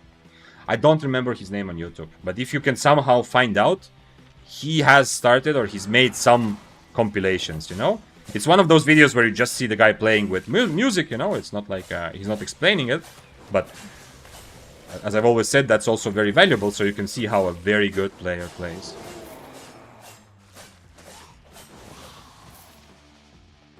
I think T-Banji has some videos on Bloodletter. Well, I've said this before as well. Be a bit careful, you know, like with videos from... not... T-Banji definitely could handle his own, yeah, in Mists as well. But just be a bit careful that if you're trying to play a weapon in Mists, opponents in Mists are much more competitive and situations are different and opponents are much more competitive, yeah? So, like, just to be clear, yeah, if you see like someone making like amazing plays in the open world, that's not directly applicable to what your experience will be in Mists. And like at least as far as 1v1 fights go, it's much easier because open world is full of people who are newer or who are just taking the day more casually. So yeah. T-Banji plays on Rhodes. Yeah, same. Yeah, Rhodes and open world is like together, yeah. So just to be clear that if you are trying to learn Bloodletter for Mists, it's better to find some of the more competitive best players like in Mists. It's a bit like, I mean, in other games also, like you have like very competitive players, and you will find those in Corrupteds in Mists usually, and there's more like casual, like people who are enjoying, and a lot of the casual players are actually really good. Like I don't know, I've never seen T-Banji play Mists, so I don't know anything, or Corrupteds, yeah. I don't know if he's like a really good player or more like a casual, but he definitely has a lot of experience, yeah. So I don't know, I don't want to talk about anyone personally, but just like a lot of the people who play casually just for fun actually have a lot of experience and are really good, but their skills are not tested the way like these guys here, like the guy I mentioned earlier, like oh no, it's Biden. You know, like this guy who is constantly at the leaderboard of the Mist, like top 10 when he plays weekly Mist, like that guy is legit one of the best and probably the best Bloodletter, at least on EU, yeah. There's no question, because to get there in Mists or Corrupted Dungeons, you need to beat other very competitive, good experienced players, yeah? I don't know. I hope this rant doesn't sound like trying to take something away from open world. Like open world and Rhodes are fun in a completely different way and challenging in a different way, yeah? Because you have to handle situations against 5 people and it's also very difficult. But if you want to start learning how to play Bloodletter yourself, I definitely suggest starting with someone who plays a bit more competitively. Carnage says, totally get you, Vic. Kind of follow the same sort of path so far in my career as well. Yeah, I even sometimes like have trouble calling it a career, you know, because I've been so much jumping between specific projects that sometimes it looks very different. Like what I do for one client or one company or whatever, it looks like very different from what I do with something as part of another project. So it doesn't even make sense to me always like to feel like this is it's not like a string of me doing the same thing, but I have kind of moved around a lot doing kind of weird stuff. Not really, but different stuff at least. Couldn't cope with routine and travel a full-time job, says Carnage, along with other stuff, mostly down to some life situations. Yes, relatable. Okay. Oh, I should probably change this to dash now. And let's see if someone comes to actually fight me. Mist is cruel. Yes, Mist is, well, cruel, but that's a different thing, yeah? Cruel sounds more like people don't... everyone is gonna fight for themselves and they're gonna betray you, like Tinto betrayed me that one time, which still hurts. But in terms of how difficult mists are, you just have to accept. If you go mists, you're gonna be fighting, of course. They're everywhere. There's people of different levels. There's people trying fun builds, doing challenges. But on average, you're gonna fight a lot more people who are doing their absolute best, yeah? Competitive players who are gonna take every advantage, play absolutely the best of their ability that they can.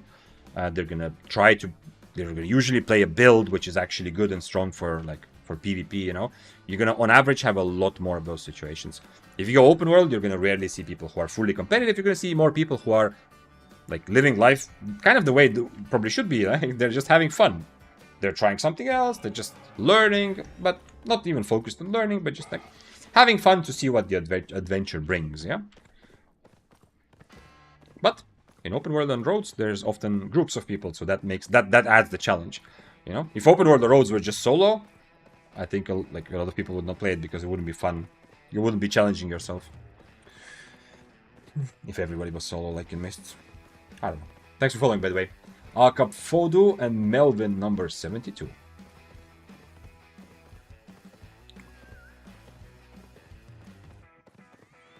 What content do you recommend to spec up before starting Mists PvP?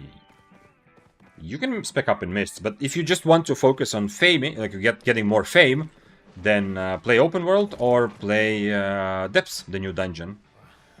If you just want to get fame faster. Open world is good for fame. And Depths are good for fame as well. Let's see if we can find something other than Wildfire. We can, of course, take this fight as well. But it's gonna be close because even though he's tier 6, you know, it's a Wildfire. If he changes to Firewall, you know, I am exactly the kind of target he wants to go for. And losing, even not killing him, I mean, even not dying to him, but killing him and losing 80% of HP for like a 200k set is a bad idea. But let's go. Hopefully, if this Abbey, there's once again nobody coming for chest, then you need to remind me this. But then in the future, I will not go into every Abbey. I don't know what happened. Abbeys, sometimes Abbeys are an amazing place to get fights because people are dismounted. It's a bit easier to force them to fight, and people just are more aggressive in general. But last Abbey, nobody came for the chest, and I've had this experience before as well, where the Abbey is mostly just PvEers. Ozerius said, I started playing Mists again, and I feel like players are somewhat worse than those I meet in Corrupted Dungeons on average. That is interesting, yes. So, what I was saying about Mists being very, very competitive compared to Open World or Roads is very true. But when you start comparing it to Corrupted, specifically Slayer, there is a question, and like you pointed out correctly. Like, Corrupted Dungeons, the Slayer level Corrupted Dungeons, are full, maybe even more full of tryhards. You might be right, yeah? Or like people willing to try hard and do their best, absolute best. Because in Corrupted, even more than in Mist, you are forced into the fight. Yeah, in Mist you can choose your fights, which gives you more room to play some build that you don't know yet. To play some build which isn't optimal, yeah? Like I was playing Grovekeeper, by the way. Check out the new video. I uploaded it today. I was playing Grovekeeper in Mists. It is definitely not an optimal build by any means, yeah? And it was viable, and not just it was fun because it's fun build, but it was viable because there's so many different builds I can fight, and I can choose how I take the fights, and I have the mobility, you know, to sometimes rat, sometimes get away from rat, stuff like that. So there's a lot more like adventure and weird stuff happening, which is unpredictable. Corrupteds are even more strictly, you know, you always know it's a 1v1, yeah, you can break crystals, but that's about it. So it's and Corrupteds are also full of people who have played it for, who have played thousands of hours of specifically Corrupteds, yeah? Like, at least I played against a lot of those when I played Corrupteds. I played, like, last week, and then before that last month also some days. I played a lot against people who've played the same bow build for, like, 2,000 hours and are just ridiculously much better at playing in that environment than I am. Because they have seen, like, for me it's kind of new, like, okay, what am I gonna do with my Daybreaker against this bow? What kind of spells? That person has seen this exact matchup play out in that tiny corridor, like, 350 times, yeah? So there's a lot more of that going on, whereas in Mist every situation is different and people change up builds more. And there's more variety. like viable stuff also. So that's actually a good point. I think Ozerius is right. Like, if we had to somehow, like, try to quantify it, I think probably Slayer level Corrupteds are more competitive and more difficult than playing Mists, yeah? You have even more competitive hardcore players. Hi Vic, hello. The J. By the way, I mean, I say this pretty often, I haven't said it for a while. This stream is available on YouTube and on Twitch. And whichever place you are where you're watching from, I appreciate you. Ever since I started streaming, Albion has become so much more fun for me, so thank you for being here. But yeah, just to remind you that this is Twitch and YouTube. The chat you see on screen is only Twitch. But I see both chats, so you can write questions in any chat. But if occasionally it seems like I'm talking to myself, it's actually me answering something from YouTube chat. But I always read out the message, so you're always with me. So anyway, with that said, the J says in YouTube chat says, Hi Vic, hello. Do you have an up-to-date spear guide that discusses W abilities, which ones to use against common matchups? No, not with that specificity, no. Now that Cripple has been changed, but it also doesn't really, you don't have to go very in-depth. I can tell you the J, I can tell you in like 20 seconds. Use Impaler. Right now, on Spear, use Impaler, on one-handed Spear, use Impaler and focus on kiting. The only exceptions are if the enemy is clearly the kiter, which is going to be Bow and Frost, yeah? You know that. So if it's clear to you that the enemy is the one kiting you, then you can start changing your spell, and then you want to change to Harpoon if the enemy is using Frost Shot or Frost Nova. So if the enemy W is Mobility, you change your W also to Mobility, which in this case is Harpoon, yeah? Well, to manage to limit their mobility.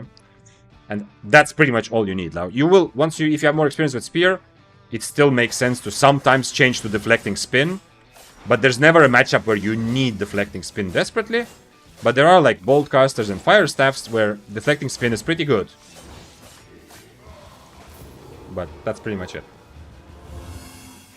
Pepito says, bro, I'm the 6'3 wolf. Hey, man! Do you remember me, Spheres? Yeah, of course I remember you. I was showing your comment. So, by the way, hello. I was showing your comment earlier on stream, because the stream is on Twitch and YouTube, yeah? Wait, someone just used boots there. Did they see me?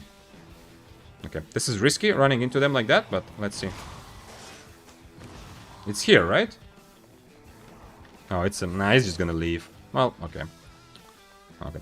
So, I was showing your comment earlier, Pepito, because I found it interesting, yeah, because earlier when it happened, you know, the chat also urged me to write you a message to ask, like, what happened, because I am not, I don't transport stuff, yeah, so I couldn't figure it out, like, why, like, how did this whole situation happen? And no one had a very good answer. So you didn't answer, but I was showing your comment, because in your comment you actually answered. So I understood now how it happened. And those wondering what I'm talking about, you can check out my latest short on YouTube. It's just a situation that happened last stream where everyone who was here, we kind of had like a bit of a mystery. Like we had different theories, but it was a bit of a mystery of what happened, because I killed a player who had a ton of runes on him. But he was also in Lethal Mist, you know, so for me it was a bit like, as a non-transport person, it was very difficult to understand like why or how that happened. But now that person is Pepito and he's in chat on YouTube.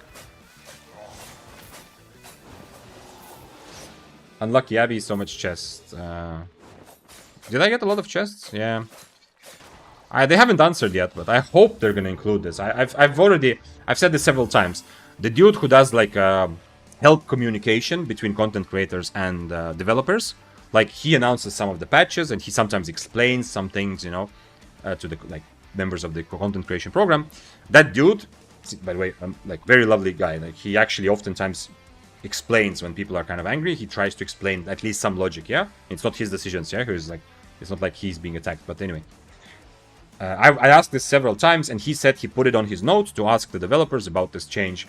So the question I'm referring to is one I've mentioned several times, which is I'm wondering, was it intentional that they did not add the same change to Abby's as they did add to the Depths dungeon? Specifically the change that if you get a chest, you still get a stack. Because it's a very big disadvantage if you get a lot of chests in the Abbey and you end up with fewer stacks in the end. So hopefully we will have an answer from developers. Of course, I hope that they will make the change, because it's much better. The quality of life, or like not just the quality, the kind of the balance. The change they made for Depths is great. I love it.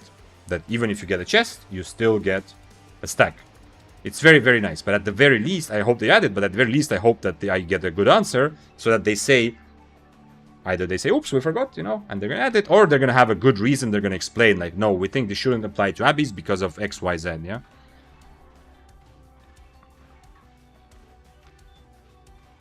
Tier 8 Deathgivers. I mean, he doesn't have a great... he doesn't have a great buff either, right?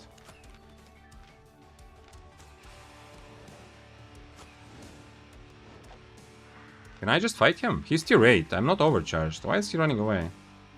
Is he gonna change spells or what?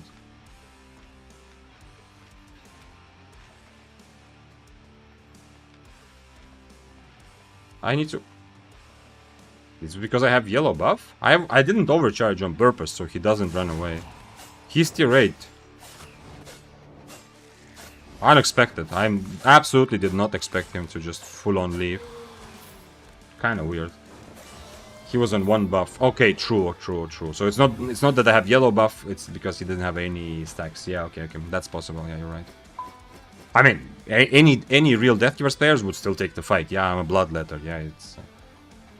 whatever, stack or no stack. He's tier 8, I'm tier 7, and it makes up for a tier difference. It's very easy for me to fuck up that fight, yeah? Like, sure, I can absolutely outplay and kill him, yeah? But it's very easy because, especially with his Assassin Shoes build, he puts so much pressure. It's very easy for me to kind of panic, misclick something, or just make a mistake with my Inferno. And he has probably a kill.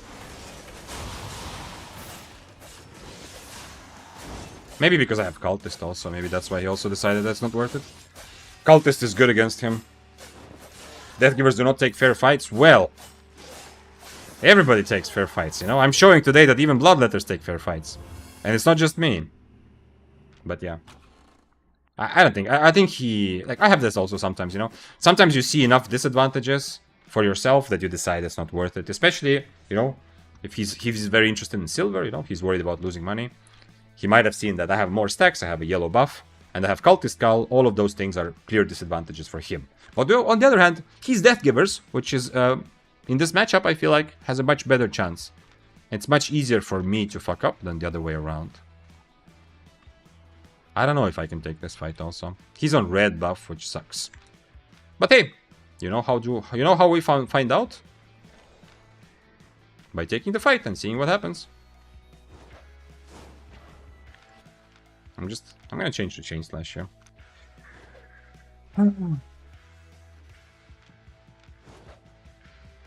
I have no idea how this will go, but we'll see.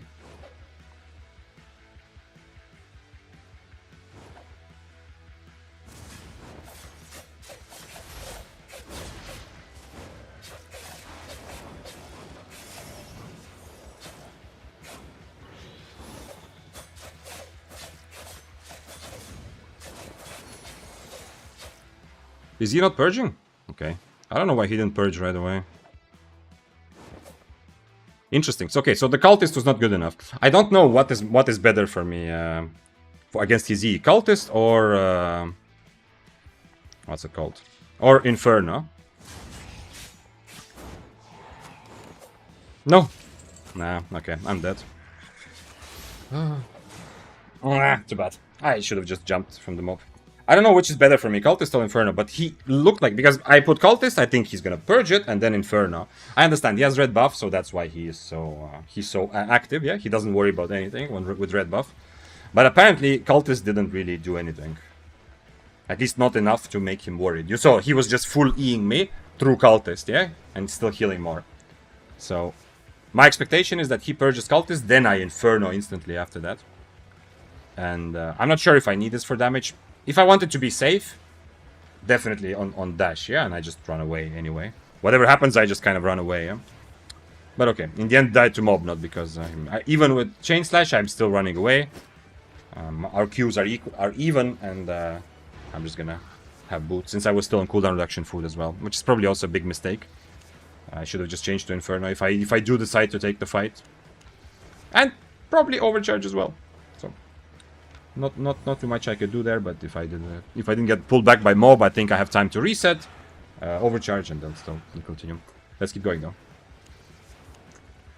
once again, it's fun to have like completely new situations, right? For me, never fought Bloodletter versus one-handed dagger. Yeah, like one hand, like especially this, like I don't know, maybe I played with my funky Bloodletter builds, like semi-troll ones that I've played like long time ago, but like a legit fight like this. I love the fact of taking all these situations that I don't really know about.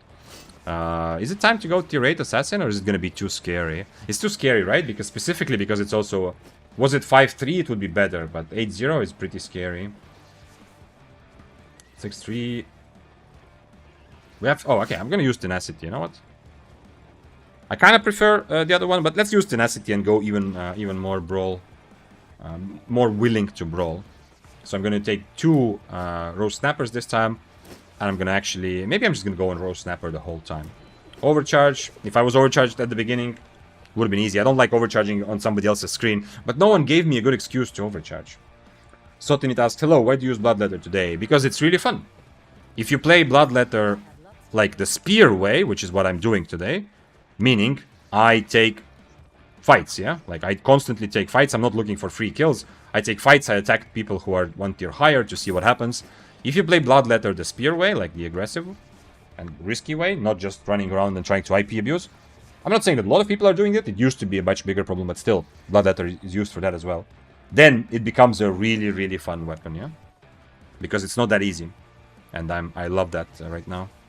I love that I'm challenged to solve these fights. And the only thing in which it is, like the only advantage I have clearly on a Bloodletter, which does make some fights easier, is that against many opponents, I can reset the fight if it goes wrong. Not always, but I can often reset when it goes wrong. Let's go. 6-1 was the cheapest last time I tried, so let's go like this. And and torch. Interesting, so... I wonder what would happen if I Inferno'd right away. Maybe the guy was like if he's really experienced on the dagger, the one-handed dagger, maybe the reason he didn't purge is because he knows he cannot lose this fight with red buff against no red buff, yeah? So maybe that's the thing. Maybe maybe actually in this matchup he needs to purge cultist, but since he has he knows he's winning anyway, he just attacks me until I die, and he will never because he has red buff, he has so much more HP to work with, he will always survive long enough for his second E. So maybe that's why he actually didn't purge my cultist, because he thought no point, yeah? Just keep because if he knows 100% that he's winning because of red buff anyway, and he has enough time, then it makes sense to do what he did, which is to keep your purge just for mobility, yeah? So he can purge my boots. He did miss the purge, but at least the idea in his head was to keep it for my boots. So it might be that the lesson from this fight is not that cultist doesn't matter, but just that... yeah, anyway. Deathgivers don't take fair fights, and you're saying Temrek because 2-6-3 Deathgivers ganked me and you hate them. Deathgivers are, if you said that 2 people ganked you, likelihood that they're Deathgivers are high, because Deathgivers is the most played weapon right now in solo PvP, and it's with a good reason, the strongest one as well. Threes, thank you for following. Let's say, did you write something else about the situation or about anything? Mr. Freeze. Okay, Freeze said I wanted to transport... so this is the case, the Sherlock Holmes case from last time, yeah? Freeze said I wanted to transport you to Brazilian, and I... not you, you meant just you wanted to transport to Brazilian, and I stared at the phone without seeing the screen, and I had you in my face, and I couldn't do anything. Yeah, I saw. That was the YouTube comment I saw. It makes sense. It's just that, I don't... PvP, I don't really transport, yeah? So I didn't know, why you would be there with all those runes. It didn't make sense to me, I didn't know why someone would be there with that amount of runes. I don't know how this fight goes again. No idea. I definitely do not need my dash, though, I think. We'll see. Oh, he changed to Shadow Edge. Okay, interesting. Very interesting. No, he changed back to Chain Slash now. This might be a very bad idea, but I want to try it to see what happens. How hopeless is it for me to survive this? I can E and boots out if I run into a problem.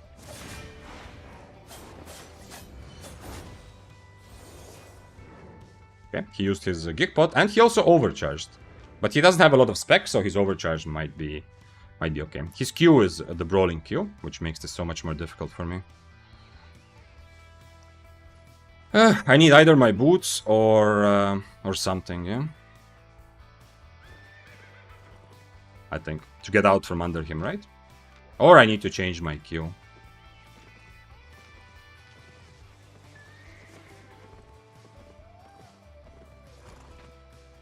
Okay, now the same thing, but now he doesn't have his Geekbot.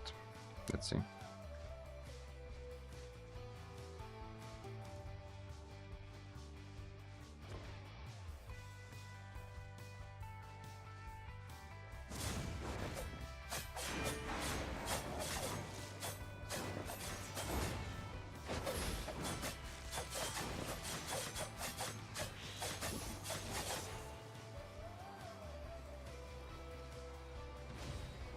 I lost the stacks. I might still... He used both of his E's there. And I used one of my potions now. Do I just have to go full brawl as well? Is that a thing? Do I have to change to Q and just hope that I out-brawl him? Is that the play? I don't know. I don't know what he's expecting, to be honest. Where's the spear of our heart player? What? Where's the heart of your spear player?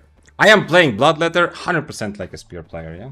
I am taking fights, trying all kinds of matchups and seeing what happens, attacking tier 8, so don't, you know, it's not really a Bloodletter stream. It's like a spear stream, but I'm loving, like, finding out what Bloodletter is like, you know, what it feels like. When I get my cape again, we'll fight him again, of course. Maybe I need to change my Q. I don't know. I have never fought this matchup, so I have to... I mean, I have fought it from the other side, but as Deathgivers, the fights against Bloodletters usually felt pretty easy from my experience, yeah? But on Bloodletter, like a proper Bloodletter build, I have not fought Deathgivers. My helmet is very good against him, but I kind of wasted it because he changed to Mercenary, yeah? Or at least maybe he had it already, I didn't notice it. So I kind of need to wait, I guess, for his Mercenary before I Cultist. I can Inferno earlier. Maybe I need to just change like this and just try to Giga Brawl him, yeah? I'm not sure, but it seems like it could work. But he seems much more dangerous up close than me. I'm not sure. It depends. When my cape is ready, we'll fight him again. If he's still here. He overcharged, so it's likely he will want to try. We'll see though. What are the cons of the Ava Fists in current meta, in your opinion?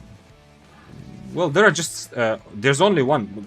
Ava Fists are still kind of S tier, and they're very strong, yeah?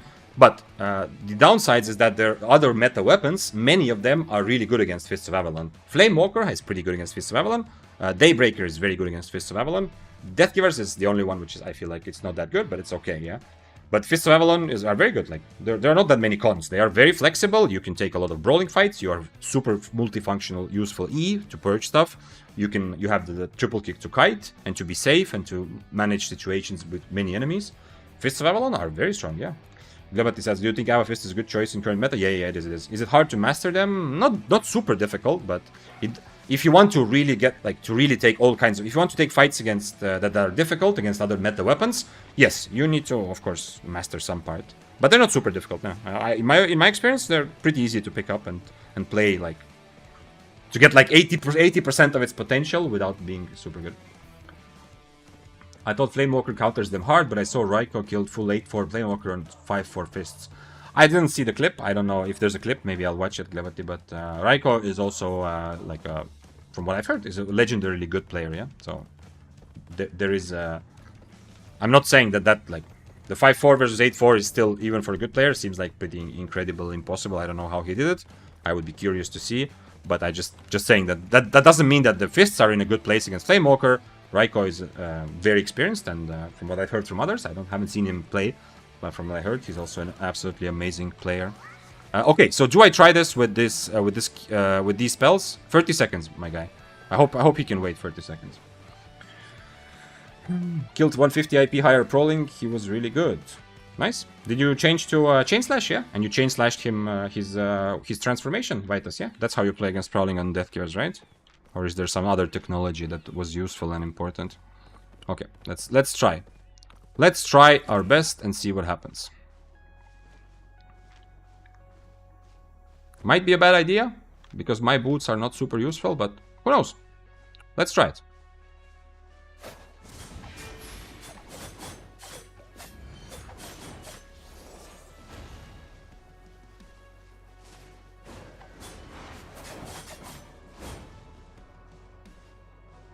I'm dead probably, right? He's gonna have two E, so I should be dead, but who knows? Yeah, I should be dead. I should have just jumped away again. I messed up a little bit by just using boots and not fully running away. I should have eat like before. When I realized at the beginning that I wasted my cultist again, after that I should just run away, yeah? It's okay. At least we took the fight and he can be happy. It's a bit sad to die to someone who is like being aggressive in chat, you know?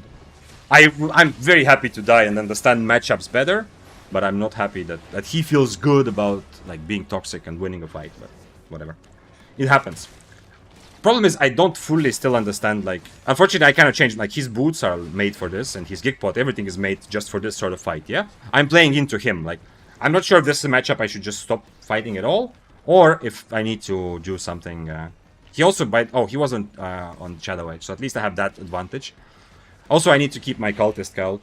But the problem is, especially with the cape and Gigpot, he's gaining a big advantage on me right away. And the moment I get to 50% HP, I'm almost dead. Like, I'm already I have to worry about almost dying. I didn't bring Gigpots, which would have been useful as well. So it's very unclear how to take this fight. I don't have Invis in this to kite him out as well. If I wanted to E and Invis, it's possible to get away. If I had the other hood, I could potentially remove. Interesting that he didn't change to cleanse, yeah? So he knows he's winning the brawl by that much. He doesn't care. Can you check YouTube chat? Waiting for an answer for like 10 minutes. We just talked... Oh, shit. Okay, you were changing... were you changing the... Glebati, were you changing different apps when we were talking about Fists of Avalon? You have to scroll back a little bit, because I just discussed that, but I'm afraid that...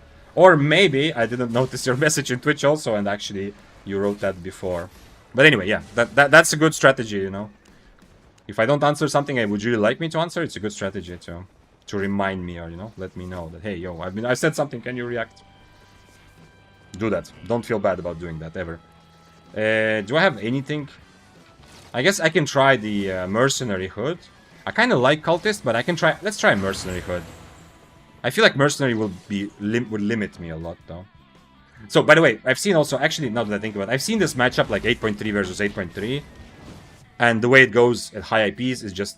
Nobody's gonna change to Sunder Armor, yeah? Like, the fight doesn't happen if one of them changes to Sunder Armor. So maybe, in the future, I just don't fight this sort of build, yeah? Maybe I just don't fight it, because, like, 8.3, this guy cannot... Like, if he changes... He will never catch me, just like it was before, yeah? His only way to get a fight is to start writing bullshit in chat, yeah? Which, I mean, doesn't work on me, but it does potentially trigger me to try to take the fight. Here I want to fight anyway when I have the cape.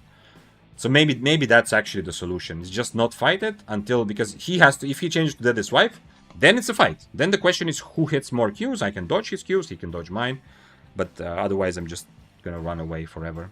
That's probably good like idea for the future, to not fight the kind of assassin shoes Q1 deathgivers. That's actually a good strategy for a lot of builds right now. If you're watching this and if like one of your main focuses is to make silver right now, let's try the other helmet. To make silver, yeah. If you're not just going there to learn and fight and things like things that I'm doing, kind of, then I suggest you are very careful and like. Those assassin shoes type of one shot, or usually they use Q1 type deathgivers. It's very good for almost any build to just avoid them, yeah. Because they are kind of like the new Fire Staff, yeah. Like Fire Staff used to be this thing where you run around, no one wants to fight you because you made yourself the best brawler in the whole wide world. But then you run around like writing like "come back, pussy, fight me." Because if somebody does end up fighting you, it's so easy for them to make one mistake and you just punish them and kill someone 2-3 tiers higher. I feel like currently this Deathgivers, like Assassin Shoes Deathgivers, is kind of taken over as that same build, yeah? That it only makes sense to fight him to get kind of the experience, yeah? But not so much for anything else. So, if you're like... I have the same feeling on Spear. Yeah, you can kite them, but it's like you have to play very, very well. And oftentimes, like if the enemy plays well, the fight doesn't happen, you just run away forever. So it's kind of the same as Fire Staff always used to be. Watching you with overcharged beer can. Nice. I mean, if Albion was a bigger game, like into more player base, if it was like not League of Legends level, but still like if it was really popular. Wait, what am I doing? I want to reroll quality. Then definitely some like energy drink or some sort of like drink company would have definitely like partnered with Albion's developers to make some sort of like siphoned energy in real life. Yeah, like even the come on. This is such a waste of money. Don't do this. Okay, I'm gonna go like this. That was a lot of wasted money. So even even this can here, it actually already looks like a can of some sort of drink. Yeah, definitely would work. I'm trying out frost types. Okay, what's up, Kenvar? Hello. Hope you're having fun with frost types. I'm having a lot of fun with Bloodletter. I'm trying to figure out, but I think this sort of fight is. I think I'm gonna start treating on any build. I'm kind of gonna start treating Assassin Shoes Q1 Deathgivers just like a fire staff and just not fight them at all. I want to learn the matchup, but I have the same with Spear, yeah? Like, they put so much pressure on you, and yes, it's satisfying to kite them, but it's like, it's essentially just like fighting a fire staff, yeah? You're taking a high-risk, low-reward fight, where they are, it's much easier for them, and they just kind of press all your buttons into you, and they get an advantage, yeah? Now, you can still outplay them, especially with kiting, and in this fight, like, I made very clear mistake with my helmet, so it's not like this is inevitable death always, but I don't know. Feels like it's not worth it. I'm not sure what I can learn from that fight. Unless he changes to other Q, which like high IP Deathgivers will not pay Q1. Can streamers ban you to hit us with ads? Or is it only from a timer? Can they say ad break right now? Yes, Shizu, absolutely. Here you go. I'm not gonna... I don't like to run ads when I'm not in the city, and in general I don't run a lot of ads. But yes, streamers can at any point on Twitch run an ad. Or they can make it automatic so that the system and tell the system run like on average like 3 minutes of ads per hour, and then the system runs them. The average thing would actually be better, and I should probably try it, but I really don't want ads to pop up while I'm in the middle of a fight. But Twitch is making a lot, like I am running almost no ads because they don't, like I also don't make a lot of, like Twitch doesn't pay a lot for those ads anyway, so it doesn't make sense for me to kind of constantly run ads, to make like, I don't know, 3 euros or 5 euros at the end of the stream. And at the cost of, a lot of you having to sit through ads. But Twitch does make a pretty good system, like motivating people like me to run ads, which is that whenever I don't run ads, like right now, I haven't run a manual ad for a while, everyone who joins the stream, every new viewer gets an ad at the beginning, unless you have ad block, of course. White has said no, 5473 killed me on 1 HP, almost killed him at 350 IP though. Nice, I'm happy that you're really enjoying the EU server experience. I mean, next fight you will get him, yeah? But I know. The almost is a bit feels a bit bad, yeah. Make a clip, make a good clip. That's kind of like that's an extra thing with another thing with streaming and making content. Like first of all, I've said this many times. I will say this many more times. Thank you for being here. It's so awesome. Like, the game is much more fun for me when we talk about it, yeah? And when I'm streaming and we're kind of playing somewhat together. Wait. Did I hear something? No, that was music. Okay, but just one extra kind of point on top of that is that a lot of the deaths and these close misses are much less tilting. Because at least I get a good clip, It's kind of like, yeah, okay, maybe I lost the money I could have gotten if I was luckier or if I played better, depending on the situation, yeah, when it's a very close death. But hey, at least it's fun to watch, and it might be a good clip for you too.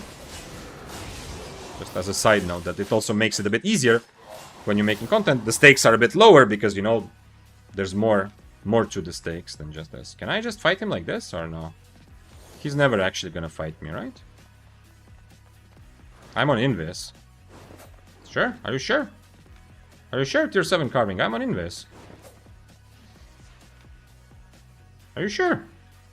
I'm on throwing blades and Invis. Is it really that scary to see me?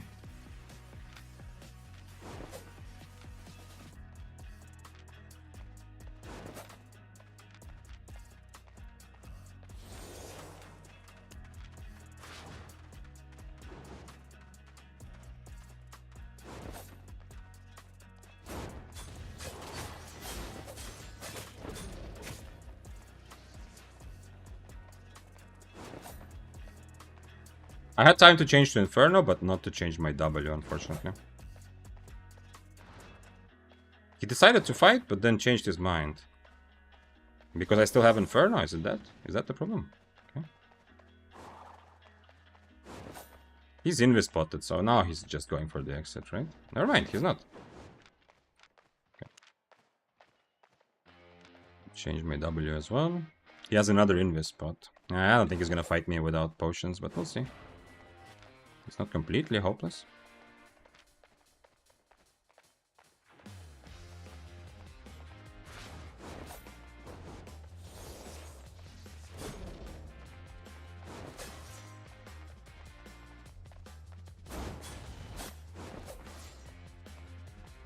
I'm gonna go towards the exit.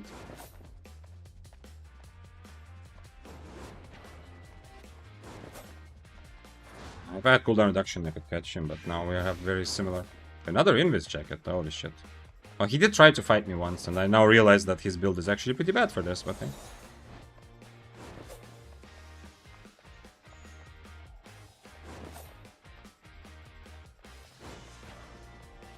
Okay. That's his helmet gone and one of his invis potions. He's gonna have another jacket soon, though. Wait, he actually drank an invis potion. I think he actually drank an invis potion there. I don't know which way he went, though.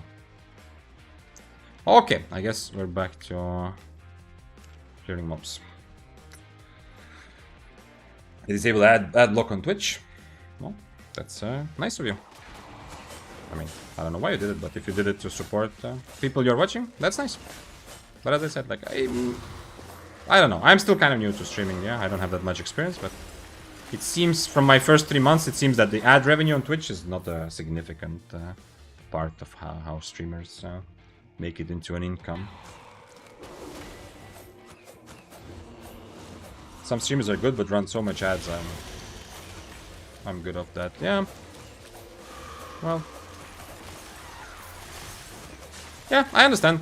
I mean, at the end of the day, also for me, when I'm watching something, YouTube or Twitch, like, yes, of course I want to support, just like I want to support companies or products that I like, I want to support people whose content I enjoy. But, at the end of the day, you know, from your perspective, it's just the result that matters. So, I very much understand, yeah. Meggy Raid, wait. This little guy with the Undead Scorpion will have to wait. Wait for me to give a shout out. Thank you for raiding. Wait. Do it properly as well. Shout out to Megs.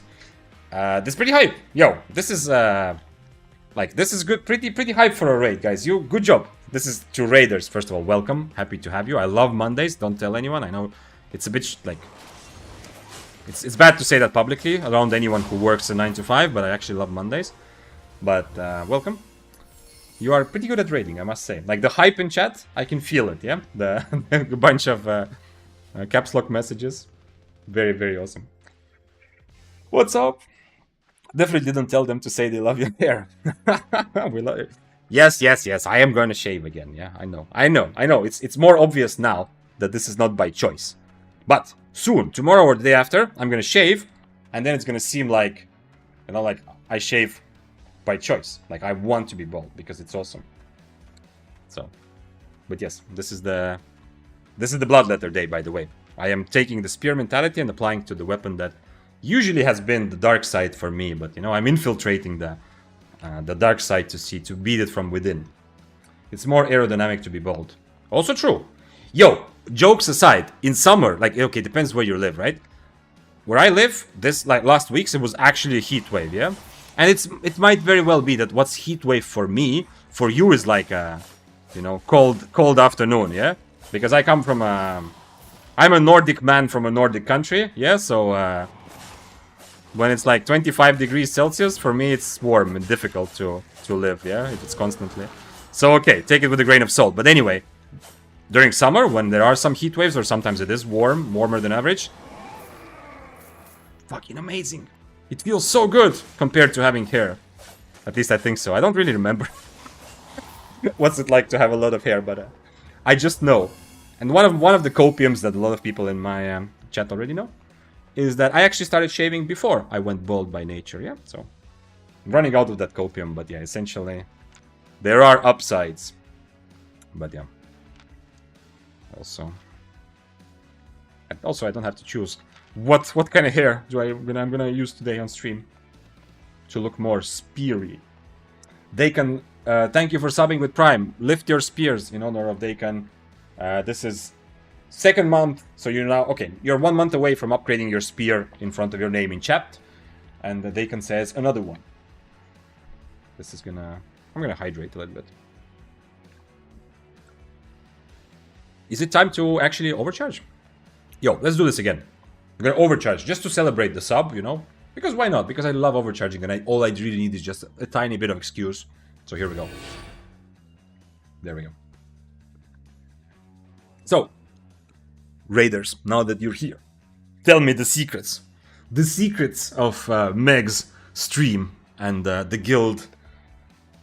I don't want to say politics, because from my experience seeing Meg play with guilds, it's more like also if you haven't seen Meg's stream, maybe somebody should go and check it out next time she's streaming.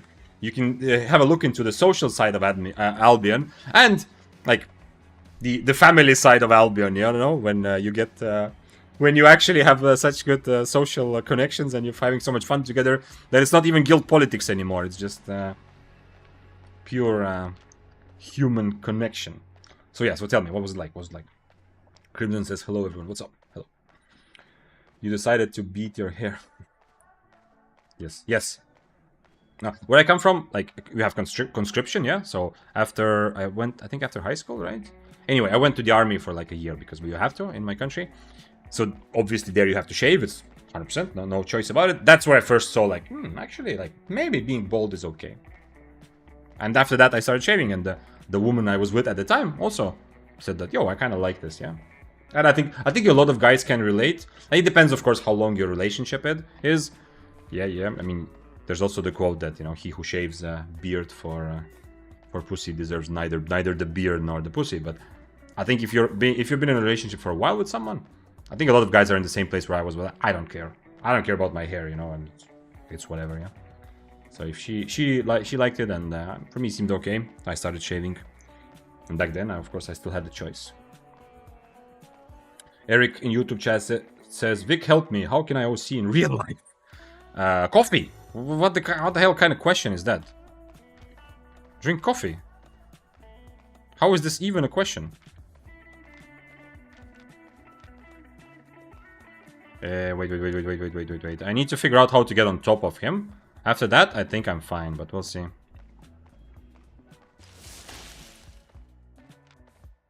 This could be a very difficult fight, but he also has 15... Oh shit, okay, never mind. He has 15 stacks red. I am overcharged though. I don't know. Do I just boots an E on top of him and hope for the best? I guess I'm going to change. I'm going to chain slash and just brawl him like there's no tomorrow and hope for the best, yeah?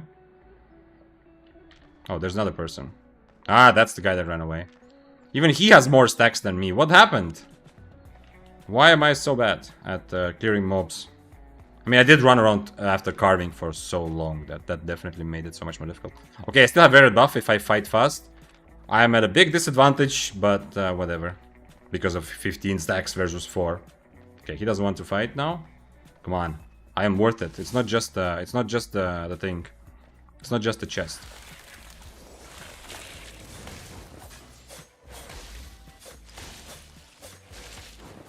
No, I should have changed my other spell as well. No, there's no chance, right?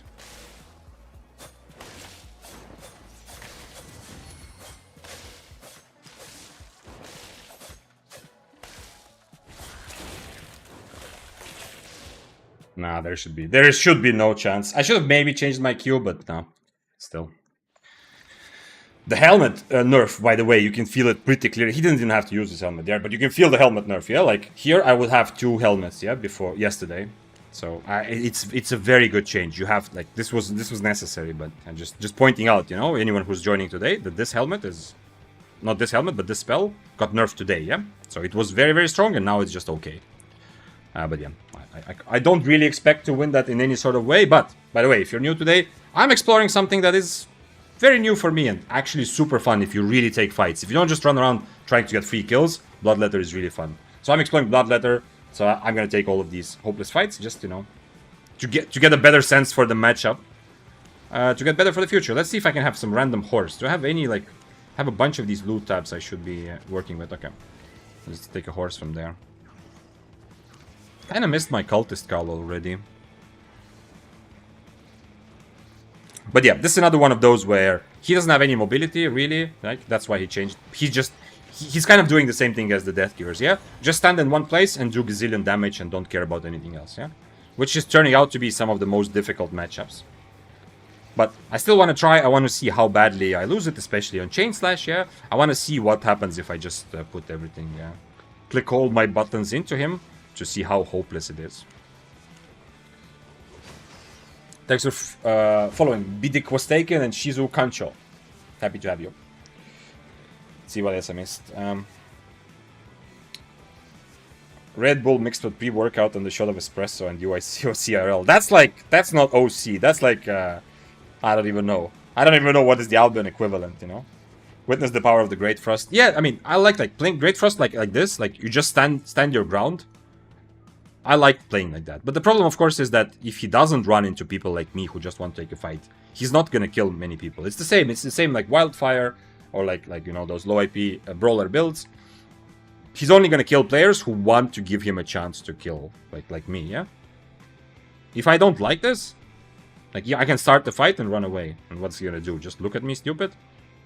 Because of this, yeah? But, and unfortunately, I don't think...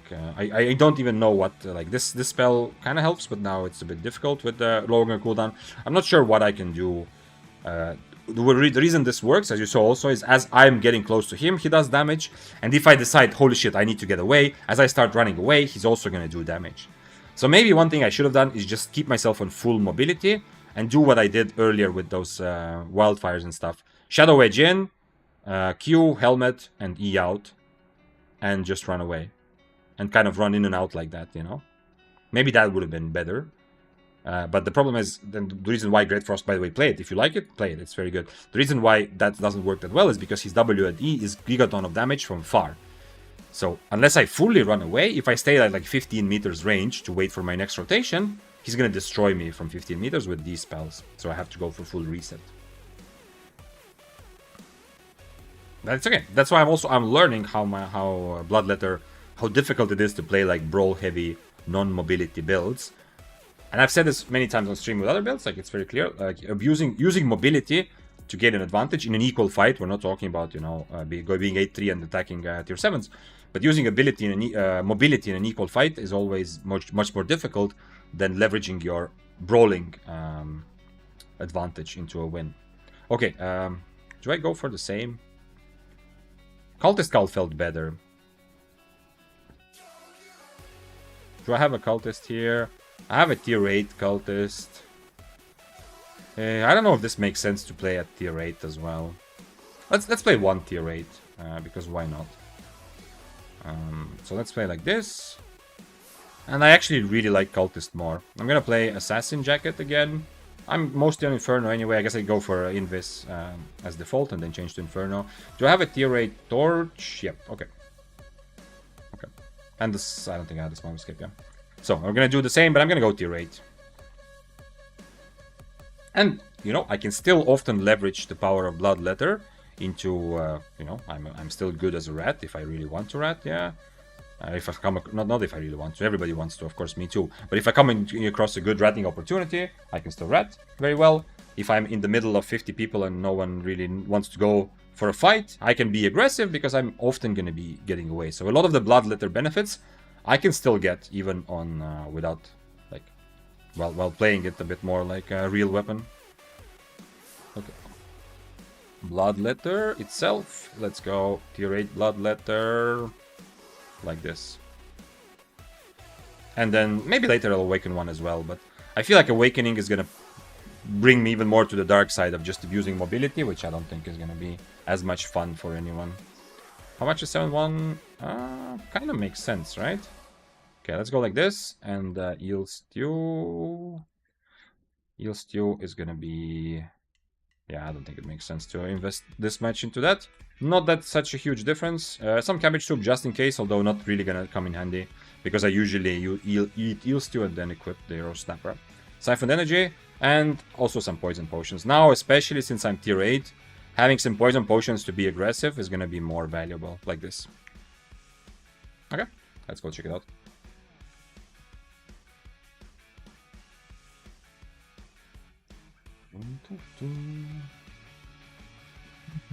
I'm a new player, says Shizukancho. I always wondered what rats really were until I finally almost got my first kill head on, and then a guy came out of nowhere, killed us both. What a rat.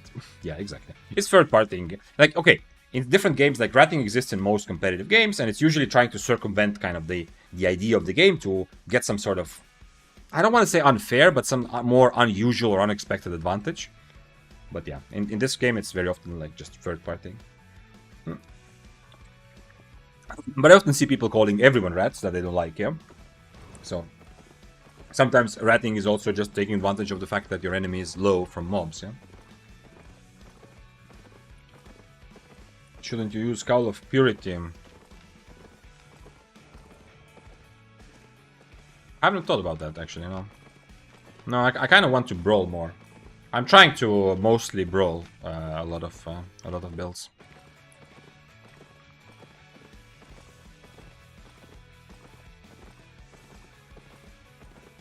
For a new player, what kind of weapon do you recommend? Ralgi Manek.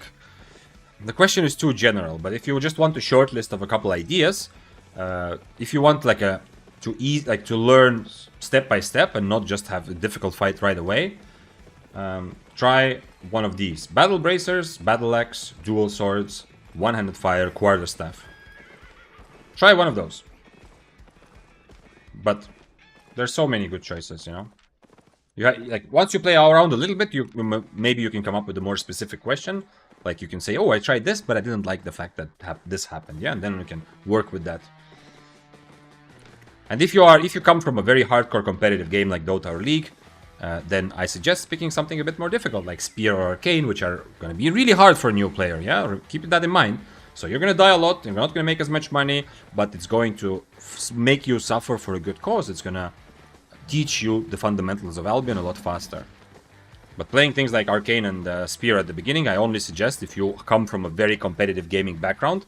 So if you have like 5,000 hours plus in League or Dota, you're gonna be fine, yeah? Because you're used to the feeling of just dying or losing over and over and over again, just to get better.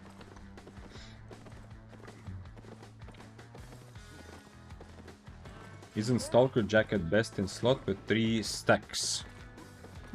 Stalker Jacket is not bad, but I can use Stalker Jacket later as well. I have also gotten some nice kills by being able to use my invis to counter specific things, yeah? And with Assassin Jacket, I get plus 30% damage all the time to all of my damage, which I don't get from Stalker. Vic, there was music in your YouTube clips. Does it mean that your video got demonetized? No. He says Vic Zane. Maybe. Yo me and find out.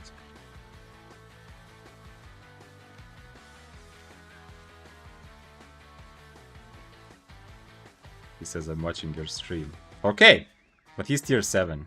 And now I'm tier 8, so I'm much scarier now. Wait, this is not the food I need. This is the food I need. Okay, let's see. How hard can I brawl Axe of the Battle? I expect that I have a... Wait, what?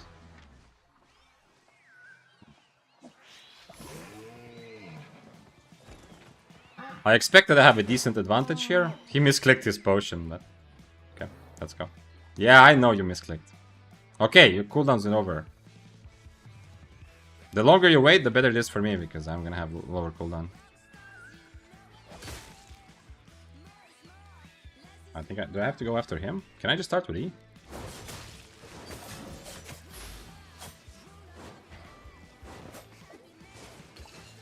Interesting that he's kiting me there. I mean, it's because of Inferno, but I wouldn't expect him to be the kiter.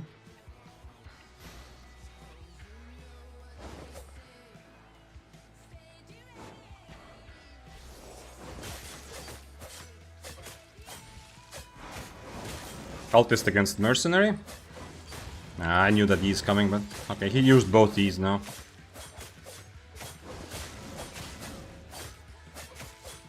He can't remove my Inferno, so I think. Okay, now my E's on short cooldown, so now he's dead. Unless he hits everything, he's dead. I don't really even need to use the poison when it comes. Just need to stay close enough and hope that he doesn't Duskweaver a mob. If he's on stream, then he definitely should be trying to Duskweaver a mob right now. Okay, was close. Oh, it is Mufanza! Yo, what's up? Well, valiant try. Valiant try, real knight. Hey, yo, I was just reading Mufanza's message. Then, nice, okay. So, now that you are in Brazilian, Mufanza, you can specify what your question was. Nothing is... The only times I had a notification that one of my streams, not videos, was not monetized, and I fixed it very quickly. The only time was when I raided Eugene after the stream on Twitch, and the stream was still going on YouTube, so the last 10 seconds of the stream was Eugene's stream, you know, was in the background, so you could hear the music he was playing. All the other music I use everywhere in my clips is music that I pay for, yeah? Not a lot, but I don't use anything that I don't have rights to use. Right now, live, this is music that, you know, it's not much. I pay like 9 euros, 10 euros per month. Yeah, okay, it's something for sure. It's considerable because it's every month, but it's like, it's a big library of music, yeah? So, to answer your question, Mufanza, no, nothing is demonetized. And in the last video, I put also music in the background manually. It's not just from clips. Did dual swords fall off? I always recommend them to new players. Did I not say dual swords? Dual swords did not fall off. They're good, very good for new players. Battle axe, dual swords, one-handed fire, battle bracers, and quarterstaff. Good weapons for a new player. Like if someone who doesn't want to have too hard of a time fighting. I wish I had 2 potions here, but can't have everything. My helmet is much better for this. Other than that, I don't like this. I don't like this matchup, but my helmet is at least much better. He only has eel stew. He's on soup right now, and he has eel stew in his pocket.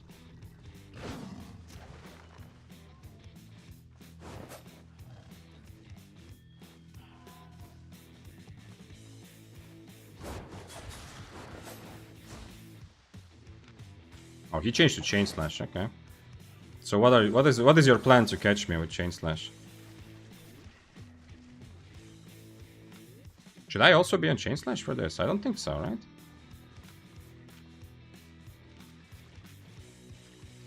I don't know. The last guy I fought also was on chain slash, so looks like this is like a common setup for this matchup, to be honest. Like this is second time the deathgivers is changing to chain slash. I mean, a regular deathgiver is not like a one-shot one.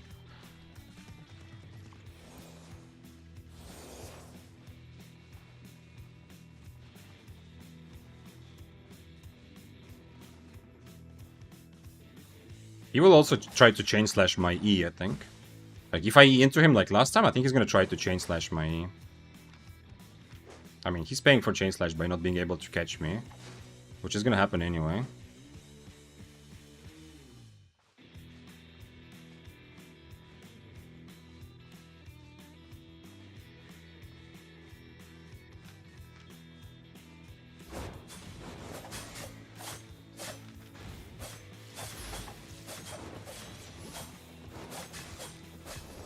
The rat is... Oh, come on. Now the rat is just giving him free stacks. You see? The whole point is that I don't let him stack up right away. But this guy just walking in front also means that he's gonna come back. He's gonna stay in the middle of the fight, the Shadow Caller, and he's gonna give my enemy. And I don't need stacks, you know, not as much as the Deathgivers. So this guy will keep giving Deathgivers like a free double stack run essentially. Okay, he is on 3 stacks, but he's not full HP. But he knows my MO. He knows I'm gonna start with E. So next time, he's going to chain slash my E, unfortunately. I kind of need to walk close to him to let him chain slash first. It sucks, but otherwise he's gonna dodge my E with his chain slash. Never mind. I was wrong.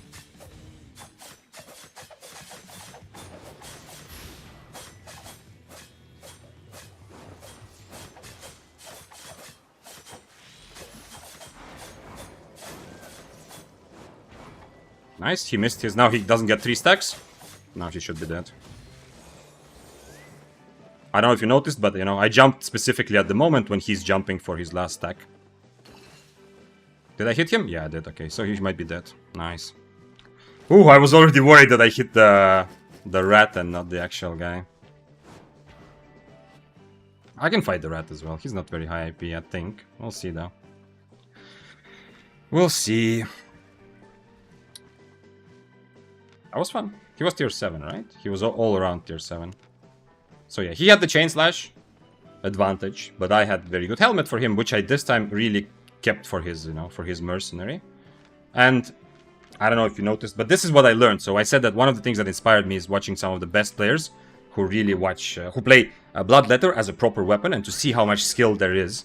Now this, I did have some other advantages here, but still one of the things I learned how important in this matchup to W at the right moment. I don't know if you noticed, we can watch the replay together, but I jumped away from under him exactly when he was about to go for his third Q. Yeah. So, that was ultimately. Otherwise, it's very close still. Because I'm on poison, I didn't even realize I didn't change to health pot. But yeah, health pot would have been better. I would prefer to have health pot. But hey, at least I had I did hit him with the poison from far away, which was cool. I was already worried I'm poisoning the rat and not him. And he didn't change helmet. I'm not saying like he has to, like this makes sense. He put a lot of kill pressure, but my Infernos were very valuable both times, yeah. And the second time I timed it the same time that he used his helmet. I used Inferno, which was lucky coincidence for me. Fire music, but I thought you're gonna get demonetized for that. No, Mufanza. The lawyer in me. If you didn't know, I studied law. I know most of you already knew. I didn't become a lawyer, obviously, but I did a lot of work with law-related stuff. Anyway, doesn't matter. The lawyer brain in me doesn't really let me, like, skirting kind of the edges of what's legal. I'm very, very careful with that. Sure, I will still do some things which aren't allowed here and there, but very rarely. For some reason, I kind of got used to. So, that's why also I'm paying for the music. I don't want to play any copyrighted music. I don't want to risk, I don't want to do things that, like, oh, okay, well, nobody cares. Yeah, that's not a good enough, like, excuse for me. Okay, actually, we can take all of these. And another snapper, and then we're ready. Everyone should poison rats. Nice job, yeah. I mean, that's like a real-life thing, right? Rat poison. I think I try daggers next. Go for it, Kenvar. The only suffering you were gonna have with daggers, the real suffering is speccing them up, because PvE is a hell. But if you're playing Frost right now, like you said, you already know that sometimes PvE sucks.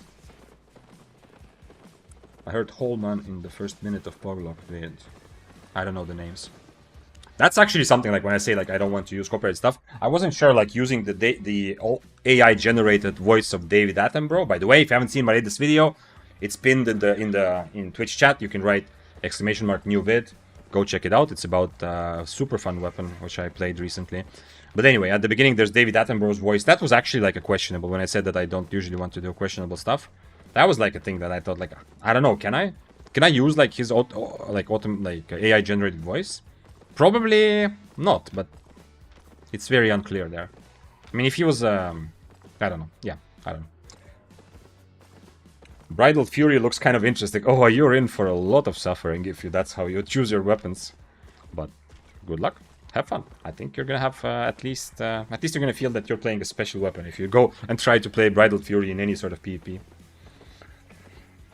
Grace asked earlier in YouTube chat, how's Badon or bows in general doing currently? Haven't played in a while. They are doing well, finally. For the first time in years, I can say that bows are in a good place. Now, Sky Strider is the one bow which is pushing itself to be actually potentially meta for solo PvP, for mists. For open world and corrupted dungeons, regular bow is surprisingly, in my opinion, it's one of the sleeper builds or like sleeper weapons right now. I legit believe that regular bow after the Q updates is super strong, and a lot of people are sleeping on how strong it is. For corrupted, no, nobody's sleeping. Corrupted is the absolute #1 meta weapon right now, the regular bow. But for open world and mists, I believe regular bow is kind of slept on. Other options that you can play at middle or high tiers are still Bow of Badon, versatile enough to play. And if you go low tier, you have a lot of options like Warbow and Longbow. All bows are in a better place than they used to be, but only the really versatile bows like Badon and Sky Strider feel like very good for mists. because you can handle so many different situations. You can play Q1 sometimes. You don't have to just full-on kite and hope that you never get caught.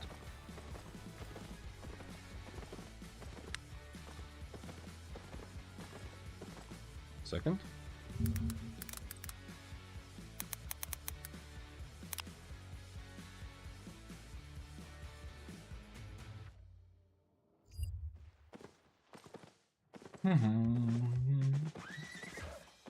Spotinit asked, what do you think of the new changes of dismounting and mists? For anyone who doesn't know, next patch, they're going to change it so that if you get dismounted by damage in the middle of somebody else's fight, for 10 seconds you have a debuff. You do 50% less damage and 50% less stuns or like CC. And I think it's a great change. I love it. And I love that they're not going overboard. They're not trying to kill ratting. They're just trying to make it less convenient and less prevalent and adding an extra layer of interesting, like, kind of balancing. Like, is it worth it to rat here? When do I rat? How do I rat? Also, obviously, I love the fact that for anyone taking 1v1 fights, it's going to be easier because a lot of rats will dismount with damage or try to dismount, and then you can just kill them easily or easier. So I love the change. It's good. The only problem is that I want to see how abusable this becomes. The only big problem is that there's a bit of potential for abuse, because if you ever see me on a chest, like I'm opening a coffer or chest, and there's a bunch of guys around me, mounted, like 3-4 people, I always try to attack one of them, so if someone else decides to dismount on top of me, they get 15-second cooldown. And then I can have a big advantage. Yeah, I always do that. That makes sense, you know, when there's a bunch of people hovering around on their horse, thinking what to do. In the future, what I will be able to do, or anyone like me, yeah, if there's several people on top of you on a horse, you quickly attack one of them, so you are in combat, and then you quickly go and dismount the other. And now that you dismounted the other one has this big debuff.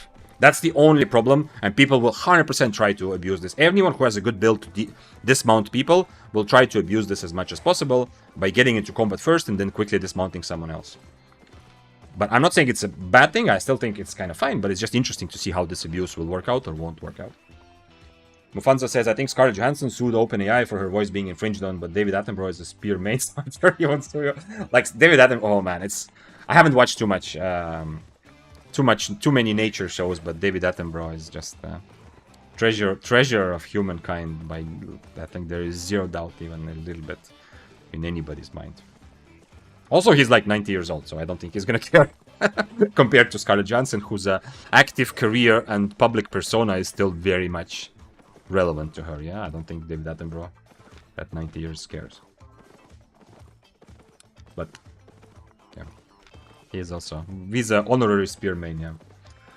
Joe Hidey asked, Yo Vic, you have any suggestions for other games with high stakes PvP like Albion? I used to play Hunt Showdown for a long time. Hunt Showdown very clearly moved away in its development from being a game catering to competitive players, more to being much more mainstream, trying to be a much more mainstream, casual, less skill-based game. That's why I ended up not playing it at all. But Hunt Showdown did give me, for the first like 200, 300 hours, Hunt Showdown is gonna have you at the edge of your seat like crazy. It's a bit of high stakes. It's not as high stakes in Albion because you will quite quickly realize that money is not that important in that game at all. But the atmosphere of constant, like there's zombies, there's all kind of monsters. It's like a very grim 19th century atmosphere that you're in, and around any corner there can be a threat. You're gonna be like, it's like not exactly a horror game, but it's gonna feel like when you play for a while, it becomes an FPS game, no horror at all. But at the beginning, it feels a bit like constant adrenaline. I saw someone already mention Tarkov. Tarkov is a good example. I haven't played it, that's why I can't really suggest it. But in terms of like feeling this adrenaline from risking and from one thing can go wrong and you die and you lose a lot of stuff, Tarkov definitely fits that. Yeah. If you want a much more casual experience, recently I've played a bit of Delta Force, which is like a casual Tarkov. Yeah. Still high stakes, but the gunplay and the speed of the game is much more friendly to people who are not doing it as a career. You know, not playing 20 hours a day. Other high stakes games. Well, I haven't played really Eve. Eve would be such a logical suggestion based on Albion, but like I know enough about it to talk about it occasionally, but I haven't really played it. Tier 7 Axe doesn't want to fight me, even though he bought Masterpiece Axe and nice potions. Man, I wish I was dismounted. He was stalker jacketing mobs. Too bad. I'm gonna go poison as well, in case I ever find him again. I don't know. If you are listening to me talk about these games, maybe you have something to add. Maybe someone here, you've played some other high-stakes games that you feel like give you a bit of that same feeling. Now, notice that many of those games are extraction shooters, yeah? Because Albion plays like an extraction MOBA in many, many ways. Like MOBA-based combat, but it's like an extraction game.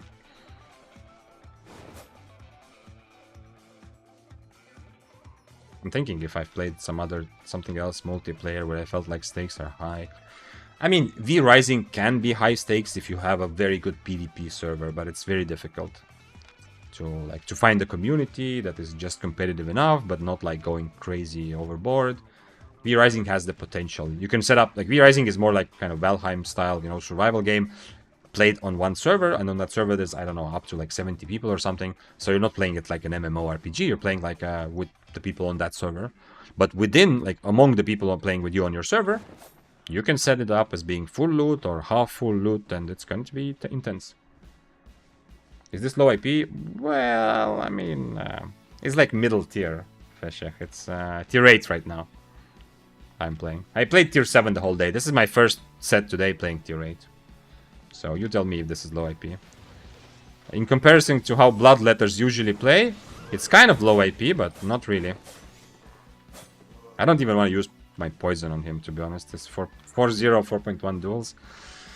Whatever. I want the axe. I was hoping I would see the masterpiece battle axe that I saw before. Now that guy would definitely be very much worth it, but he hopefully will also fight back because he has a very good chance to kill me.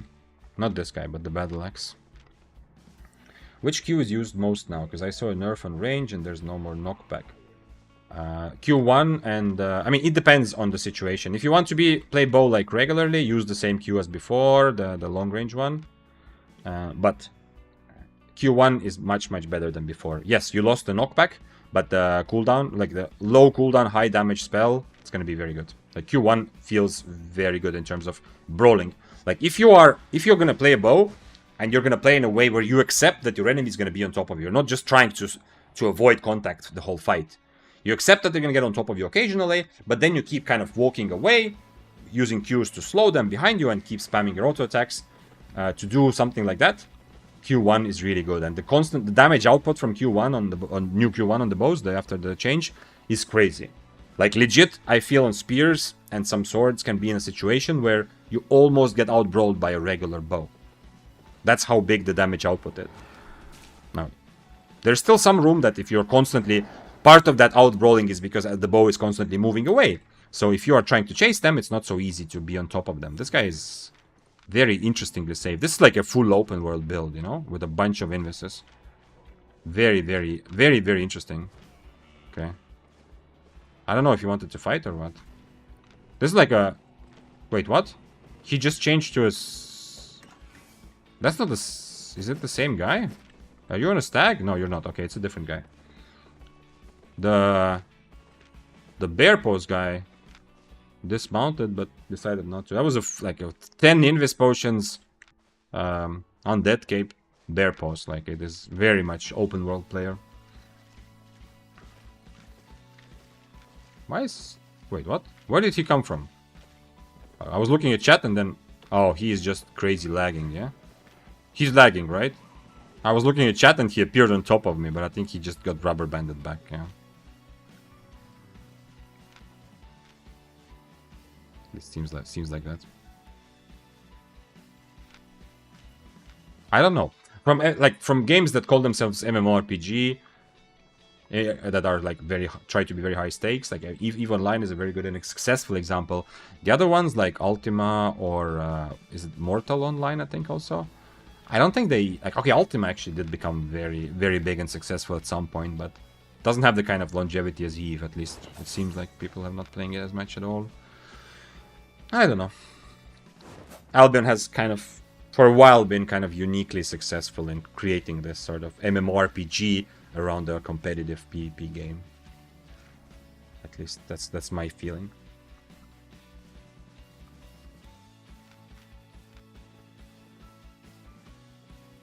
He's also not going to spec his spear, right? Or what is he doing?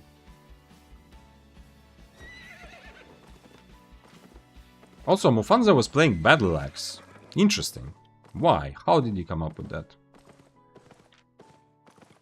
Sotin, it says, EVE Online is very good, also have one of the most complex logic economy. Yes, yes, yes. I used to look at some EVE Online drama, you know, way back when, like way too long ago. And because it was interesting for the rest of the internet, I didn't actually play it. But and I've asked about EVE Online also on stream several times, and people have kind of explained to me some of the things. My overall, summary or view from someone who hasn't played a lot of EVE. Okay, who hasn't played EVE, let's be honest. Yeah, creating a character doesn't count as playing at all. So, someone like that, it seems like EVE, like everything, like if you base it on Albion, everything on top of the actual PvP combat, everything is very advanced, and usually more advanced and maybe better in some ways than Albion. The economy, the player-driven thing, okay, that, like, the diplomacy, the guilds, it's also awesome in Albion, but in EVE, at least as awesome. Like, everything is amazing. The only big turnoff for me, and I think a lot of people, is the combat itself. Like, the combat mechanics itself is just... It doesn't feel like, you know, you are fighting like a MOBA, obviously. It's a completely different interface. But it also doesn't feel like you are... Like, it's so addictive, you know, when things are happening fast, yeah? Like, Albion combat is slower than League or Dota, but it's still happening in real time. You're constantly jumping around, using spells, all that thing. I feel like EVE doesn't appeal to a lot of players, including myself, just because I don't think I will have a lot of fun with that sort of... I don't know, slow-paced combat, even though it does make for a tactical decision, but there is the combat is kind of the biggest big difference. Not the rest of it. If you like the way that people react and people adapt around high stakes, like deciding what to risk, deciding where to go, doing group content, baiting, all of that, all the rest of it, all the guild diplomacy, all of that is amazing in EVE. Night Online still active, but full pay to win. Okay, that has not even been on my radar as like a potential game to think of playing. Mufanza says, for science. Oh, that was the answer of you playing Battle Axe. I wanted to find out how bad the E is now after the nerfs. Bad? Is it bad? The E is nerfed? Yeah. I mean, E has been nerfed many times. But the latest one was just that it moves slower, but the corridor, or like the hitbox, is larger, right? Was that, do I remember correctly? That was the latest change. So it flies a bit slower, but to the left and to the right it hits more consistently. I'm not sure. So you're saying it's difficult to hit it, yeah? Almost. It moves slower, hitbox stays the same though. Okay. There was some sort of line in the patch notes about making it like more consistent or whatever. There was like, it wasn't only that it moves slower, right? There was something else.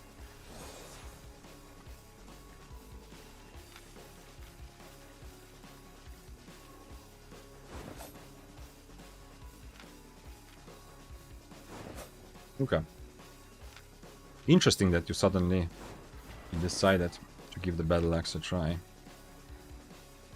I mean, you did use the Duskweaver helmet build, which definitely makes it feel better. But you were also on leather armor. Someone playing like, I do suggest leather armor, obviously, in Battle Axe. I mean, just for someone, this is not for Mufanza. This is for everyone else. Yeah, if you're thinking about Battle Axe, the kind of basic Battle Axe build will have some sort of different helmet. You know, if you have money, then Purge. If not, then some sort of defensive. But if you want to try I think the Duskweaver helmet Battle Axe is very awesome. But if somebody else wants to try, I suggest going with cloth armor, right? Because if you're doing the Duskweaver version, you are much more happy to play from more distance, yeah? To use the fact that your E is a lot of damage from far as well. But I mean, you could combine in any way. I'm just saying that it's at the end, like for example in this fight, yeah, like Mufanza couldn't really fully outbrawl me. Of course, my build is decent for brawling, as good as a Bloodletter can be. But still, like, you know, because the helmet ended up being barely useful at all in the fight, interestingly enough. Whereas, you know, on cloth armor, or, you know, if the build is more reliant on throwing E's from far, then the Duskweaver helps a lot by kiting away, and also by catching the person when they start running away from you, because you've hit too many E's. Okay, what Mufanza said, the projectile path is adjusted. Oh shit.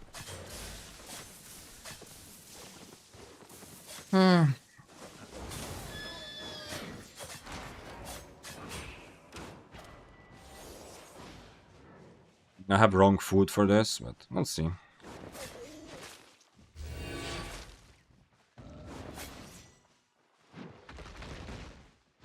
I think I have wrong food for this, but who knows?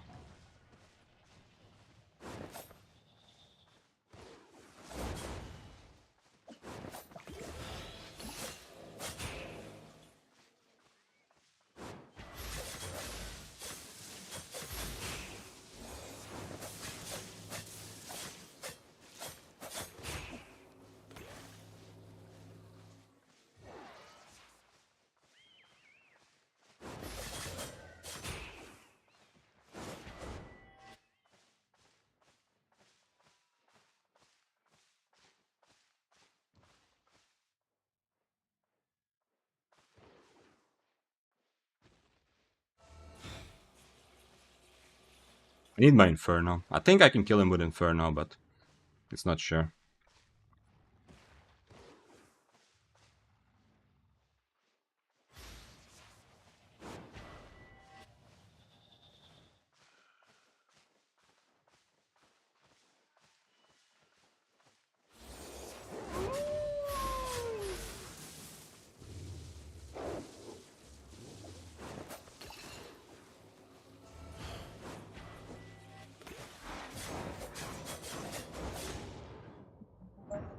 So close. I could have mounted up, but I was trying to bait, yeah. It's definitely winnable. That was Bloodletter, by the way. This was not Spear. I wish I could see the end HP. The potion cooldown. I was on Inferno, which sorry, Inferno obviously, but also on Snapper, which gave me some chance to do this. I don't know which would be better here, but damn, that was nice, yeah. That was definitely nice, man. This, if you like, honest, I think he played it also much more liberally, you know. He wasn't doing the full pussy mode only at the edge of the screen because I was Bloodletter. Yeah, if I was Spear, he would be even more careful. But yeah, you know, like, you know, double bladed, the way they would play. I'm curious about the ending though. I wanna look through this fight just to see what are some, like, if there's some obvious thing I did wrong. My E's were really on point, but at the end, did I get the cooldown reduction? I might have made a big mistake in the end by not waiting for my E. Let's look at this again. Here. Oh, whoops. Okay, so obviously a big part of this is that he... Actually, I don't have wrong food. I was wrong, I think, saying that I have wrong food. That actually, if I am gonna ever kill him, I think it has to be on Snapper. I need to just defend myself, yeah? The E through his E both times were kind of nice. I'm expecting his E, and that's how my fight starts. And I hit my damage, he doesn't. Both throw one poison. But yeah, I don't have... Okay, actually here, kind of okay. I got turn on my Inferno, and I cannot... Well, okay, I get good value from Inferno. Everything seems to be going pretty well here. Second potion, he still has one, unfortunately. I want to see the end. Okay, so everything so far makes kind of sense. I don't know if this... Okay, at least he used E. If he didn't use E and I just wasted my W, I would be very unhappy. I kind of need to continue with the E through E thing. But he now eats, so now it's kind of unclear what will happen. And here he understands that I'm actually a threat, yeah? Not just a free kill, because normally, you know, double-bladed, you have like kind of two ways. And you run around, we're looking for 3 kills, but when someone fights back, you know, we kind of change modes. At this point, he understands it's actually not a free kill. So he starts playing much more carefully at the edge, you know, with helmet, and, you know, he used his E just to jump away. Like, this is the playstyle that he's playing, that he wants to make sure he never dies. I mean, good, like on a Spear, he might still die. On a Daybreaker, even here he almost died, but he wants to make sure. That's why, you know, he doesn't care. Like here, actually, he cannot probably change, like cancel my mounting. I could just mount and go. Yeah, he's playing at the edge because he doesn't care. If he doesn't kill me, okay, he's gonna be like whatever. But his number one priority is, God forbid, like that he dies, that he takes a risk. Yeah, that's kind of why he plays double-bladed. But this is also what happens. This is why I'm actually free to mount up. Yeah, because he doesn't worry so much. If I run away, I run away. It's whatever. That's why he's at the edge of my screen. I'm trying to bait. The W here to continue baiting. Honestly, the W, I'm not sure if it was ready, but it was necessary, but he was getting close. I don't know what. Let's see what the E there. Okay, so this is a big. If he had a little bit less HP, here you can see almost exactly 40%. If I Q'd first and then E, if he had a little bit less HP, I have a very good win condition. I predict with Inferno here, not that difficult. Yeah, I know what he's gonna do. If I got the E when he's under 40% HP, first of all, he's much lower. Secondly, my cooldown is here like 13 seconds, yeah? And then I have a very clear win condition. I'm just walking away until my E is ready again. I'm surprised here. I actually... He even jumped with his E, though. In the end, if he misses his E... Because I'm Rose Snappering, if he misses his E, I'm probably still dead, right? He just hits me with anything and I'm dead. I have 20 HP. Yeah. But the E, like his E there is not good. But at this point, let's see, my E cooldown at the very end. Nah, okay, I still wouldn't have my E here, yeah. Even if I hit the E, even if he was under 40% HP, I wouldn't have my E here. But hey, that was exciting.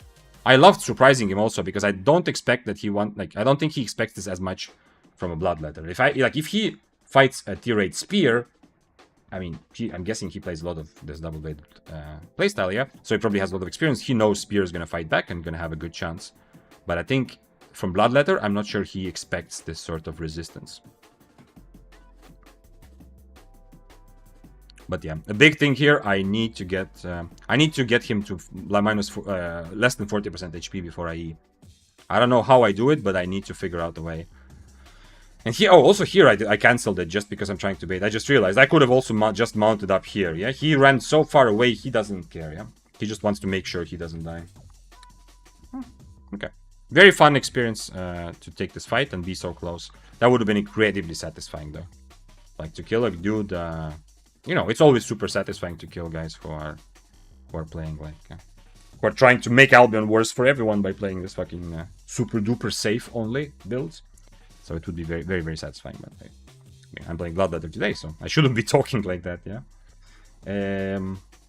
Cultist again. I'm not sure if Cultist is good against him. In the end, of course, it was. But before that, I could have also maybe just used my shield. I could have gotten 2 shields off if I used the shield at the right time. It might have been more valuable than the Cultist. Cultist did definitely proc against him, but it's not super valuable against double-bladed because he's not really... Until he's already going for the end, you know, for the final kill, he's not really looking to just stand and auto-attack me or something like that. Do I have a horse here that I can use? Let's take this one. 67, nice, good enough. GG, yeah. Fun fight. And I think also the reason I think he also was very willing to fully dismount me, as you saw, because what am I looking at? Because I'm a Bloodletter. I think once again, if I was Spear, he would be much more worried about dismounting me there.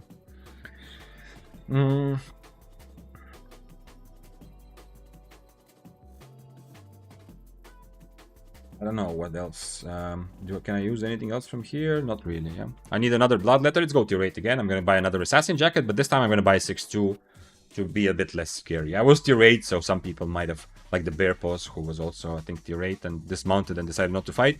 Like, having a white item makes you scarier. Having Assassin Jacket, which is, I mean, it is also a tiny bit weaker, yeah? 6-2 is a bit weaker than tier 8 flat, but this doesn't look anywhere near as scary as the tier 8 flat. Bloodletter. 7-1 is 500k, way too much compared to... Okay, actually it was also 400. Okay, I thought it was cheaper. Yeah, okay, so it's pretty much all the same. Very similar. I can go 5-3 again. Seems good. And any sort of foot armor, cloth shoes. 5-3. Okay. Smuggler's Cape. He was also running out of energy, which is interesting. But this whole time he was chasing me, I wasn't, like, I thought maybe he's under 40%. I was also worried that if I go too far, or if I mount up, obviously, he's gonna the regen is gonna start kicking in. Also healing, I had 0.2 healing potions with my tier 8 build, and I didn't have them equipped. That's kinda... I would have gotten more there than I did get from poison. So, that's something to remember, not to have... If I'm gonna invest in healing potions, better have them equipped almost always. Unless I very specifically think that I don't need them for a fight. Which is honestly, almost never gonna happen. Healing potions are so valuable that I think it's better for me to just stay on healings the whole time. Maybe you know what? Fuck it. I'm gonna sell the poison just to show that I don't need you. And Siphoned Energy, of course, was important. I overcharged for that fight. Otherwise, doesn't happen that I'm so close to killing 8-3, I think, without overcharge.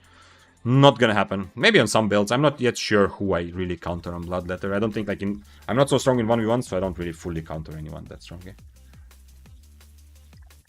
Because on like Spear and Daybreaker, for example, you are often looking at good matchups. specifically looking to attack something like double-bladed or Bloodletter, who are much higher because you know it's a good matchup for you usually.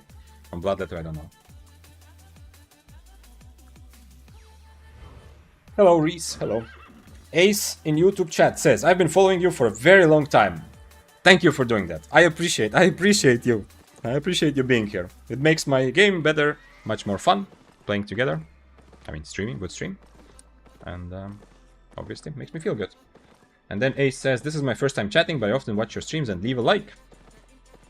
Wanted to show you my appreciation for your content. I appreciate your appreciation, you know. And you taking the time to do all that and to actually, you know, come and write out the message to make my Monday a little bit happier.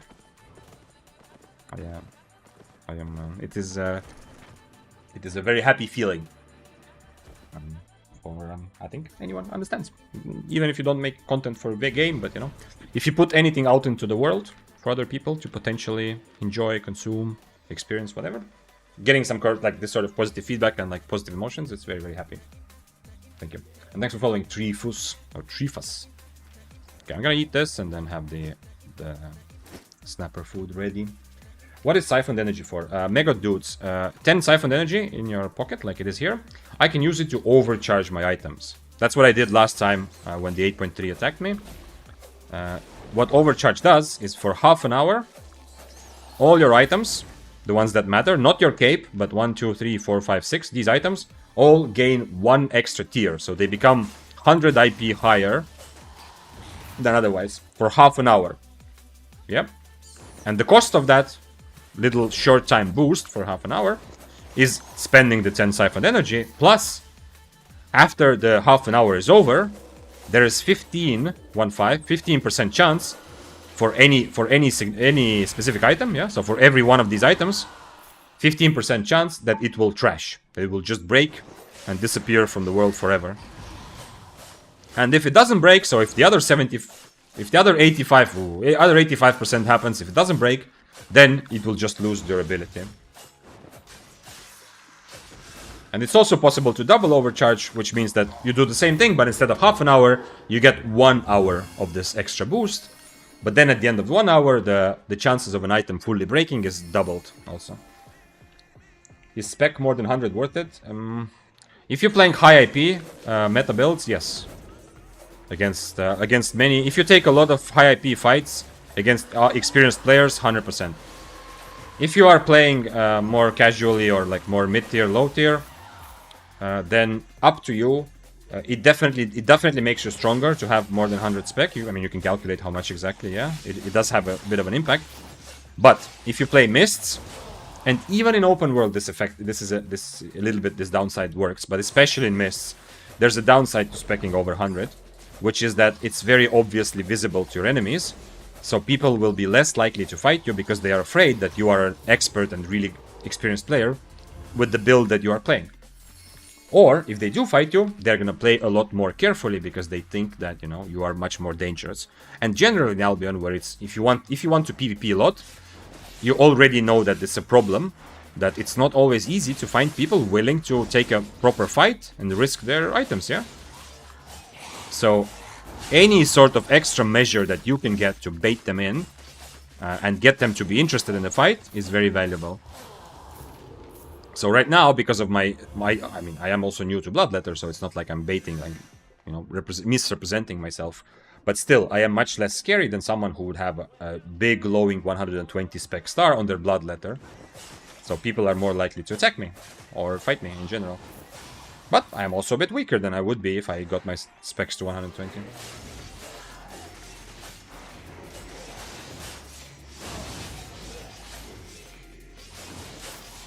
I should go back to throwing stars, I just realized. I forgot. I keep forgetting this for PvE. Thank you very much.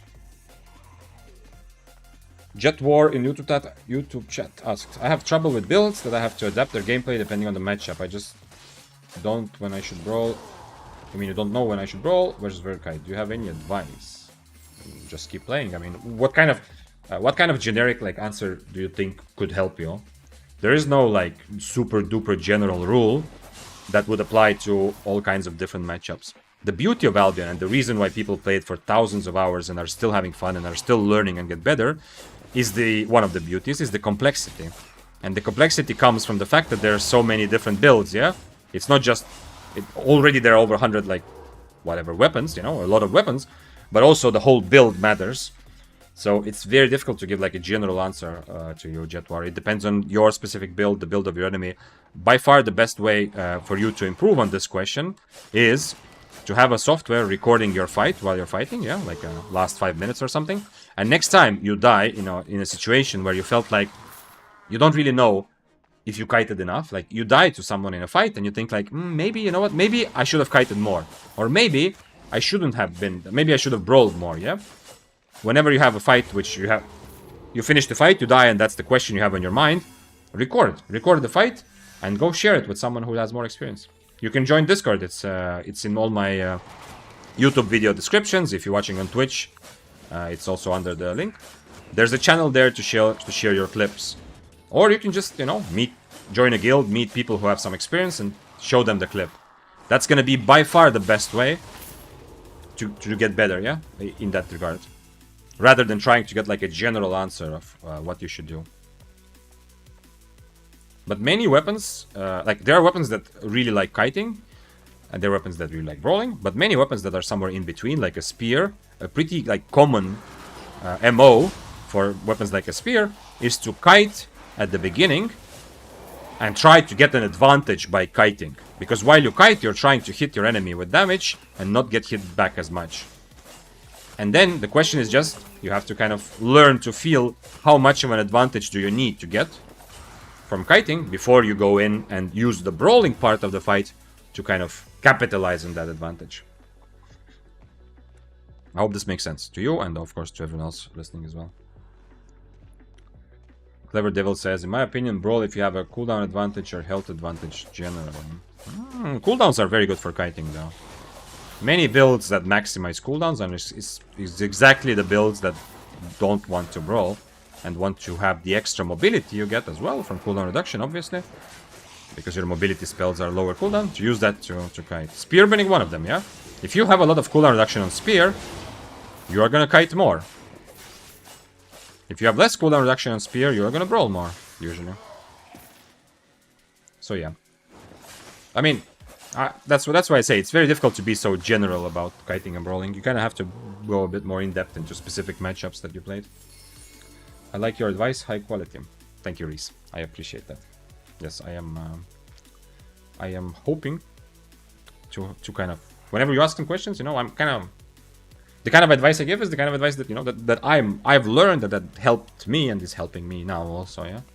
It's not like we do talk a lot about theory, but at the end of the day, a lot of these things are, you know, it's not theoretical. That's exactly what I would do and what I did when I started Albion. Like, for example, what I was saying, that clipping your fights. Yeah, I joined the guild, which was not very PvP oriented.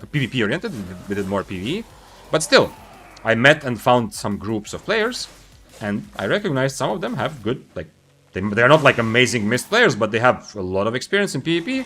Definitely a lot smarter than me as a beginner. So I almost forced them, yeah? I started sending some of them clips on Discord, like, yo, do you have a moment to look at it?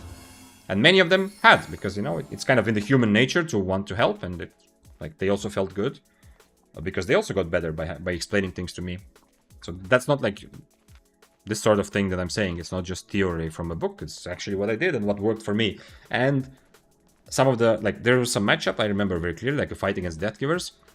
The dude that I showed, like, that reviewed my clip, he asked, like, why are you using, like, Inferno shield here? Like, there's no reason. Like, you know how for me to learn that, like, on my own, would have taken, I don't know how long. I would never have figured out. Yeah, I was really complete beginner. Or, like, kind of complete. Yeah, a couple weeks of playing maybe PvP. It was so much, like, I started playing against Deathgivers completely differently. And he was not a Spear player, so he couldn't, like, say, like, oh, I know exactly what you need to do on Spear. He couldn't give me that kind of information. But he had enough Albion experience to know that if you fight against Deathgivers, wait for them to get the third stack before you Inferno, unless you're like a really disadvantaged IP wise, yeah. Which for me was like a new thing, just as a random example of something that I learned just by sharing my fight, which I would not have learned asking like big theoretical questions, for example. probably. I don't know, actually. Now that I say that, I mean, I did just make it into a theory. But yeah, matchups are different. Jetwar says this does help. Thanks. Spear was the exact build I was struggling with. I switched to Daybreaker and it felt so much better with Purge and not needing Q stacks. Daybreaker is easier than Spear, and for 1v1 based content, so for Mists and Corrupteds, Daybreaker is better than Spear. It's right now it's just they're simply stronger. For some of the reasons you just said. Also having the built-in Purge makes you much better. Not just that you don't need stacks for E. Yeah, you said not needing Q stacks. True, but even more than so, not losing Q stacks. Whenever you E, you still have the stacks. A lot of my Daybreaker fights, from the beginning to the end, I constantly have 3 stacks, which is a big thing. On one-handed Spear, you will never have that. Whenever you E, whether it's for mobility, for damage, to catch up, to run away, you're losing your stacks, yeah? So that's a big thing. Okay, Glebati says, I already asked this question, but since you didn't answer and I repeated many times, I might have overlooked the answer. Okay, let's see if I answer. I mean, if it's a very long paragraph, you know, of text, that might be the reason. Is this, nah, okay. I mean, I don't know if he wants to fight me, but let's see. He's on soldier boots, so I'm gonna do the same thing I did earlier.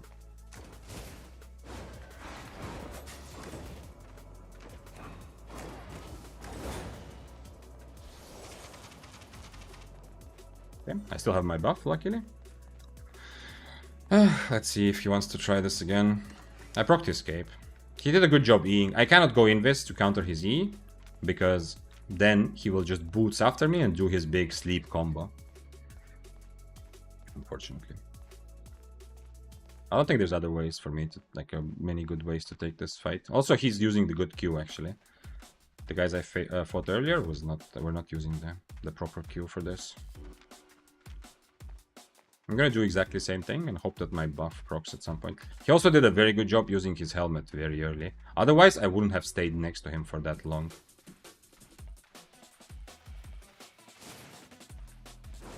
I don't know what's the point of dodging my... Shadow Edge? Tell me, what is he like? Oh, okay, he can hit... Okay, if he hits a spell, fine. I take it back. But other than that, it's not clear, like, why is he trying to dodge my Shadow Edge?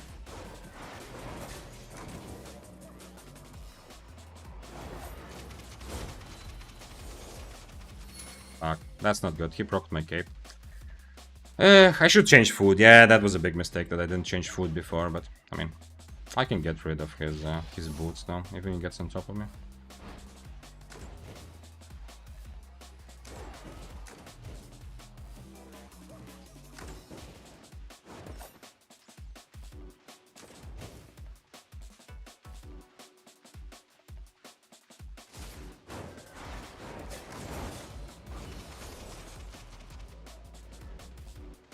Now he doesn't have boots. I will have time to do this one more time and hopefully kill him. Unfortunately, I think his cleric robe will be ready, but we'll see.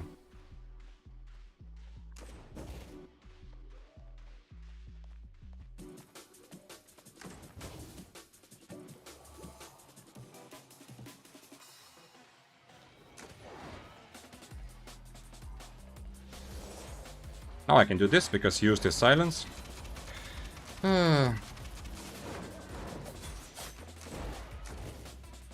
That's not good. Now I think I'm just dead. I wasted my invest, so I'm just dead. Probably. We'll see, though. Depending on the mobs, also.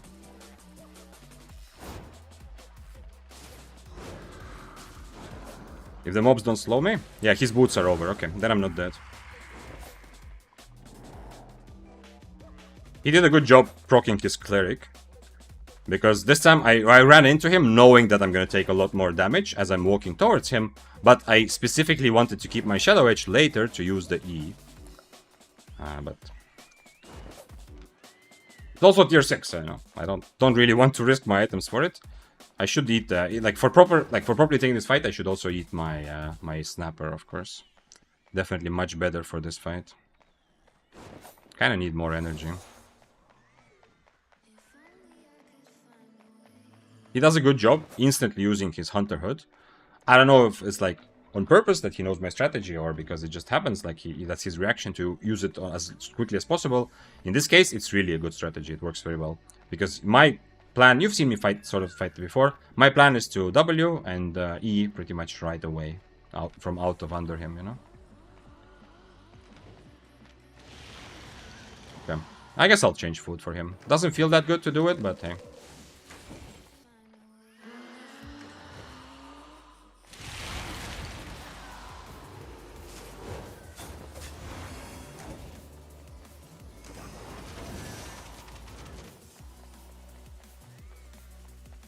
Yeah, at least I have blue buff now, but... He hit his silence right now without anything. He doesn't have Cotton Harvester helmet. True. He just hit his silence randomly just now. But if I get hit by if I get hit by a random silence, I'm gonna get messed up all the same. I mean, I could.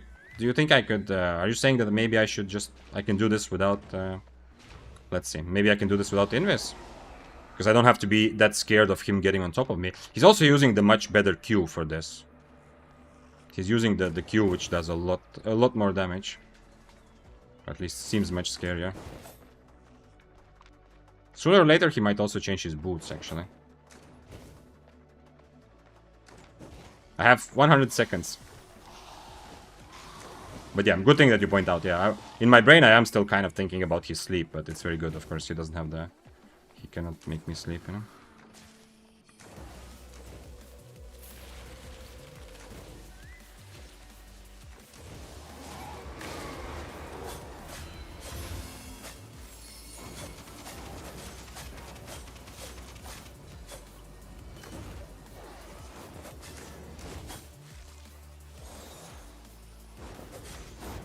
No!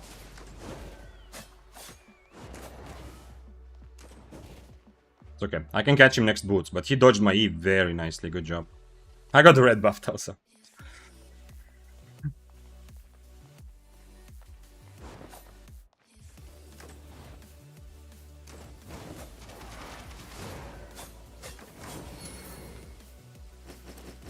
Bloodletter time! Oh, I feel almost bad. If it wasn't against boltcasters, you know, beating like a spear or something like this feels bad. Boltcasters, obviously, yeah, it's his own fault also for making sure that all his enemies have a mobility advantage. But yeah, kind of a few. Like I've killed boltcasters twice now. Last time it was tier 8. This was I'm tier 8 versus tier 6 overcharged. Last time I was tier 7, enemy was tier 8. So last time I had the IP disadvantage and it was still kind of the same way. And I've killed a wildfire. Exactly the same logic. Just kind of keep doing it until something happens. But yeah, it's good that you pointed out he doesn't have sleep, which means that Invis is much less important, because him getting on top of me with boots is much less scary. I wonder why people use Wanderlust instead of Royal March. I don't know, it's much cheaper, yeah. Beginners use Wanderlust is one of those spells that I feel like is complete noob trap. Like so many beginners use Wanderlust, where actually it's the opposite. To actually properly use first of all, Wanderlust is not an amazing spell at all. But if you really want to use it, it requires so much game experience to kind of understand how to use it properly, I think. What do you mean sleep silence? Well, in this case, he didn't have the sleep, yeah. So someone pointed it out, because in my head, you know, it was Megot dudes who pointed out that he doesn't have sleep, because usually bolt casters that I fight are the sleep casters, yeah, which are using a sleep on their helmet. That's the most common bolt casters build. So I actually realized that yes, in my brain, like I did register and I was playing against Hunterhood, but in my brain somewhere I was still too much worried that he's gonna get on top of me and get an advantage from Harvester Cap. But it's in the end, because I realized he doesn't have the sleep, because the sleep is very, like if he sleep silence ease me, it's very, very scary. I realized he cannot do that, then I changed to Inferno, because then, like, kiting out his boots is a bit less important. The problem is that otherwise, we're gonna start fighting, I need to E out to start kiting, I cannot just full-on kill him with one brawl. Then he's gonna charge up his boots, run on top of me, sleep, silence, and kill me, yeah? That's why I need Invis, but here I didn't actually need Invis that much. Is tier 8 considered mid-tier? Yes, in my opinion, tier 7, tier 8 are like middle tiers, yeah? That was so interesting to watch the back and forth. My fight would have ended 15 minutes ago. That's one of the things that I'm really loving about Bloodletter. There's a lot more of these fights that kind of go on. And of course, from his perspective, it sucks. From his perspective, it's like, what the fuck, this Bloodletter keeps resetting, you know? Of course, he's choosing to play a build without any mobility that brawls much better than anyone else. So he's kind of guilty for it himself. Yeah, you can You can be in this situation also on Bloodletter, yeah? If I change to Q1 and last W, I'm gonna be in the same situation, yeah? But yeah, it's fun because I can learn more from the same fight because the fight does last longer, often. But that ballcaster was not a newbie. I don't know if he was. I mean, the logic... If he's not newbie himself, maybe he's playing against newbies. Because the logic of these boots is that you kind of... You cheese your enemy a little bit. Like, you bait them in. Your enemy attacks you. Like, I attack him. Then your enemy understands, holy shit, I cannot beat this boltcasters because he's such an amazing brawler. He has 2 defensives, giga good damage and gigpot, yeah? Like, big damage and gigpot. So then the person starts running away and you only need to use your boots once. Use Wanderlust to catch up and then you kill them. That's the logic behind it. But... Oftentimes, people who are more experienced, you know, like you see, in my brain, the fact that he's on Wanderlust instantly focuses the whole fight around his Wanderlust. Not the whole fight, but the majority of my thinking is to play around his Wanderlust. It means that I can make fewer mistakes because he has some chance to catch up, but it also means that after he used his Wanderlust, like he did in this case, if he used his Wanderlust and he didn't kill me, now for a minute almost, I have a big advantage because I can do whatever I want. If I need to wait 20 more seconds like I did for my spells to be ready, no problem. I can always wait, I will always be able to catch him because he doesn't have boots now. If he had regular sprint, I wouldn't be able to buy as much time as I need for my cooldowns because he would have extra tool to, you know, to create space between us. Hey, is this our... Oh, no, this is not our good friend.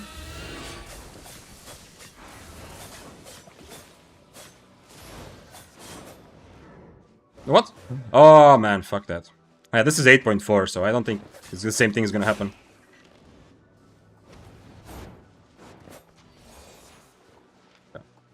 I don't think I can kill this guy the same way as the other guy.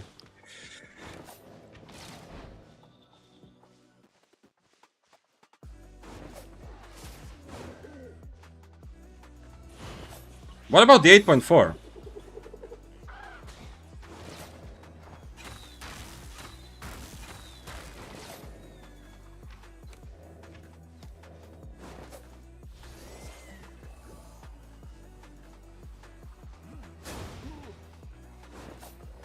This guy actually has some chance to catch me. The bow is pretty scary with the E dash.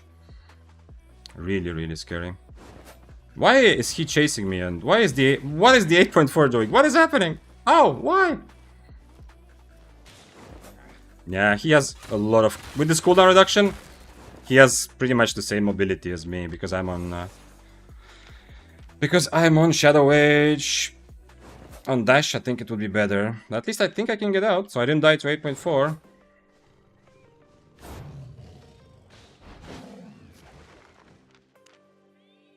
Easy escape. I escaped the 8.4 there. For a moment, I thought maybe it's the same double-bladed. Then I realized 8.4. I don't think it's happening, yeah. I wonder, was the 8.4 so afraid of the bow? Or why didn't he chase after us at all? The bow was like tier 7, wasn't it? I don't know. Great escape there, yeah. Maybe I'm mistaken. He was in silence even when you switched off Invis. He should have gone for armor shred bolt. And anytime you go in, he should outtrade. Yes, Vanis, you're right. The silence is kind of a random thing as well, yeah. Like if you don't have the setup for the silence is not that difficult to kind of kite, you know. I even dodged his silence by accident. Okay. Does that teach me about being preset on Shadow Age? If I wasn't preset on Shadow Age, I could maybe even fight the double-bladed, but I'm not gonna kill tier 8 versus 8.4, I think. 8.3 at least was kind of close. But I don't think 8.4 will be possible. I use Bolt Husters with Silence, Demon Helm, so I can use Shred Bolt. Yeah, at the end of the day, all of those things are kind of meme, like cheesy meme builds.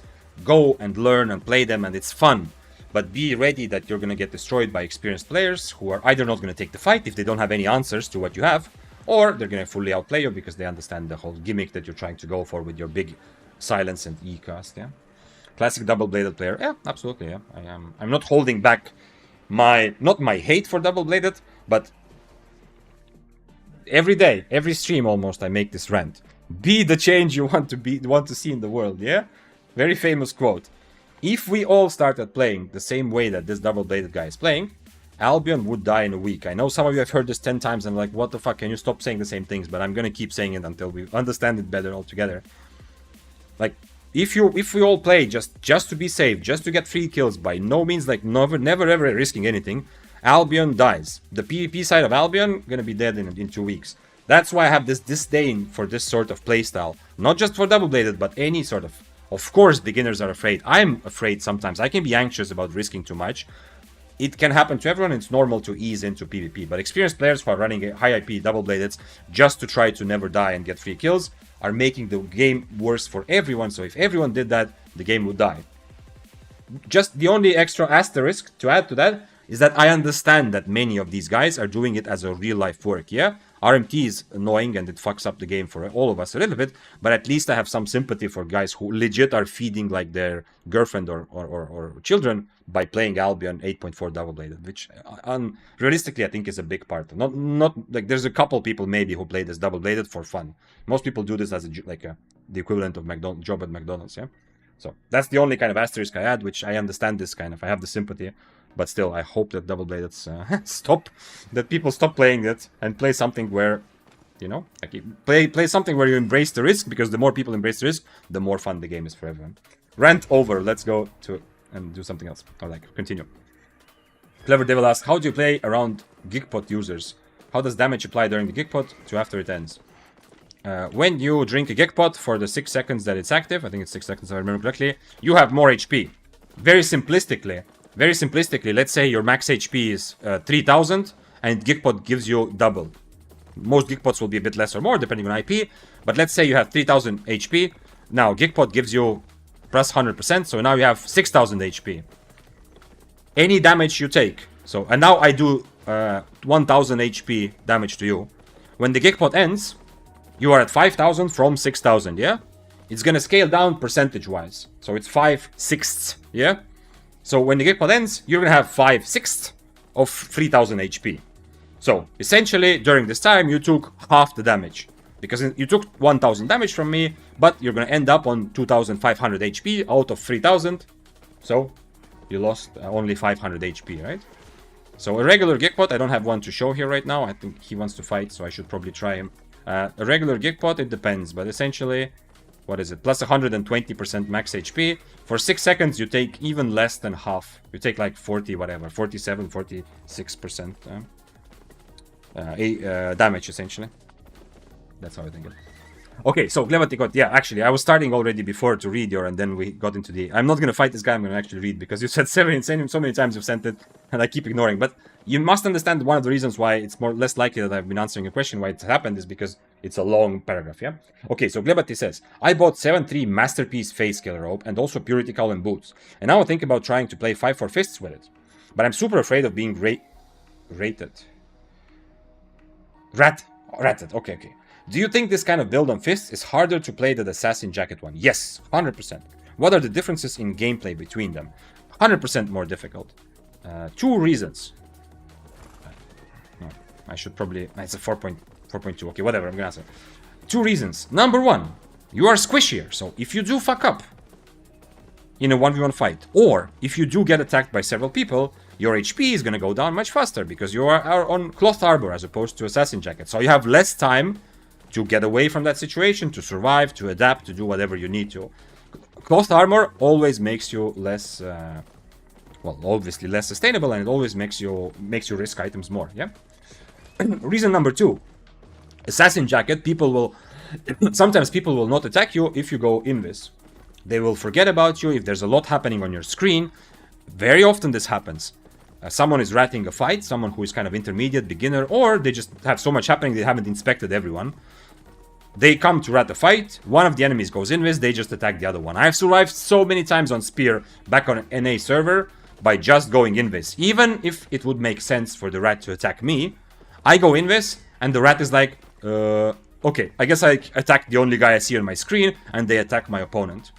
So invis is also much safer. Now, yes, the Face Killer Robe gives you the Fire Ring, which gives you also a chance to kite, but Fire Ring, first of all, the rat or whoever you're afraid of can see you the whole time, so you are in their mind.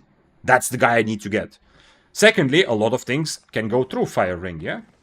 So it's not like so reliable. Yeah, I know things can also purge invis, but it's much less likely that your invis is going to be purged by some interesting way, rather than the person is just gonna drink a Geek Pot, use Shadow Edge, use Daybreaker E, use their own Fists of Avalon E, any of the spells that give you CC immunity. Dual Swords, there's so many things that can jump over Feyskill, Fire Circle. So it's not even close. The answer to your question is you are many times safer on Assassin Jacket build than you will be in Feyskill Rogue. And Shizu also added to that, Feyskill is so expensive. Yes, of course, add to that the amount of risk, yeah. In terms of how much you're risking, in terms of value, yeah. But I think that you already calculated in your question. Sorry that you had to copy this question many times. It's actually a really good and interesting question. I'm happy that we have this discussion. But yeah, as I said before, I mean, it's obvious. Like, if you watch, I know I'm kind of new to streaming, yo. Not so many days when chat is going so fast, I straight up like miss some things. But I think to anyone who watches streams, myself included, yeah, it's pretty obvious that longer messages are much more likely to be ignored. Sometimes because, you know, if there's action happening or if I have to also look at the screen, I have less time, you know, to read like and really get into like something which takes more time to read. I hope that makes sense, yeah. And Third Squirtimus says, so Third Squirtimus answered the same question that I just did about Feyskill, saying, if you're afraid, then don't do it. All loot is consumable in this game. It's just a matter of time. That is always a good thing to remember and remind ourselves. If you ever... The big problem, like, the biggest thing is, you know, I think it's okay to lose items, obviously, in my life, but also if my friend is starting Albion, I wouldn't protect them from the bad feeling of losing way too much silver. I wouldn't tell my friend, like... I wouldn't feel like, oh shit, man. My friend is a beginner and he has just lost a 3 million set. Oh, this is so bad, yeah? No, I think we have to go through that feeling, you know? It's inevitable kind of path of progress. We all have had. Every single player in Albion, if you ever play PvP, I can guarantee you, me, everyone in this chat, has had this feeling. Not just feeling of losing items, but feeling of losing too much. We have all had this feeling at least a couple times where it really stings, right? You know, like it feels inside like, fuck. Like, this really sucks. I lost more than I should have, yeah? So that feeling is okay, but the reason I would still say like it's such a good thing to add, that Third Squirtimus added, you know, is that if you already think about the value of your items like that, like, ooh, I don't know if I'm gonna be like, I'm worried I'm gonna lose it. If you have that in your mind, you're not gonna play well, you know. The big problem is you're gonna take this set into full loot, you're gonna come across an enemy that you could fight. Your build is strong enough, your skills are good enough to outplay them and kill them and get a good kill. But you're going to fuck up the fight because the fight, like, it's too important, yeah? It's too expensive for you. It's very common to make stupid mistakes if you risk too much. And one of the most typical mistakes people make is they play too defensively, yeah? People who risk too much. Like, okay, I understand double-bladed, you know, you have to play, like, if you're gonna play double-bladed at all, you have to play very carefully, I understand that. But on many other builds, you know, it's very common to, if you feel that you risk too much, you start playing too carefully and you end up losing a fight just because you were too worried to risk. Not because you don't have the skills to fight, not because your build is not good enough to win the fight, but simply because you were too risk-averse.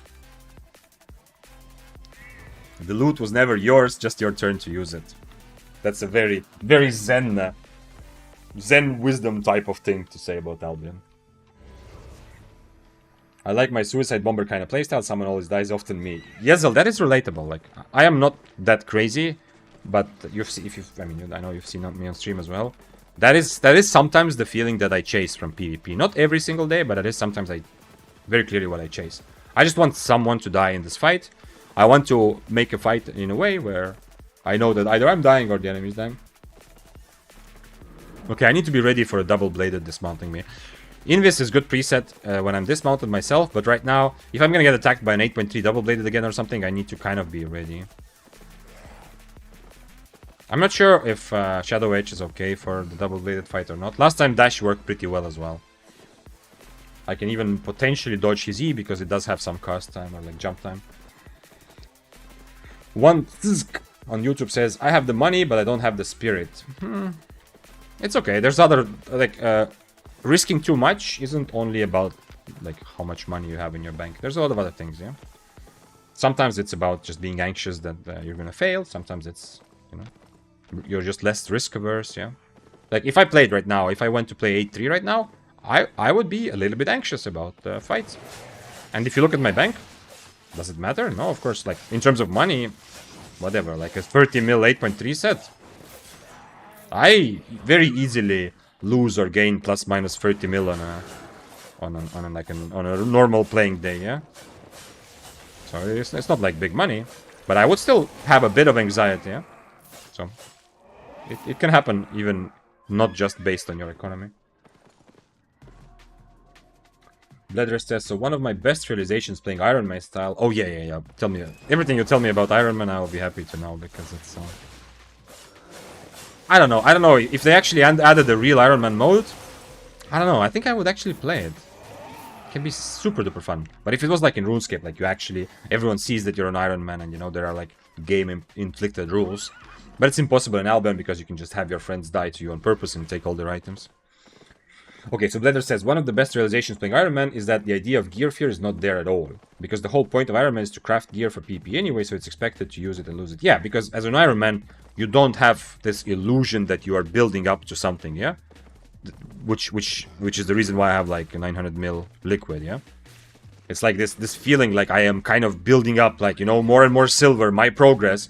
On Iron Man, it's pretty obvious to you that amassing millions of silver is not progress because you can't use it anyway, you know? You can't buy anything. Deepesh says, a friend of mine also always says to me that it's better to play lower tier, as when playing higher tier you're more focused on the price of your set rather than your gameplay. You have a smart friend. That makes a lot of sense. Iron Man mode, please explain. This comes originally from old school RuneScape, where this was made years ago by one of the most wonderful content creators of RuneScape, who just decided to play the game without ever trading anyone. Without ever trading any other player. And then they started adding different types of Iron Man modes officially into the game. The basic Iron Man is just that you cannot use markets. You cannot buy anything from others, you cannot sell anything to others. Which in Albion's case would be not using the auction house at all. No. Is he gonna come out? No, probably not. Self-made. Well, yeah, kind of, yeah. I think self-found in Path of Exile is the same, yeah? I don't know if there's some other rules in Path of Exile or not, but I think it's kind of the same. Wait, did I see someone? Yeah, I saw someone. Who are you? Show me. No. SSF solo self-found. Yeah, I think that's it. There might be other rules. I don't know. Like in old school RuneScape, this has been developed, and there's a lot of different Iron Man modes. There is also a hardcore Iron Man, which is the same rules, but you can only get one life, which obviously doesn't make sense in Albion at all. But essentially, like, if you die once, that's it. And there's also Ultimate Iron Man, which is... on old school RuneScape, it's also... it's the same rules, you cannot use markets, you're Iron Man, but Ultimate Iron Man means that you only have your inventory. You cannot even use the bank. Which, once again, in Albion would be silly. But yeah, but fun game modes have been developed. And the latest edition, which I really kind of want to play in Albion, to be honest. The one that I would like to really play... which is the latest kind of edition game mode for old school RuneScape, is the group Iron Man, which is essentially everything I just described. You cannot use markets, you cannot sell items or buy items for other players, except from within the small group. You can start the game together with up to 5 people. I think it's group Iron Man. So that would be really awesome in Albion. By the way, good idea if you want to do something with friends. So you are playing together, kind of. You have a shared bank. You're going to make like a guild island or whatever. So you craft, for example, spears. Your friend crafts, you know, like jackets, whatever. Everybody crafts something. Plus, now, if you loot like a hammer, you put it in the bank, and your friend can now use the hammer you looted. But none of you can use the auction house. None of you can buy or sell any items from others. But you have like a joint bank together, so that, you know, between yourselves, you share the same items, which is super awesome. What's Iron Man in Albion? There isn't any official name or official mode. If you see people playing Iron Man, I think Ekwart was the only one I've heard from the big creators who has played it. Yeah, like there's a lot of guys who've done Iron Man, but the only like big one I've heard is Ekwart. I think there's no extra rule. It's just that you don't buy or sell any items. That's it. And obviously you don't accept help from others. Yeah, you like people who come and intentionally die to you so you would get items. That's essentially the same as just taking a free item. Yeah. You don't help yourself with other accounts. So anything you wear, you have to either loot. You either have to loot it from players, from mobs, from whatever, or you have to craft it.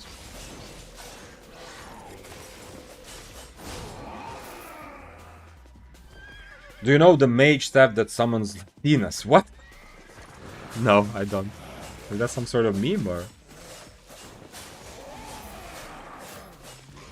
Uryu asked earlier, what tier would you place Prowling in? The current meta, is it still good for equal IP PvP? It's very difficult. It's like, it's probably fair to put it in C tier. Prowling is, you have to be an amazing cracked Prowling player. And even then you're gonna have to overcome, like, your enemy will have to make mistakes, I feel like. Prowling is very difficult to play.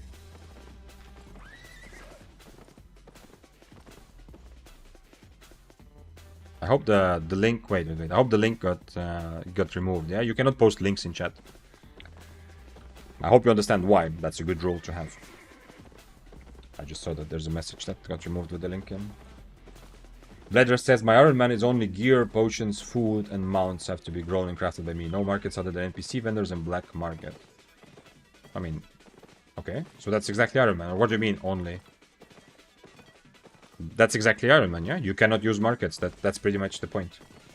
Like, the fact that you're crafting is your choice, yeah? The fact that you're crafting potion stuff is like your choice. You don't have to craft. You can also just run around until you kill enough people to have healing potions.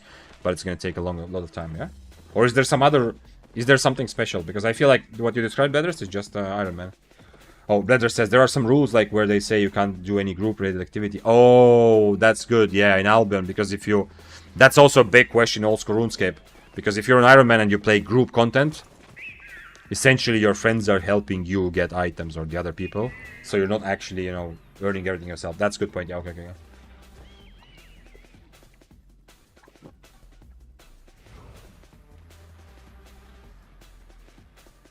Hildegard says, hello Vic, these guys made Iron Man group, maybe refer to this. Okay, that was the link. Yeah, I mean, I know it's like I believe you, but you know, I don't want to have random links in chat. The only links that you can post which are like are not gonna get removed are Twitch links, yeah? So if you want to post a clip from something that happened on my stream or somebody else's stream, if you want to post Twitch clips to share with others, feel free.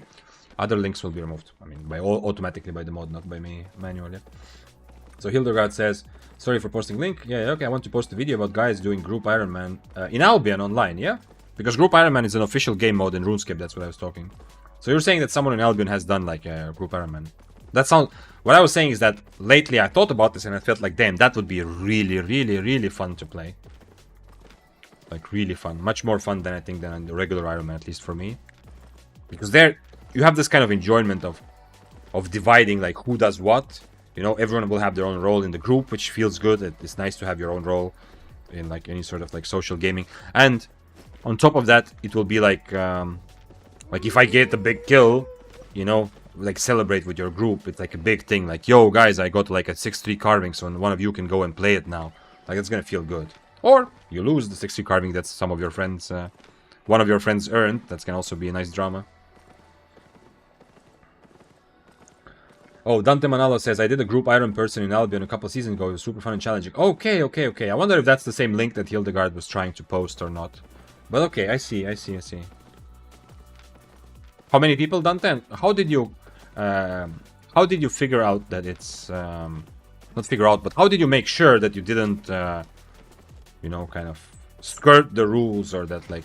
Because with a group that size, like, I know, like, if I did it myself or with one friend, it's very easy to actually follow the rules. I make sure you don't, like, you don't kind of undermine the whole mode. But with 5 people, it's, I don't know. It's difficult to have 5 people you know that well, that you know they're not gonna be, they're not going to essentially cheat, you know? I mean, cheat on the game mode, yeah? It's like self-imposed restriction. It's not like an actual cheating, but yeah. Okay, that's interesting. I didn't know. I haven't seen that. Let me see what happens if I click this just to see who is this. Crow Meta is the name of the guy. Okay. Well, he's not an Albion gamer, right? He was doing like sponsored things, yeah? I think I've seen this guy, but I don't think it's an Albion content creator, yeah? Yeah, he did sponsor. This is the guy who does 100 days in every single game that he got sponsored to play. Yeah, I remember. 100 days in Albion as group Iron Man. Okay. It might actually be pretty fun, yeah. Okay, thanks for sharing. Maybe I will look it up. By the way, that's the link that was removed, because I can still see it, yeah? So the link was to a video by Crow Meta, who is a dude who's, I think most of his channel, I've seen him before, is like doing videos where he gets sponsored to play, but different games. He doesn't just play one game. He gets sponsored to play, and then he does like, I played 100 days of this game or that game, yeah. I think it's a dude. I'm not sure, though. There was a girl doing very similar videos. I don't remember which is which. There was a girl doing also like 100 days in a video game challenge for a long time. Deepesh says playing Group Iron Man in Albion would be like a reality TV show or like a content house. There's a lot of potential there, yeah. Somebody just entered from here, I think. Otherwise, the mist would have closed already. Or would have been enterable for me. So someone just entered my mist from here. Let's see if we can find them. My overcharge is running out now. Okay, let's go do the Gamba, whatever. It's the CTA timer. Mists are a bit lower in activity right now. Maybe it's time to actually play depths for a little bit. I mean, it's time to go to rest soon anyway, but this is exactly like, this happens every day. I've said this for two reasons. First of all, CTA activity. So a lot of Albion players currently are playing group content. They were active before. In Mists, Open World, Roads, and Corrupted, they were a lot more active players. Then for a couple hours, they go play guild activity. Or it's the people who came from work, played Albion for a couple hours, and now are spending times with their family. So it's kind of common to have this sort of downtime. And then after the CTAs are over, the hardcore players will continue playing through the night, of course, like with every game. And will become active again. So Dante says it was only about 5 to 10 of us. Only? Okay. I mean, 5 is already a lot for a group Iron Man, in my opinion. Like, really a lot. Based on old school RuneScape, it seems like 5 is already a lot. Because there's already so many things that people will do that you don't necessarily approve of or you can't control if you have 5 people. How much do I have on the overcharge? 4 minutes. Okay, I'm gonna read the rest of it. And give me a moment. Stream together. Manage poll. Where is my prediction? Here it is. Okay. Start prediction. Let's predict how many items will trash. So this is single overcharge. And you have 2 minutes, and then I will remove my items. So I have 2 minutes to vote how many items will trash from this overcharge. It's a single overcharge. A couple more minutes left. And you can get some channel points. Gamba. This one obviously only on Twitch. No Gamba on YouTube. Yeah? No channel points also. So Dante says only about 5 to 10 of us, and we are pretty close friends, so we mostly just worked on the honor system. Okay, that makes sense, but I cannot imagine having, like... I don't know, but, like, having people in Albion, even people that I really, used to like playing together with when I was more socially playing, like, having 10 people, even having 5 people, is, like, borderline to collect enough people that I know they're actually going to follow the honor system. At the end of the day, I mean, there's no rule, you're doing it for yourself, so that's okay, but it just... I've had situations in other games where people that I'm very good friends with, like real life friends, but for them gaming like is they view it a bit differently, yeah. So it didn't work. Like they actually we were having a common like together playthrough on Valheim, and one of my friends essentially used like cheats. It's an offline game, so it's not actually cheating, and it's like it just made the game a bit easier. But it was a bit of a surprising thing, you know, because for me it felt like what the fuck, like why are we playing this game if we don't want the whole challenge of the game? But for them, for that person. But I mean, I would trust a lot of real life stuff in that for that person, like in his hands, yeah. But it's just kind of weird because for them it's like, okay, whatever. It's just a couple things, like again. Maybe that's why I have these trust issues. That people are gonna follow the honor system. What time are the noobs on? I only have one till. Nice. That's a good conversation.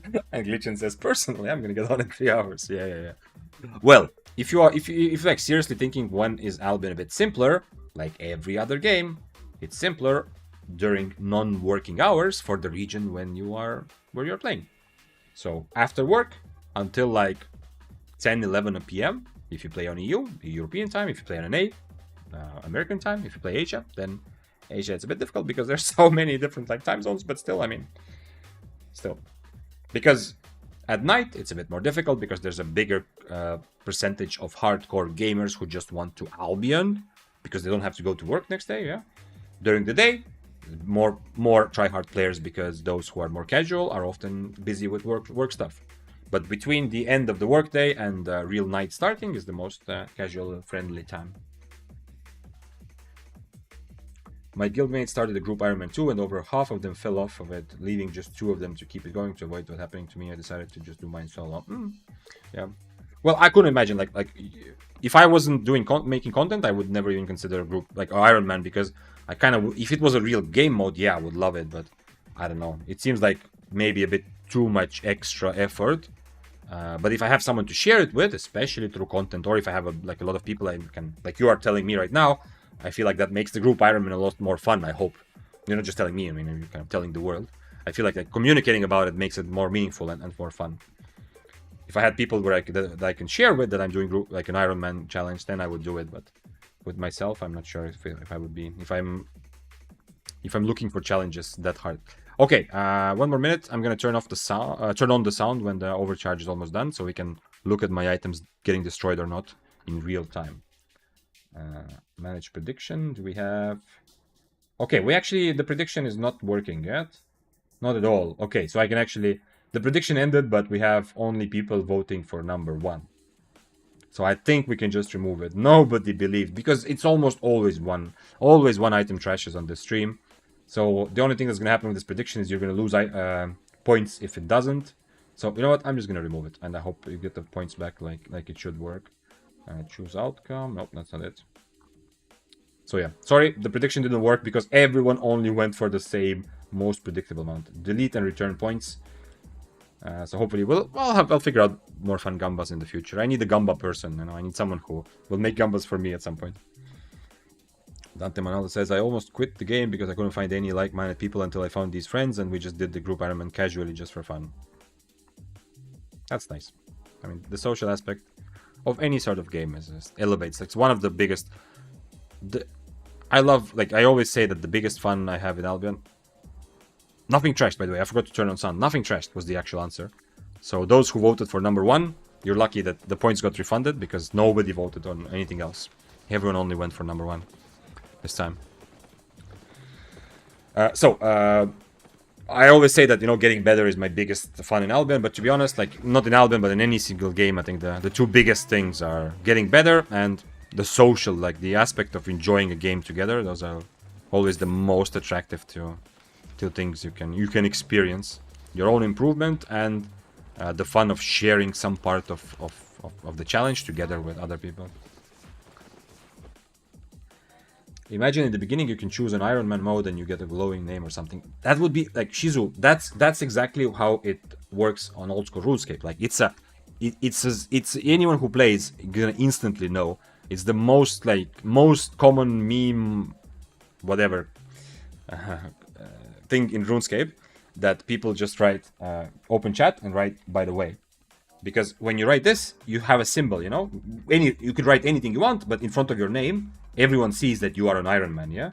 It's like the most epic, the most known and legendary RuneScape kind of meme. Just writing like this, so it's like a humble, like, not humble, but it's like a flex, like you're flexing your Ironman status, yeah?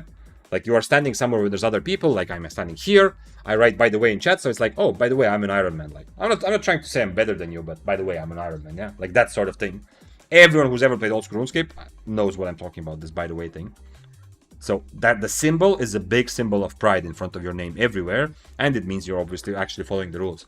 But in real Albion hardcore game mode would probably never ever work, because you can't have an Ironman in Albion if you only craft, yeah? You need to also use items that you find from chests and from kills. But the moment you can use items from kills, you can always just tell your friend, yo, let's go do a mist, I kill you and take all your items, and you are technically following the Ironman rules, but of course, in reality not. That's why I don't think they're ever going to do it. And it's not necessary, but it's just an interesting thought experiment. Deepesh says, off topic, but about a year ago I used to be hardcore Bloodletter ZVZ guy, but now most guilds don't want Bloodletter in their comp. Okay, did not know that. I don't know anything about ZVZ really. We're still in guild together on our main accounts. I'm happy for that. I'm happy to have to feel the social. Like, I mean, you are my social Albion now. Kind of, yeah. I mean, I did seek out guilds and I did play with some friends here and there. And I have always had the social side of me. I'm not just a lone wolf only playing solo PvP. But thanks to stream, I can get both things, you know. I can play solo PvP, which is the most exciting gameplay-wise, while feeling like, you know, it's a very social experience. Hi, isn't this build a troll? No, Takitomo, it is not. How is this low IP? Okay, I moved on to tier 8. Yeah, for the majority of the day, I played tier 7. But you have to... where is tier 7? Here. You have to remember that Bloodletter, historically, has almost always been played as one of the best weapons to crush with IP disadvantage, to abuse mobility, and make up for your lack of like damage or brawling by having a lot more IP, especially during Stalker Jacket meta, but even after that. So for a Bloodletter, for an average Bloodletter build, this is not high IP Bloodletter, this is low IP. If you just divide high and low, this is in the low IP category. But if you look at all the different tiers and builds, tier 8, tier 7 is definitely middle tier, yeah, definitely not low tier. Samuel says, one-handed spear is still good to master? Yes, there's a lot of videos, but I think it's kind of outdated. It's good to master for sure. It's very good to learn PvP if you are a hardcore player, because it's going to be a bit difficult for a while. It is one-handed spear is like a B+ tier weapon right now for solo mists. It is okay, but not very good for corrupt. It's not very good for corrupteds. It's B+, viable and good, but not meta tier for mists. And it is one of the best for soloing open world, yeah? One-handed spear definitely makes sense to play right now. But if you are going to look at some of the videos like the way I played in my videos or somebody else's and you say it's a bit outdated, one thing I can tell you that I've recently learned from playing spear again and having success and fun with it is that you need to kite more than you used to. Like one-handed spear used to surprise some people with how good you can still brawl. One-handed spear now, for success, needs to kite a lot more. You are more like a kiter who can brawl if necessary, and a bit less balance between the two, like a kite sometimes, brawl sometimes. At least that's my experience. I'm new in the game. If you are new in the game, then watch my video called "Is One-Handed Spear a Noob Trap?" Start with that video to decide whether that is the weapon you want to use to learn PvP or not. That's legit the name of my YouTube video. It's not very long. It's like 10 minutes or something. It's called "Is One-Handed Spear a Noob Trap?" Corrupted Deathgivers have tryhards in it. And I've done it a lot of Hunter and like on Stalker. Is Stalker too hard for a new player? If you have money, Shizu, if you have money to lose, do not worry. Play Stalker. Play as much as you can. Play non-lethal. Play lethal. I mean, non-lethal PvP such as Hunter Corrupteds they are very good for one thing, but they're only good for that, and that is to get used and learn game mechanics. A big part of how your fights are gonna go depend on the other person, of course. They depend on the psychology of the other person. How are they going to take the fight? And the moment we get into that, people play full loot completely different from non-lethal. So you're gonna get bad. If you keep playing only non-lethal, you're gonna get used to certain matchups, certain ways of playing from other people, which are wrong. Because in reality, people play differently. When people are playing for money, for real money, for losing or winning, if they are at a disadvantage, they're going to go and reset, you know? Majority. They're going to look for advantages. They're not going to just give you your advantage, yeah? Unless they are like streaming and want to make a fun stream. So people will play differently. So if you have money, play Stalker. If not, then yeah, Hunter is not bad. You just use it. Just don't use it to try to learn too much about how people play or what builds people play, because people will play all kinds of absolutely random shit in non-lethal PvP, which is not viable for real PvP. Just use it to learn and to understand how spells feel, what are the cooldowns, cast ranges of different spells, how much damage do they do, what do the spells even do in the first place, what are the visual effects, you know, sound effects, all of those things. For that, Hunter Corrupteds or non-lethal PvP is good.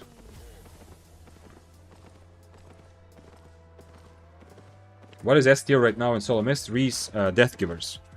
If you want a longer list, Deathgivers, Daybreaker, Fists of Avalon, Flamewalker, Arclight Blasters are all somewhere S tier. Deathgivers is above, and then everything else is kind of mixed somewhere unclearly, which is good. That means there's good balance if those weapons are more or less similar in terms of how strong they are. And then you have Sky Strider, which almost deserves to be S tier also, but not enough people are playing it for me to say legit that it's S tier already. So, Deathgivers, and then right after that, still in S tier, Daybreaker, Fists of Avalon, what did I say? Daybreaker, Fists of Avalon, Flamewalker, Arclight Blasters, and potentially Sky Strider. Thank you for the advice. Thank you for the question. I'm happy to talk about these sorts of things, but I'm not happy that I can't find a lot of anyone to fight except for the wait, this guy. If I dismount him, I can kill him at least. I need another W though. I mean, he's worth something. Yeah, that's not just a joke. The guy.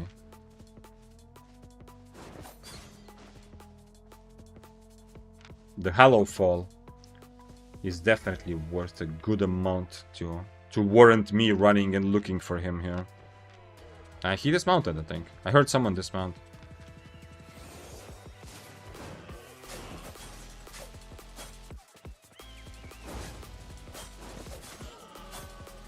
Is he fighting? Yeah, yes.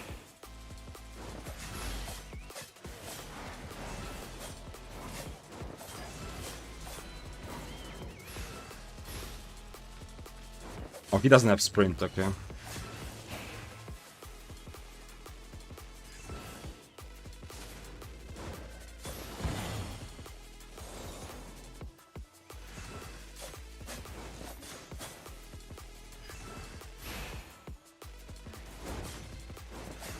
Oh shit, did I miss my E? Yeah, I did actually.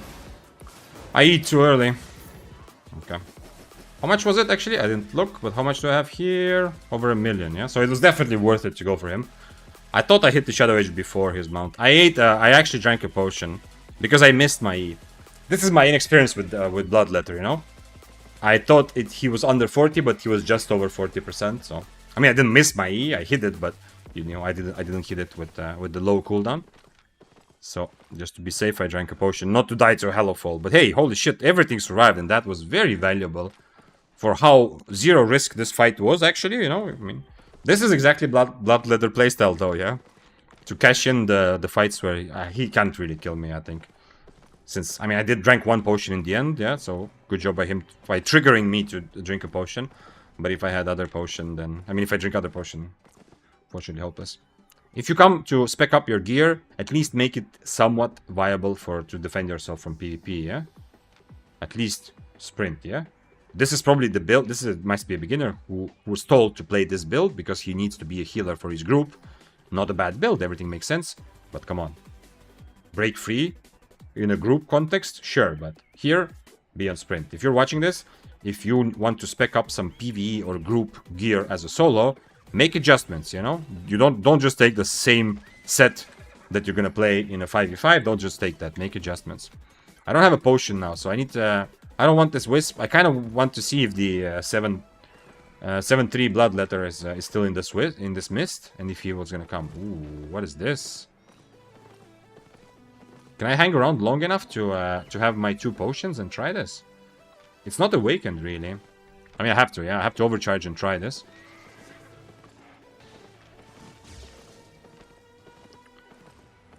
He has Q1, though.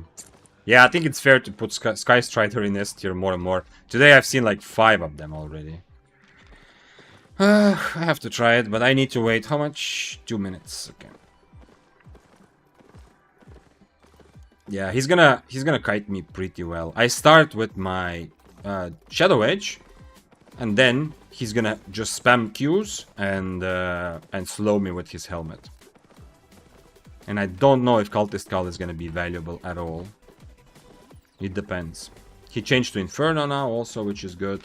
I don't know. I can't really figure out how to fight this.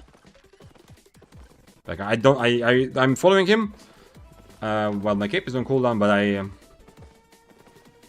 there is no strategy formulating in my head of how this fight coulda, shoulda, woulda go.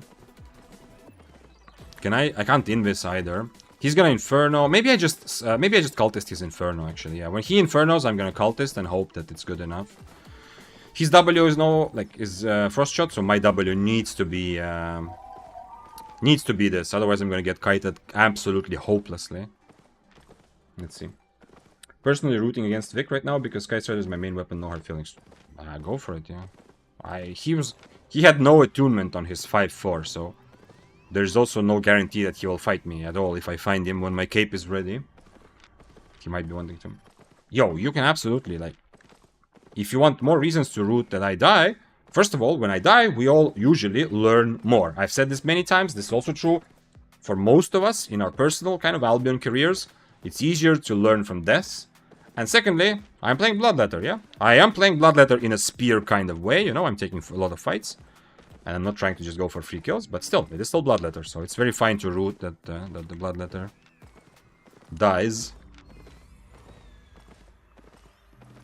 Can you tell me if my build of choice is good for depths, please? Found it on a website, but it performs meh. Can you Tell me what to improve. Are you playing Blockman? Are you playing solo depths against duos or with a friend? Or like depths is not strictly solo content at all, so it changes absolutely how you like what kind of build and how you play based on whether you play solo versus duo or part of a group. And if you're part of a group, then what your friends are doing. Yeah. Personally, okay, we're talking about there's a lot of Trinity Spear in Killboard Stalker's ranking. Care to try it too? Trinity, it's not just now. Trinity has always been very popular in Corrupted. So from the spears, I think it's always been the most popular spear, more than Daybreaker, and I mean other spears never been really at the top anyway. But no, I don't know. It doesn't excite me. I know it is a spear, but it doesn't play exactly like us. Like it feels very different. And I don't really. I have played, I don't know, 2,000 hours, maybe less, maybe let's say 1,500 hours of spear with Q1. So I don't know what's gonna happen to my brain if I start playing spear with any sort of spear with Q2. I'd rather just play either Daybreaker if I want to play spear, or play some other corrupted specific build that you know, I want to get better at. Oh my god, still playing Vic. Yes, Ahmed. I mean, it's not crazy. It's like 6.5 hours. Yeah, okay. Soon time to go to sleep, though. Maybe after the Sabby? We'll see. Solo or random duo, but mostly solo. Okay, so we're playing solo against potentially duos. And your build is... Main hand, Elder Spear. Bro! Can you write out the... can you write out your build in like a normal way, you know? Just name of items. I understand... Either you are way too lazy to properly write out what your build is, or you are so new that you think that calling something an Elder's Hunter Hood is like a good way to describe what it is, yeah? I hope you understand. If you don't, then now you understand. This thing at the beginning here, this experts, elders, masters, doesn't matter, yeah? That just tells you what the tier is, and that even tells you what the tier is before enchantment, so it's even less useful than... It's not even useful to... communicate what tier your item is. But for this case, it doesn't matter what tier you are. I mean, you decide on your tier separately. But for the actual build, new 15 hours, like it's from the Metal Battle website. I don't know. I don't know websites, but I haven't seen any good build websites for a long time. Although, like, build websites do have some good builds probably, but you know. I write my current gear in a second. Yeah, but don't use the Elder. Like, tell me, okay, you're playing Spear, yeah? Main hand is your spear, yeah? Like, the actual tiers and items, it's up to you, yeah? Shizu says, Hunter Hood, Assassin Jacket, Soldier Boots, and Spear. Okay, now I understand. Hunter Hood sucks, don't play Hunter Hood. Hunter Hood is a shit weapon, shit item. It's only very good for beginners to learn, because it's kind of simple to use. But honestly, unless Albion is your first video game you've ever played, there are so many other helmets that are not more difficult to use either, but will give you more value. So, if you want a good defensive for your helmet, the defensives are easy because you just click one button, kind of, you know, and defend yourself when you're being attacked. Then use Guardian Helmet. Hunter Hood is like from a very, very long time ago, yeah? So, for a very beginner, I would say Guardian Helmet just because it's a very simple, useful, good defensive. I see a couple of people saying Merc Hood, yes, but for a beginner, if you actually legit, like Blockman said, he's played like 15 hours, yeah? If you're looking for something really simple, Guardian Helmet is simpler than Merc Hood, yeah? It's much easier to get value from Guardian Helmet, and also to understand exactly when to use it, yeah? Or how to use it in a fight. So yeah, but Merc Hood is not bad. Then, what else did we have? I hope offhand is Torch. It should be Torch for you. Assassin Jacket, very good. Nothing wrong there. Interesting. He doesn't have a red buff either. Interesting. It looks like he doesn't really want to... I don't think I can catch him this way though, right? I've seen this guy before. Is this a red buff? Fuck, it's a red buff, okay. So that's why he was killing mobs and not attacking me. I thought he's afraid, but no, he's not. I need a red buff. And then probably try to kill him. Torch. Public race said Ahmed Korkmaz here. Hello, Ahmed. Torch for sure. Assassin Jacket, very good choice. You're doing very well with that. Soldier boots, yeah, fine. The thing is, you are going to use on your boots the middle ability anyway, which is called Rejuvenating Sprint.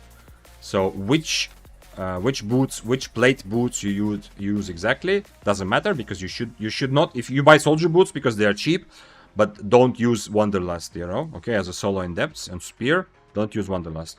Use Rejuvenating Sprint. Blockman says, I currently have Spear, Muzak, Hunter Hood, Assassin Jacket, Soldier Boots, and Tedford Cape. Guardian Helmet better if you want the defensive. There's a lot of good helmets, but if you just want to start off with something simple, I hope you're understanding, Blockman. As you're new, it depends which game you come from. If you come from other MMORPGs, you might think that there is a clear answer, like this build is just best. It's not. It is so much more complicated in Albion. So for many item slots, you have many choices, and you just have to play according to what you choose, yeah? There isn't like an objective answer for many. Some things are objectively better, some not. So, for you, I come from WoW and LoL. Okay, so think of it more like League than World of Warcraft. But I mean, at the end of the day, it's unique, yeah? It's just that I know, like, if you base your understanding based on like World of Warcraft, in World of Warcraft, for a lot of types of content, objectively, there is the best build. In Albion, not really, yeah? There's so many moving pieces. But anyway, Spear, don't use Muzak, use Torch for sure. Assassin Jacket, very good. For Helmet, if you want the defensive, and here you have a lot of like variety, like what, like Guardian is not going to be the best, or like something else is the best, or like there's downsides and upsides. If you use Guardian, you are going to be very good. It's going to be a good defensive if you get attacked, and it's very easy to use. But later you will use something where you can also use the helmet to be more aggressive, yeah. So as you get better. But yeah, definitely better than Hunter Hood is to use Guardian. Then what else? For boots, I told you, any sort of boots on plate boots on Rejuvenating Sprint, which is the green spell in the middle. I don't have them in my inventory, but any boots, the middle spell, that's what you want to use. And then what else we're talking about? And Tedford Cape, no, not really. It depends. Like you're very new, so you're gonna pretty much just do PvE. So Tedford is not that bad. But currently, like for any actual fight that you take, Smuggler's Cape is gonna be better. You can do a couple things.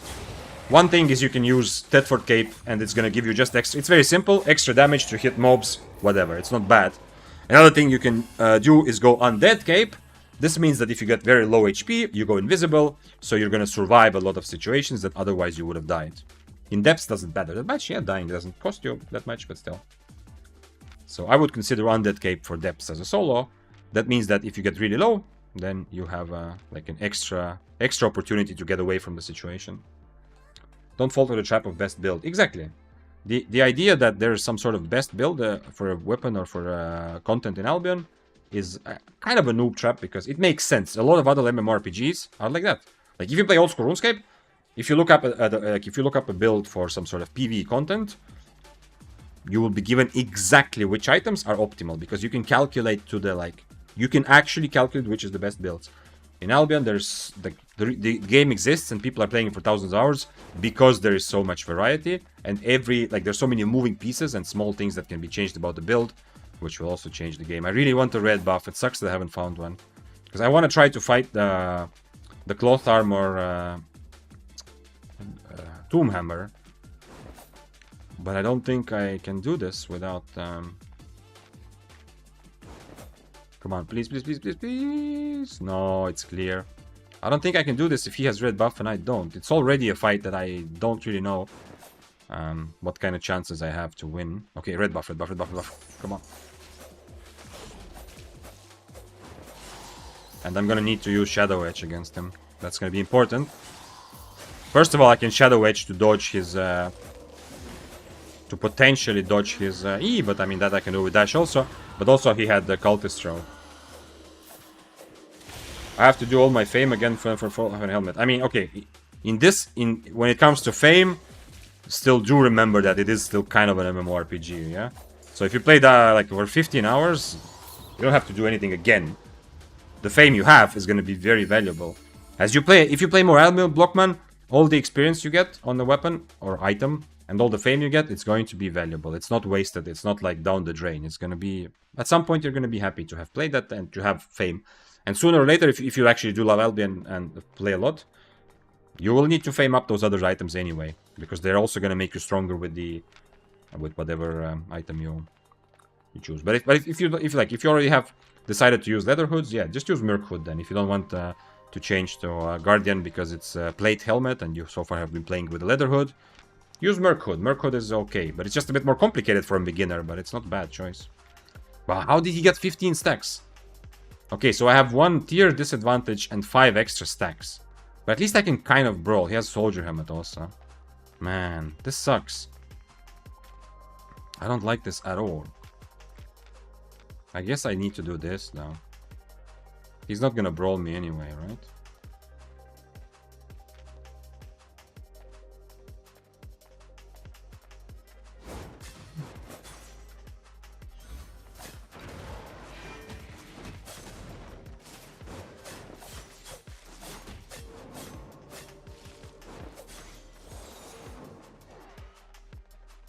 Interesting. I didn't expect that range.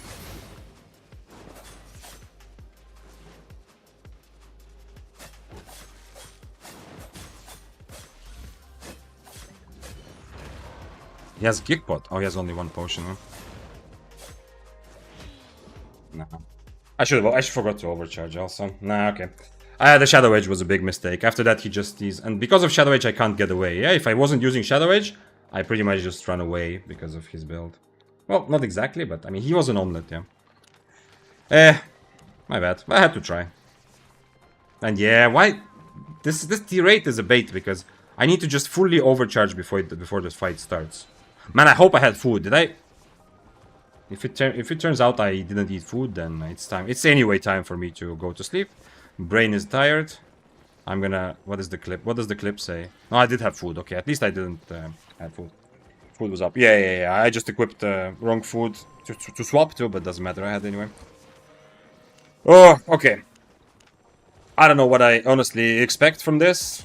Anyway, it's a shit matchup, but after I changed to Shadow Edge, I have to just keep it for his rope. And even then, I mean, you saw, like, he took 35% of my HP just by hitting one E.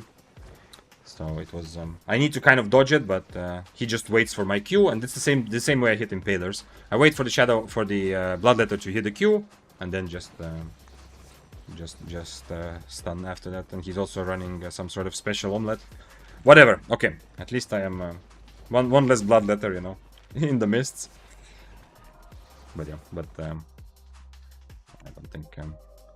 I don't think there was anything there other. Even if I keep my Shadow Edge, I don't think there's anything there that I can do in the end.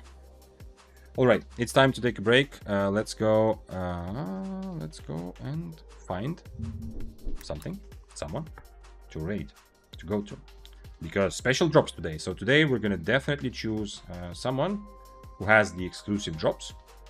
And those are those content creators who are members of the AOCP, which is the Albion Online Content Creator Program, I think it's called, yeah. So, like, AFK streams are not part of that. Also, well, not that we would ever, like, raid an AFK stream, but I think you understand. It's just happy to point it out. We have Nomad and Scribble. Nomad is pretty fresh, actually. Let's go for Nomad. I think Nomad is going to be... Scribble, I said last time that he just wants to stream 4-hour sessions, which is almost over. So let's raid Nomad together. Nomad is one of the OG Spear players. Like, he doesn't play Mist. I don't know if he's ever played Mist, maybe when they came out. He hasn't played Mist for long. He plays other types of content. But he was playing, like, he played Spear in open world before I even knew Albion existed, and for many of us, like, before anything else. Like, he was playing from the very beginning, trying to, you know, figure out Spear as an open world 1v5, 1v whatever weapon. And he still does a lot of that, but I think today he's doing something else. Playing some Deaths PvP. We'll see. Anyway, if you have any Spear questions, ask him. But do keep in mind, as I said before, open world and depths are always going to be different, or open world and mists are also going to be a bit different, yeah? But I think when it comes to some sort of basics and understanding of Albion, definitely Nomad is a great guy to ask all of your questions, yeah? Just be a bit careful with applying everything specifically to mists, but everything else, I'm sending you into amazing hands of Mr. Nomad Poncho, and see you again tomorrow. How come you're not eligible for drops? Of course I am, Sotinit. What do you mean I'm not eligible for drops? Of course, you get special drops here. You get regular drops and you get special drops. Of course I am. Great stream, as always. Happy to learn a lot from these. Happy to have you. And if there's some question I didn't answer, then we'll talk about it tomorrow. Stay for the raid to get some points.